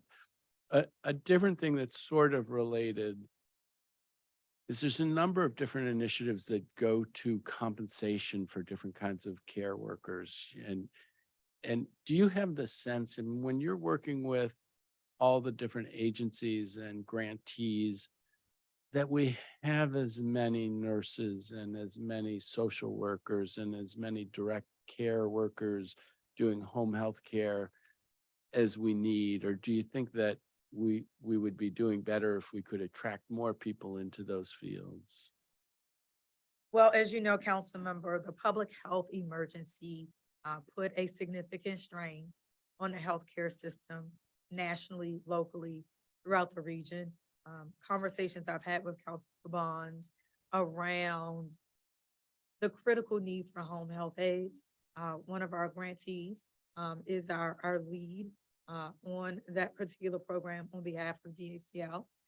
But it is a challenging workforce in as far as recruitment and retention. And we're seeing that, you know, in our healthcare system as a whole. So we are meeting the needs as best as we can when our seniors are inquiring during the intake process for support with home health. Yeah, and in here I'll just editorialize, and it's not trying to blame or anything, because this is the thing. Later this week, I'm going to be talking with OSSI about recruiting bus drivers for special ed. We're having a real challenge recruiting and keeping police officers, and that's a challenge there. So it's not unique in your world, but I do hope that we can work together to try to address this need, which could appear lower profile, right? You know, when the buses don't turn up for the kids with special education needs, we all hear about it and we are outraged by it. But when we don't have the home health care aides that we should have, it may be quieter in that somebody ends up in a long-term care facility who could have lived at home if there had been the appropriate availability of home health care aides. And actually, that will cost us as a city enormously more than if we'd been able to do the preventive work. And so it's not, you're operating in a constrained budget environment. Part of our job is to try to remind you and the administration of the penny wise, pound foolish things, that if we don't invest in critical places that can reduce costs down the line, that we're working against ourselves. And so they're modest investments in some areas that maybe we would do very well to try to restore at the council level and then work together to try to defend in the future. So really looking forward to working with you. Very much apologize to, this is our first week talked on the margins of something, and this is our first real back and forth, which shouldn't probably be at a public hearing, but and that's on me. You reached out, but thank you very much for your testimony and your work. Thank you, council member. Thank you very much for your testimony. I just wanted to just speak a little bit, have you to speak a little bit about in your pre-hearing responses, you indicated that you would lose a strategic communications advisor and a lead customer service position. Are these part of the mayor's cuts across the board in government FTEs? Council member, I can respond to that question. Those are two positions that the agency currently has in fiscal year 23 that will no longer be available to us in fiscal year 24. The reduction of these FTEs is in close coordination with the mayor's budget team, and as part of the exercise that her budget team did across district government to eliminate vacancies for cost savings. I will note that both of these positions currently vacant, and we're confident in our ability as an agency to pick up the workload for each. All right, so both of these were vacant or are vacant positions. That's correct. Councilmember. Okay, how many additional vacant positions do you have that were not cut? Give me just 1 second. All and I can right. get that answer for you. And while you're at it, can you give me a dollar value of those that are vacant, that were not cut, and the dollar value of those positions? On that one, I can follow up with you to get you an exact Okay, figure. all right, well, that's good enough. All right, we won't broadcast it, okay. But we're gonna find the money. You all know that. Yes, I got Yes, you. that'll be on our April monthly meeting. Oh, my goodness. Can you discuss the Alzheimer's disease and related dementia, as you already began, programs and the proposed reduction? Can you clarify for the public how these programs are being continued within the current budget? If you recall, there was a reduction of the 538 million one-time funding, but there is still some funding that is attributed to these programs. Can you explain how these continuations are, what are we paying for, is what I'm asking. Absolutely. I'm happy to, council member. Mhm. Let me start by following up. We have 9 vacancies at the agency currently. And again, I'll get you exact figures on the value there. You are correct, council member, that there is the removal of $538,000 of one-time funds, and those were council added last year. So those are not in the mayor's proposed budget. However, we have $500,000 of local dollars that we intend to fund ADRD programming with in fiscal year 24 that is already included in the mayor's proposed budget. We're funding those out of CSG 50, and our intent is to continue with current grantees to administer those programs. And so when you say the intention is to continue with current grantees, what does that mean? So the current grantee Uh-huh. is Sibley. So our intention would be to execute another grant award with Sibley to cover fiscal year 24 for the Dementia Navigators and Club Memory Program. All right, okay. Now we're talking language that we all can comprehend. Our audience is not familiar with CSG 50. So that's the point I'm trying to make. So we all know that the program, the Alzheimer's disease and dementia program, at Sibley, and Club Memory will continue. Okay, we got it. Thank you. And when you say will continue, will it service, how many will this 500,000 service? And is it different from the current service level? Currently in Club Memory, we're serving 242 seniors and 30 seniors through the Dementia Navigator program. All right, and the 500K will service how many? What your estimate? We might realize a slight decline there because the current service is at $679,000 and we're going down to 500, but we will of course work closely with our grantee to attempt to keep the service level as close to what we're currently at in the next fiscal year. All right, so Councilmember Fruman and I have to find 179,000 so that we can keep 240 and 30 engaged. But if we know that that pool of individuals is expanding, so if we wanted to go to 350, I guess we are getting closer to another, instead of 179, I think we have to find at least 300,000 or 400,000, sounds like maybe. If you find the money, we'll find a way to spend it. All right, okay, all right. I hope that Scott has that information.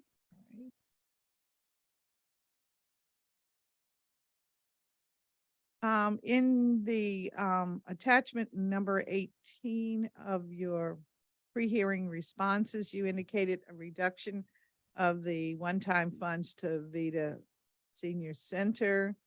That would be a reduction of the 260,000. It's usually a one-time amount that I have been able to add, you know, each year. How do we let this happen? Given that general population of non Latino Hispanic speakers, Spanish speakers, is increasing, and so therefore Spanish speaking seniors are also increasing. With this one, council member, I can jump straight to the good news. We have it funded in the fiscal year 24 proposed budget. I thought you did. I just need you to put it on the record You got it. because we had the executive director from Vita indicating their concern. Thank you. So now we can look for money for dementia, because we always have to find about $200,000 to make sure. So now we got the money. All right. This is work in progress. We're getting there. Thank you so much. In attachment 4 of your pre-hearing responses, you indicated the removal of the peer health educator pilot project and the home peer support pilot project. Can you discuss a little bit about the purpose of these programs and how do you think we can identify resources that may be within the lead agencies? They're already probably doing some of this. You know, can we come up with the package that would indicate that these programs can continue? Councilmember, could you mention the 2 programs for me one more time? Yes, one called the Peer Health Educator Pilot Program. I know we love all these titles. And then the Home Peer Support Pilot Program. And the Peer Health Pilot Support Program is a $200,000 reduction. Yes. And the Home Delivered Meal one is a $251,000. Am I looking at the same attachment as you? Yes. For the item that's the 251, the meal reduction, That is a community dining site in Ward 3, I believe, and that is one that we intend to fund again in fiscal year 24. Let me circle back with you, council member, on the $200,000 adjustment that you referenced. All right, so you're saying 251 is thousand is a congregate meal site in Ward 3. It's not St. Albans. Let me get the name of the site for you, council All member. right. Okay, all right. Thank you.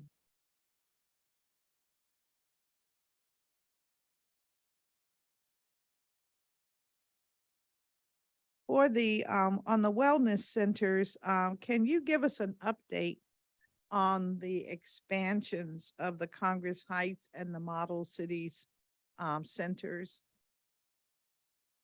Yes, we can. I'm gonna have Garrett King provide that update. Thank you, council member. We're actually, so we were given $1.5 million for the expansion of Congress Heights Senior Wellness Center in Ward 8 and Model Cities in Ward 5. We are very successful at Congress Heights. We're done with that project. We're actually going to be hopefully doing a ribbon cutting sometime in the spring, which is either May or June.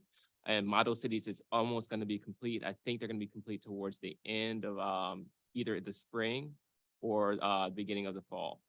So we're actually still working with their task force. We have monthly meetings with them, and construction is still being completed at Model Cities.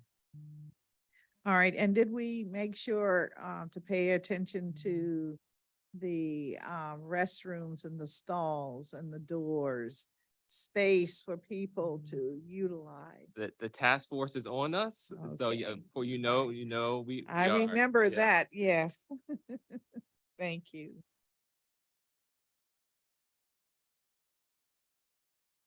So for the new Ward 8 Senior Wellness Center, what is the anticipated number of participants that it can accommodate? So as you know, we were given $11.4 million for a new Ward 8 Senior Wellness Center in Fairlawn, right outside of Anacostia. Currently, we're working with our task force on that. The design has been completed. Right now, we don't have an estimated number of seniors that are going to be interested in the site, but we're hoping for the same amount of seniors that are at our Ward 7 site and our Ward 8 site, Congress Heights, to be at at our site in Ward 8. So are you telling us then that the dimensions of the new site would be pretty much the same square footage as the other small sites are? It's actually a little bit bigger than our current sites. It's a little under 15,000 square feet so far. The beautiful accompaniment to the new Ward 8 Senior Wellness Center in Fairlawn, it will be on the grounds of Kramer Middle School. And so the leadership there, so Shelby is excited about having this is the co-location and the intergenerational programming that we are planning to have in place. The Ward 8 community is very excited because we have a lot of seniors in Ward 8. Of course, heard the discussion earlier about, seniors are booming all across DC, which is exciting, but to bring a new senior wellness center to Ward 8 was one of the mayor's priorities as well. And so I'm really looking forward to when we have that groundbreaking and that ribbon cutting. As you know, it's about 2 blocks from my grandmother. Yes, Madam Acting Director, you're well connected in this community. We've talked meals and everything, so thank you very much for that. Especially now, when you say it's connected to Kramer, Kramer is located where? Might as well put out the near address so that everyone knows and can plan how they visit and start their membership. Off of 1700 Q Street, so right in Fairlawn, the Fairlawn community, and the building will be right next to Fairlawn, but there will be a little pathway from the school to the new Ward 8 site. Okay, a pathway, okay, but not a connected building. No. That would have been ideal. Just go, never have to go in the element. Short path. Or short, who gets some cover over it. Thank you so much for that. Now, let's talk realistically about these iPads. I know we're gonna need more resources for that particular project, but when we years ago, about 8 years ago, it was clear that DACL's participation in the senior community was around 39,000. What are the latest numbers of participation from your FY, let's say, as of the end of FY 22? Council member, is that specific to the iPad program or just general population? It's general. I want to sort of set a floor for where we can possibly go with this. Do we have any updated information? Councilmember, I think you're referencing calls to the information and referral line. So the 39,000, I think that was during COVID. And then at the end of FY 22, we're at 32,386. Okay. Okay, 32,000. No, the 39,000 was a number that was given to me about 6-7 years ago. As this was the base that you were serving. So we're getting more realistic, and that's what's important for people to begin to understand that while we may have 130,000 persons age 62 and older in our population, but we really are not really working with that group. We're working with those that learn about the program, learn about the activities and want to participate. And so within this universe of 30, we'll go with 32,000. And we say that we're going to have iPads for, well, just 10% of that. Are we really reaching those who need the devices, those that want to be connected? And is it our goal to connect the majority of those that come and participate in one way or the other with our programs? That's kind of like my question. So is 10% based on any data that would inform us that that's like the relative number we should be reaching, or should we be targeted for 25%? I don't know.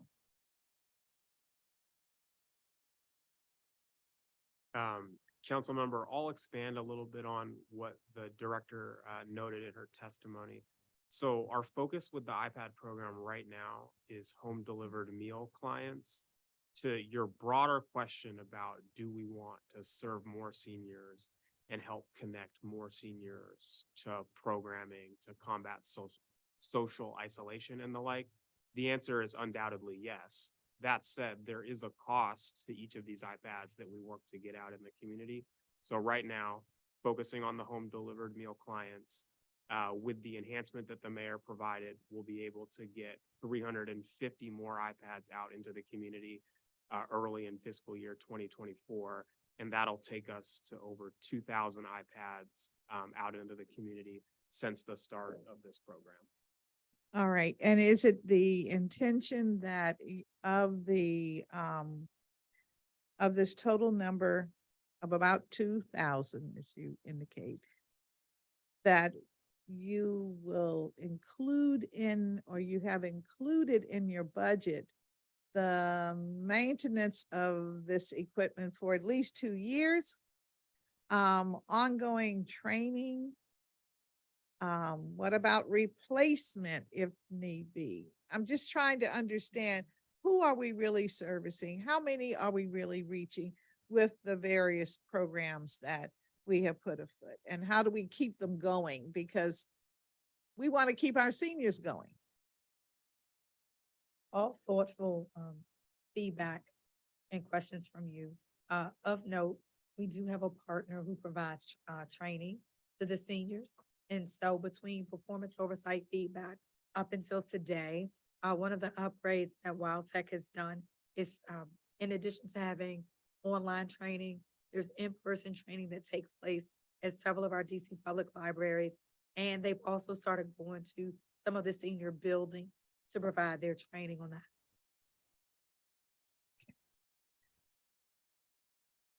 All right, I appreciate that. Tell us a little bit about adult protective services. How many clients does the administration currently have? And I say administration, I know it's a program, but it's within DACL, so I'll just call it conveniently an administration. The one thing to note, our adult protective services team operates on a 24-hour basis. So we have our standard business hours, but there's always someone manning a hotline for APS. And so I wanted to make sure everyone knew, and we realize any given day, there could be a call that comes in. The team is comprised of case managers, social workers that review the call logs and referrals that come in. And so Garrett is pulling up some data for you around our calls and numbers of residents that were served. So last fiscal year, we had about 1,900 calls. We investigated around 1,000 cases. And we have, out of those cases, around 50 that actually go for guardianship in FY22. All right, and of those that continue, I guess, within your realm, what is your staffing pattern for adult protective services, and is it adequate? What's the So we have around, I want to say 20 plus social workers with 3 supervisors and a program manager. All social workers are have below they're below the average of what we say. We don't like to see more than 30 cases per social worker. They're below the 30 case threshold. So 30 cases per social worker. They're below the 30 cases. Okay, yeah. that's very interesting. And, Councilmember Fruman and I heard the other day that in our schools, it's something like 65 cases per social worker. So I'm just suggesting, don't be surprised if there's some grabbing of personnel. We've heard all day how valuable trained personnel are. And so just keep that in mind, because that's an easy number. Yeah, easy number. Okay, just wanted to get, and what is the budget for the adult protective services for your FTEs? Let me pull that one up for you, Councilmember. All righty.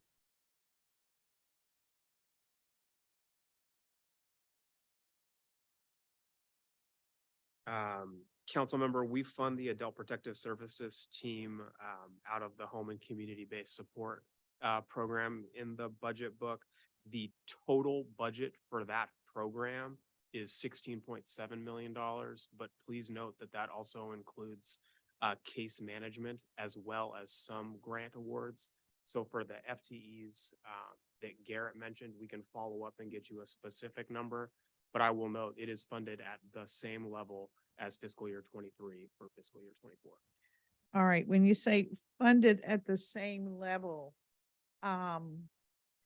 does it include a pay increase? It's an excellent question, Councilmember. So we budget for step increases as well as the district's cost of living increase, which are district-wide personnel services. All right. Increases. So in other words, when we hear that we're funding it at the same level, if any FTEs or personnel are a part of a program, which is almost always, then we note that we are actually funding it at a level where those individuals will get the standard cost of living increases and any promotions that you have made some determination need to happen. Absolutely. All right. Okay. which brings me to this big area where we continue to struggle with. And that is that my colleague mentioned the compensation for these professional groups of individuals that service our seniors. We even heard that there is some concern about increasing the overhead amount that an agency or one of your grantees may receive. So help us to understand where we are on that, because it does seem to me that if a employee of these grant situations is budgeted at the minimum wage, how can we then say that that individual is treated as a professional for the services that they provide? Just wondered if you've thought about the pay scale of some of these categories. You know, home care aides comes to mind immediately. Those that do case management, and maybe talk a little bit about the case management personnel of your office. Are they paid at $18.10 an hour? I mean, just trying to get to where we are and what we're trying to accomplish. As you know, in District of Columbia government, we're all public servants. However, we do have a competitive salary package and benefits for our employees. So I do believe in my short tenure in the role in doing an assessment of our staff that we are equitably paying all. Well, I appreciate that statement, but what I'm really asking is if if those who are on our government payroll are paid at $30 an hour, and we're paying those who are grantee associations with the same training and background experience at $18.10. How can we begin to think about making the necessary adjustments? I'm not suggesting that those that are paid $30 an hour need to go down to 25 and 18 needs to come up to 25, but I really am talking, I am really talking apples, you know, green apples, orange apples, red apples. Noted. Thank you for your feedback. All right. Okay. I hear you. I know it's really tough, and it's particularly tough during this season. And so I appreciate you letting me at least explore on these fronts.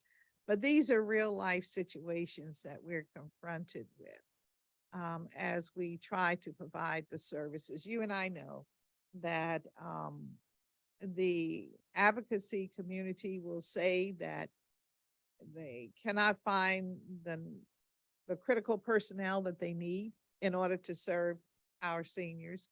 We know within the government that we've struggled with that. And so we try to pay as competitively as possible. But the bottom line is these services go to this important population in our city. And sometimes people tell me, you know, I get what I pay for, you know, and I just want to make sure that what our seniors get is as much top of the line as it can be.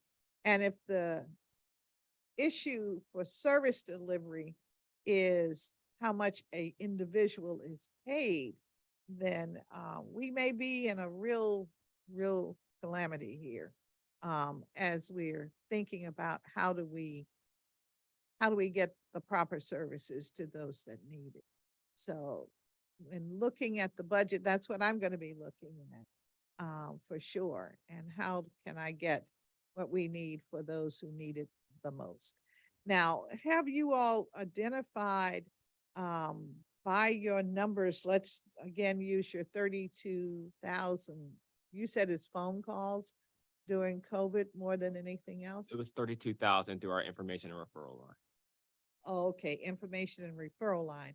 So has the department develop a process for tabulating the number of senior lives that you actually touch in the way of the various programs that you produce? Yes, we do, Councilmember Vaughn. So the IRNA team, which is Information Referral Assistance, that's our main number, the 202-724-5626 number. So all seniors, or sometimes it's not a senior, it could be a relative or caregiver of a senior, call into that number. We do track purpose and nature of the call, our call times, our wait times, issue resolution period. In addition, when our external affairs communications team is out in the community doing resource fairs, various outreach, of course, we have sign-in sheets where we're keeping track of our seniors.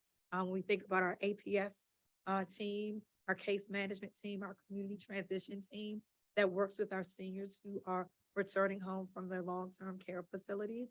So we have various touch points with our seniors that contribute to this larger engagement number. I'm confident that when we talk to you, we're able to tell you about actual seniors that we are engaging with on a daily basis. All right, and of that actual number, is that 32,000 or is it 20,000? I may call in one time and you may refer me. So I'm not really counting me who just called in one time. I am thinking of those that participate on a regular basis in the meals programs, who are part of the transportation system, who are, trying to get the waiver. That's who you service, quite honestly. And I want to kind of get a handle on that, because I and possibly Councilmember Fruman will have to say to our colleagues, listen, you're giving 50,000 to this resident of the district, but the seniors are getting 9,000. We may have to say that because the money is tough. So Tough why to don't figure we- it out. And I see what you're getting at now. You'd like to see more of a breakdown of the categories of seniors in Yes. programs and services.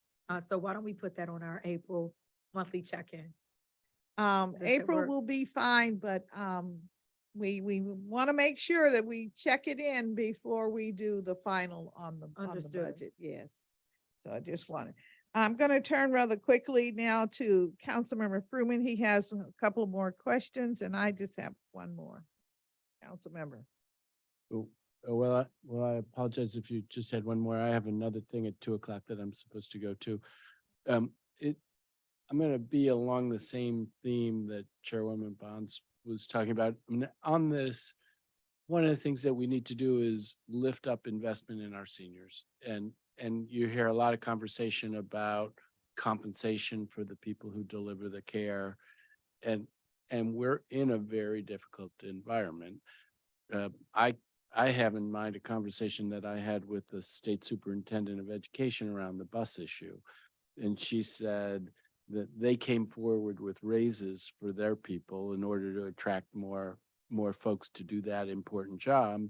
And then WMATA offered a $20,000 signing bonus. And so just, there is a little bit of a bidding war that's going on for workers, which is a good thing because people's wages are being lifted, but we can't let our senior care workers fall behind in that bidding war. And so it's not pitting one group against another, it's making sure we're lifting them all up together. And in that internal argument that we'll have, or the conversation that we'll have with our colleagues about, you need to help us here to increase investment for our seniors. One of the things for sure is, and the DACL programs touch these many people and make a real difference in the lives of these many people. Another one is a thing that came up this morning that I was asking about, which is the population in the district took a hit. It shrunk by a pretty decent amount in the last couple of years. It's starting to grow a little bit. But how does our senior population fit into that? I don't know whether you have a sense of how the number of seniors living in the district compares today to pre-COVID. And I wouldn't be surprised if it was fewer seniors leaving the district in these last couple of years, more younger people leaving the district, so that the number of, and then lots of people graduating to be considered a senior. And so the percentage of our population that's represented by seniors is higher today than it was 3 years ago. And then Executive Director Bang from Iona talked about in the next 7 years, a projection of a very significant increase. So where are we seeing that in terms of how big of a proportion of our population as seniors? How does it compare today versus pre-COVID, and how are you projecting it forward as we think about how we're funding programs in this area and compensating people who are serving in this area? Council member, let me try to break down your question and tackle it with some information that I have right in front of me. So I'm looking at a table that shows the district's total population in 2019 at about 705. And then in 2021, post-pandemic or with some exodus during the pandemic, at about 670,000 residents. And the senior population also declined during that time based on the information I'm looking at. So it went from about 120,000 seniors in 2019 or in 2019 to 119,000 seniors. Say the first number first. 120,000 seniors in 2019 down to 119,000 seniors in 2021. So just a slight decline from 19 to 21. Yeah, so I mean, that actually confirms what my intuition was, which is that's a 0.1% Yeah, 1% decline. decline. And then, but otherwise, it's a 30,000. It's a significantly higher. You tell me, you have the table in front of you. Yeah, the proportion of seniors, I think is what you're getting Yeah. at, would be increasing, correct? Right. And that's to 2021. And then we have this phenomenon of more baby boomers graduating. Me, I don't know what's the age, but I graduated in this window. What is the age where you're considered a senior? 60 and over. 60. No, well, I graduated a little earlier. Anyways, so it's a higher percentage of seniors today than it was in 2019 as a proportion of our population. And then going forward, am I right that we expect that it will be an increasing percentage of our population will be seniors? Yes. Okay, so that's a very powerful thing that I think we should use in our conversation with our colleagues. And, you know, it's not just an argument, it's the reality. That's what's happening in our city, and we need to really be focused on serving our seniors. With that, I'm gonna leave. Thank you for your testimony, and I'll rejoin a little later after I thank you. Thank you very much, Councilmember Fruman.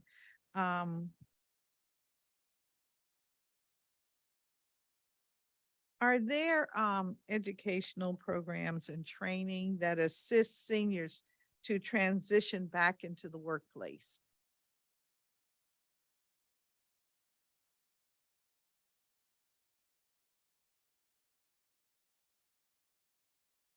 Council member, we have actually worked with our partners at the Department of Employment Services at DOES, and they actually have a program called CEAL. And I'm not remembering the acronyms, but that program is set to help seniors transition back into the workplace. Currently, they only have around 23 seniors, so they are actively looking for people to come into the program to be trained. So we are going to be working with them and having flyers out and being in the community to try to refer more people to more seniors into the program. All right, so you're gonna distribute the general information about the programs.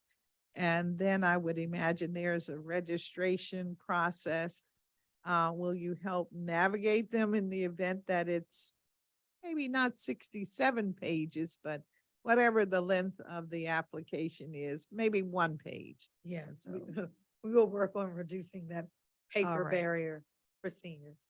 All right, thank you so much.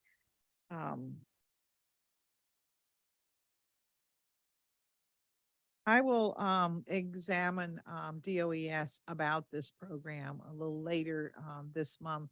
I think they're in with us on the 12th of April. So I hope any seniors who are listening and interested in employment, please pay attention to that oversight hearing, because we will query them about why, when we know we are, what did we just, I guess we just said we're at least 100,000, if not more, and we only have 23 that are saying they want to work. And I understand this program is for part-time work as well as, you know, even more hours, but it is a program and we want to find out how they're using it.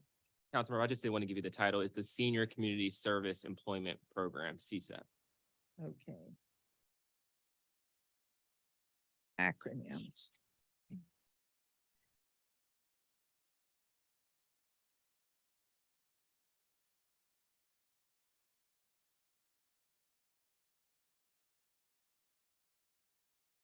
I think you pretty much talked with us about the Safe at Home, and you gave us the new proposal, the 425,000, and how that would be used. So I think we pretty much, we have pretty much exhausted much of what you I think came to talk to us about today. The meal services, I didn't want to get into that in the detail because you did provide us with the budget for the community or congregate dining. It currently is at 7 million. It's going to go down to 5 million. Yet we've been talking about how do we kind of get additional sites. So that is a concern. However, we're going up on the home delivered meals. Do you have data that substantiates that there are more people needing home delivered meals? And are we still speaking of delivering 14 days worth of meals? Our data right now does not indicate that we need to make any reduction with the home delivered meals program. We still continue to urge residents who are able to get back out and are comfortable to returning to their community dining sites to do so. Now that the weather is warmer, we see more seniors coming back out to the community dining sites. All right, well, tell us a little bit about the Hungry Harvest program, and then the Eat Well, Live Better program. And then, of course, the Food for Choice programs. So both Hungry Harvest and Hungry Harvest is actually boxes that go out with produce to our seniors. And Eat Well, Live Better is also boxes that go out with produce to our seniors, but actually is tied to more nutritional programming. Mary Center runs that. And I think we have around 750 seniors that are in that program. Which program is that? Eat Well, Live Better. 750. And how many are in the Hungry Harvest? I believe. Or are they the can you give me- same ones in the? No, they're separate programs. I believe we have 200, but let me get back to you on that. All right, and what about Food for Choice? And Food for Choice is our new program. It's a grocery card program. We have Okay. around 450 seniors in that program. 450, okay. And I think you've heard today that there is an interest in expanding that. And as opposed to keeping it at its current level, And sorry, Hungry Harvest has 275 seniors. 275. So when I think about the programs that the agency is engaged in, and think about the number of individuals that are benefiting, we're really talking about 3 to maybe 4,000 people. And I say it because it is concerning when we at the council hear from the advocacy community that there's so many people that are hungry that are seniors. There is a need for better transportation.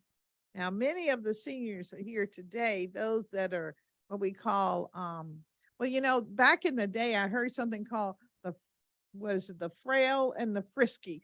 Well, the frisky ones are here today, okay? Because they can get around and make things happen on their own. The frail are those that we have to nurture and look after.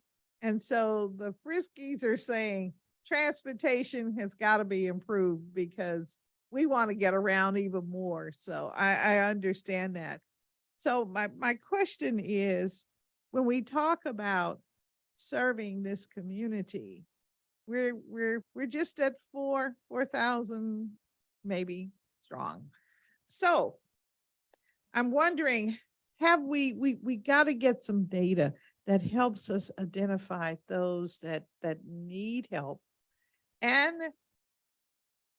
I think we're going to find out from the friskies more and more as they bring their friends, those that, you know, they want to participate.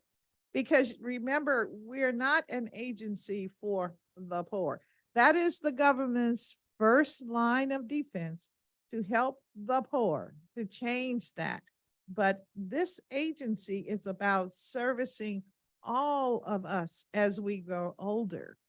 So Council, it is a game changer. Yes, ma'am. if I could just add a data clarification for you, which is why I would rather, do more of a full download when we have our April one-on-one. But just to give you some more numbers, we have 5,700 seniors participating in our food programs. When we think about our various nutrition programs, some that Garrett responded to, some that we've discussed earlier. We have 2,000 seniors who are participating in the Connector Card program. We have about 950 seniors who have safe at home projects. So my quick math is trending more so towards closer to about 9,000, but that's only representative of the food program, Connector Card, and safe at home projects, which is why during our monthly follow-up, I'd like to give you some more engaged numbers. I think that's very important because we want to get our seniors connected. And your programs are rich and important, and they really do save lives. So I want to make sure that we pay attention to that. With the conjugate meal sites, have you received complaints about the quality of the I guess the menus? I'm not sure.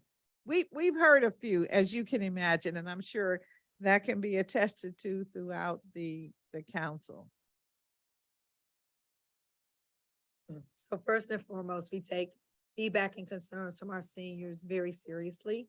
And I've shared with you when I'm out on the worldwide tour on Tasty Tuesdays and Tasty Thursdays, visiting community dining sites. Sometimes I eat the meals to check out the food. Other times I'm talking to seniors while they're eating.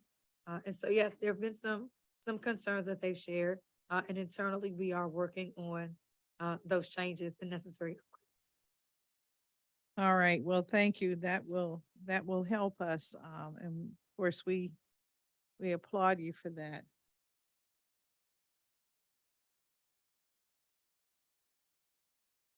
All right. Well, guess what? You get off the hot seat. Thank you very, very much for your testimony, along with your response to the pre-hearing questions. And we will be back in touch, of course, with any movement that you have generated in this wonderful budget for our seniors. And thank you very much. And thanks to all of your folk who came down to be with us in person. Thank you all so very, very much. It's a big uplift. Thank you. Thank you. Chairwoman Bond, members of the Committee on Executive Administration and Labor, I want to thank you for allowing the Department of Aging and Community Living to testify in front of you today regarding Mayor Bowser's FY24 budget. I'm very appreciative to the mayor for this opportunity to lead a staff totally devoted and dedicated to all seniors across all 8 wards in DC. It's evident by their presence today, the support and partnership that we've continued to build over the years with the creation of this office. And I'm just excited and energized by the opportunity to be the useful senior face coming forward to making sure that we continue to elevate, engage, and accelerate all of our seniors across DC, reducing food insecurity, reducing social isolation, reducing the digital divide, but most importantly, to live boldly in the District of Columbia. Enjoy the rest of the week. I'll see you at our April touch point. Well, thank you very much, Acting Director, for your pre-confirmation statement. Well noted, and thank you. And thank you all again for being here with us. Thank you so much. Thank you.